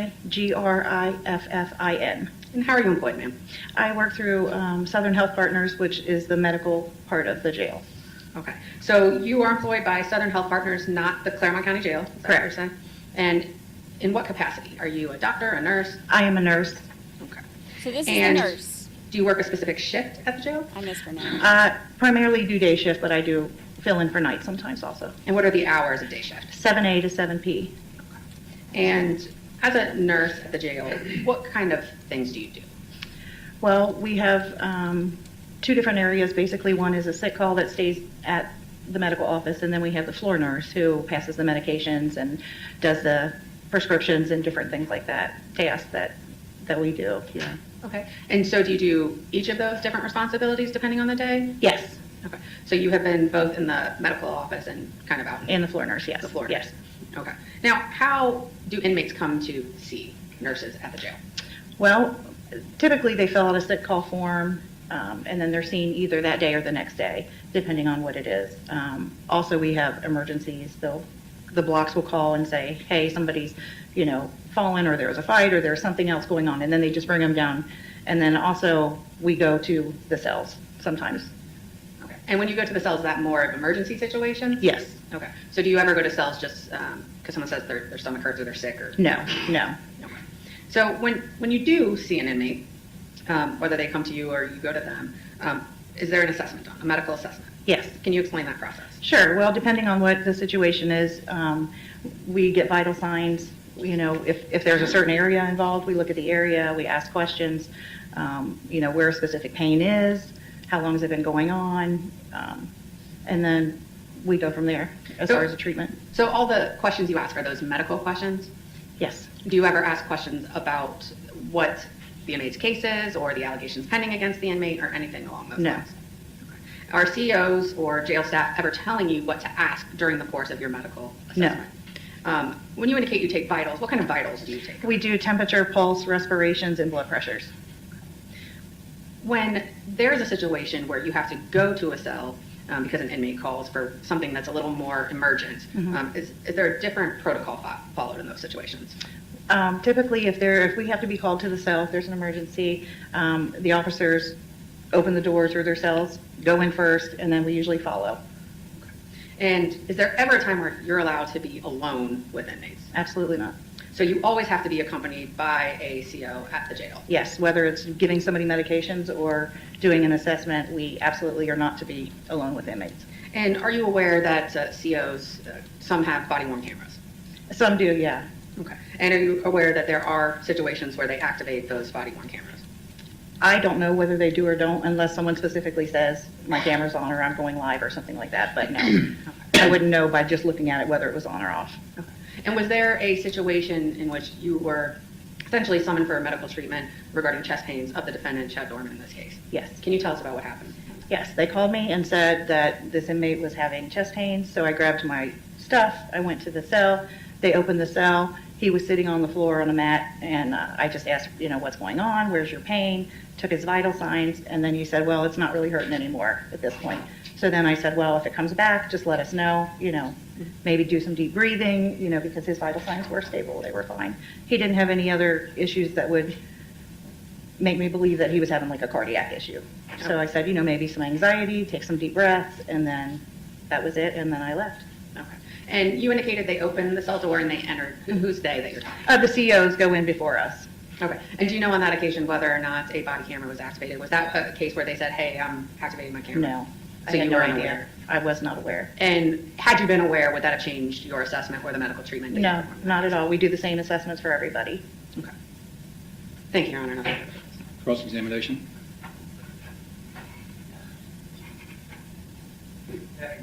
Good afternoon. So, you didn't consent to the recording. You just didn't know about it, right? Correct. So is it impossible in your mind then for a patient to have a privileged conversation with someone, a medical person such as yourself? Okay, so. In the jail? Okay.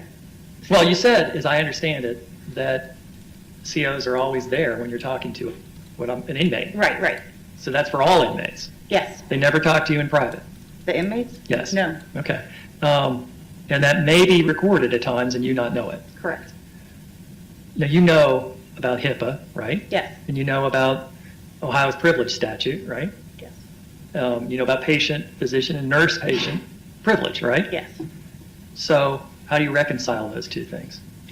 Well, it's just a safety issue for everyone involved that the officers have to be with us. It's a policy that we follow.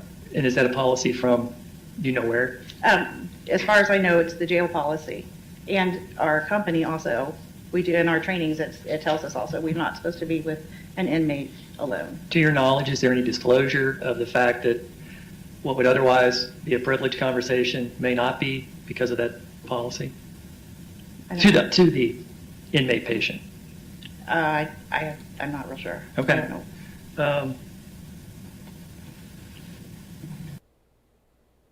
Of whether the recording part of it is not taking place anymore?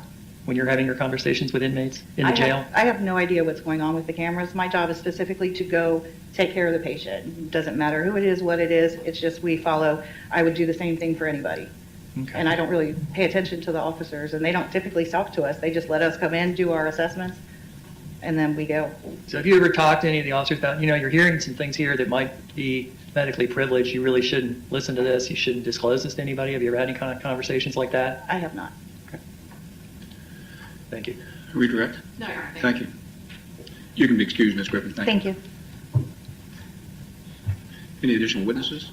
State has no further witnesses, Your Honor, at this time for us. In the little thumb drive that I have with the exhibit list, all of these are on this thumb drive, and these are to be admitted, correct? Correct. Now, we have one additional stipulation to offer. Okay. And that is that there are other body-worn cameras that would indicate that the booking process at that jail began for Mr. Doerman on June 15, 2023 at 9:06 and a half p.m. roughly. Approximately 9 In his military time, it was... Is that on this thumb drive? No. I think we're just stipulating to the time the booking process began, Your Honor, not Okay. to the actual video. But we agree that the booking process began June 15, 2023 at approximately 9:06 p.m. The military time on that was 21:06:33. Correct. And then on this thumb drive that I've been given, we'll have the interview interrogation by Detective Ross. It'll have the body-worn cameras of Deputy Popham and Deputy Rudd. Correct.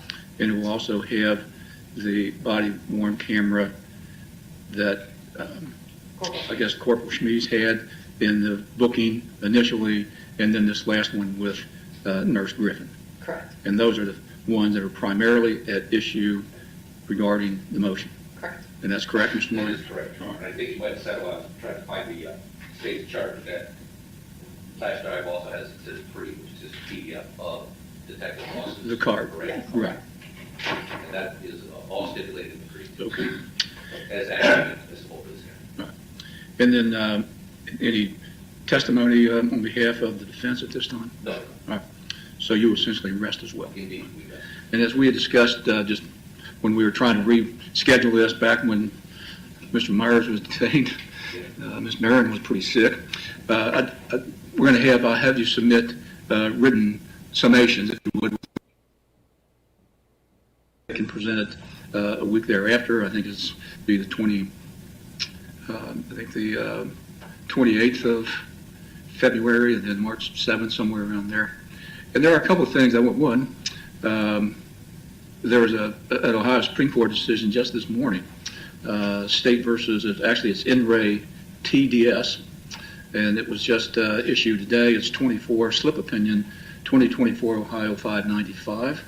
It involves a juvenile situation, but it covers a number of the issues that have been raised, primarily regarding appropriate Miranda warnings, knowingly, intelligently waiving Miranda warnings, potentially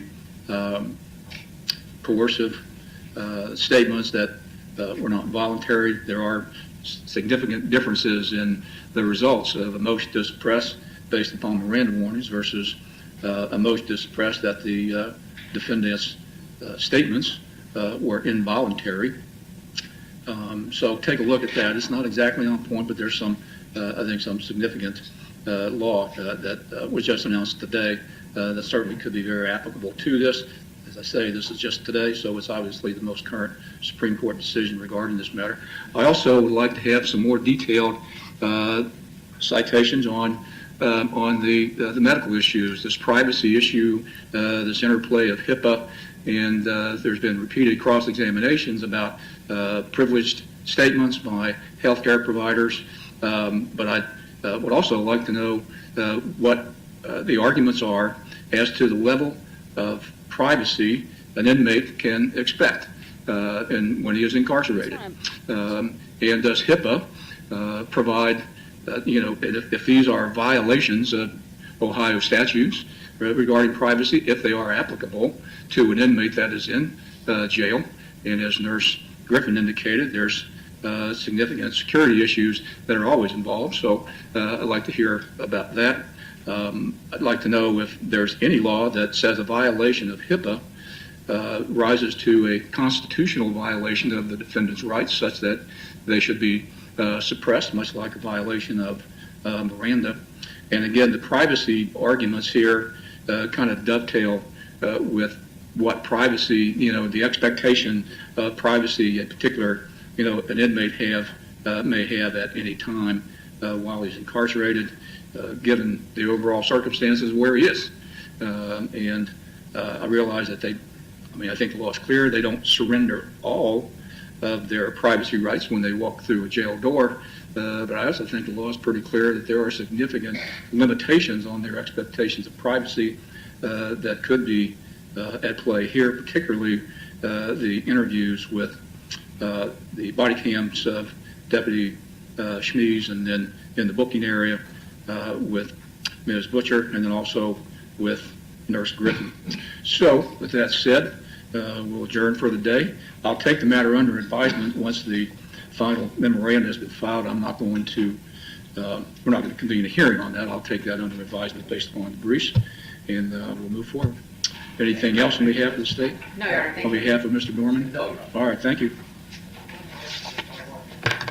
Thank you, Vicky. You're welcome.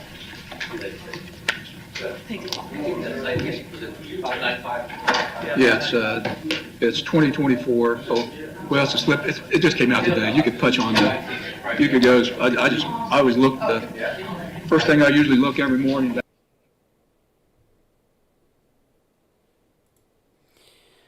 Well, that is the end of that one.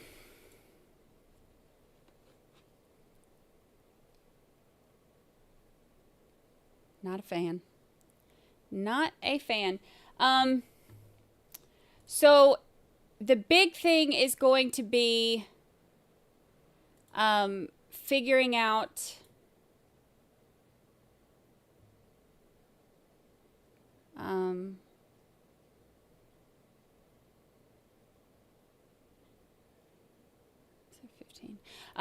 figuring out if the Miranda rights, with him not reading the whole card, figuring out if that is going to affect all of his confessions and everything coming in. So, I don't know. We'll see. All right. So,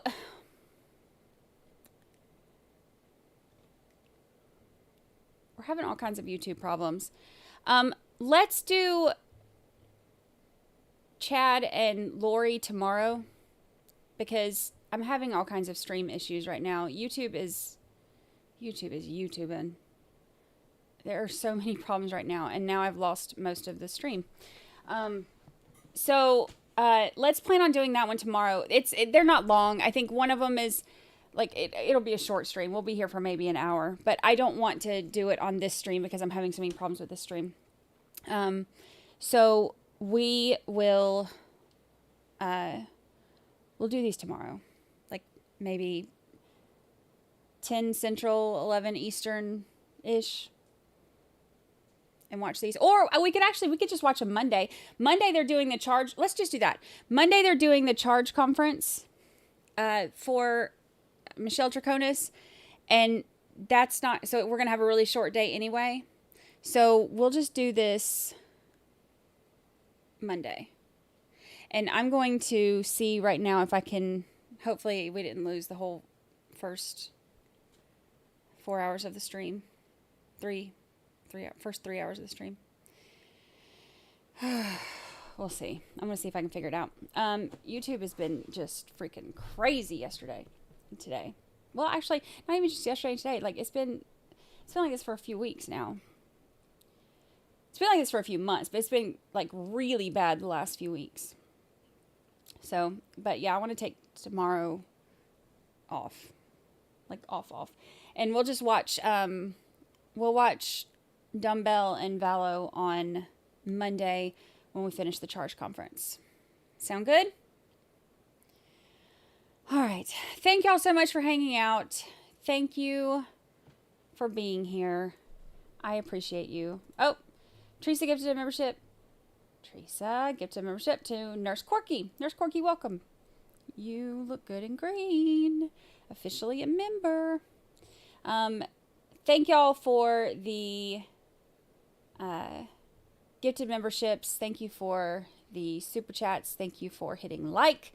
Thank you for hanging out. And thank you for dealing with YouTube issues with me.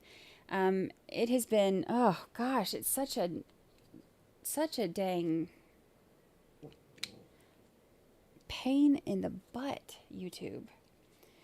Especially kicking people out. There were two, like, I have like an analytics thing and I can pull, and it's like everybody's here and then bam.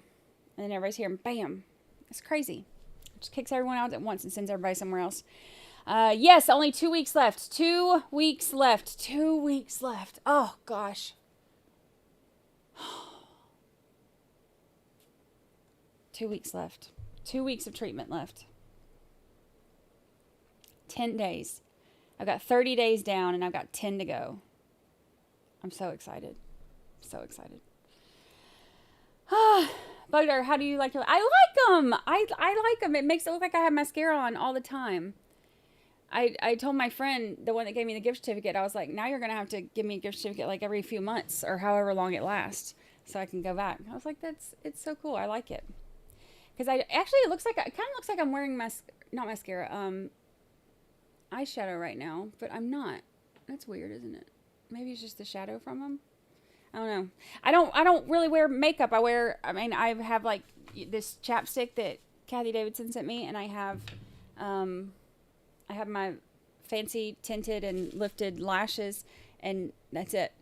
I'm not big on. I'm in Florida. I'd sweat it off anyway. I would sweat whatever face stuff you put on, you're gonna sweat off. So I don't bother with a lot of it. So at least now it makes it look like I wear mascara. So I like it. Thank you for asking, and thank you for the super chat. All right, y'all. I appreciate it. I love y'all. I appreciate you. Lucy's prancing around. She knows she's about to get taken outside. There's bad dog. Bad dog. All right, y'all. I will see y'all on Monday. Enjoy the rest of your weekend.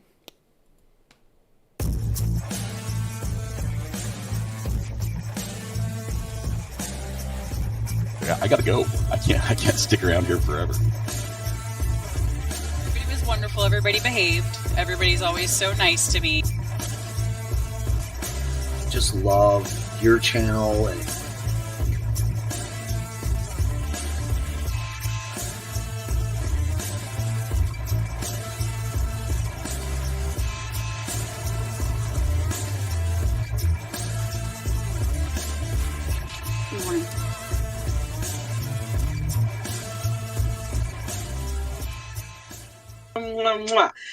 Goodbye, good people. Now, how the heck do I get out of here?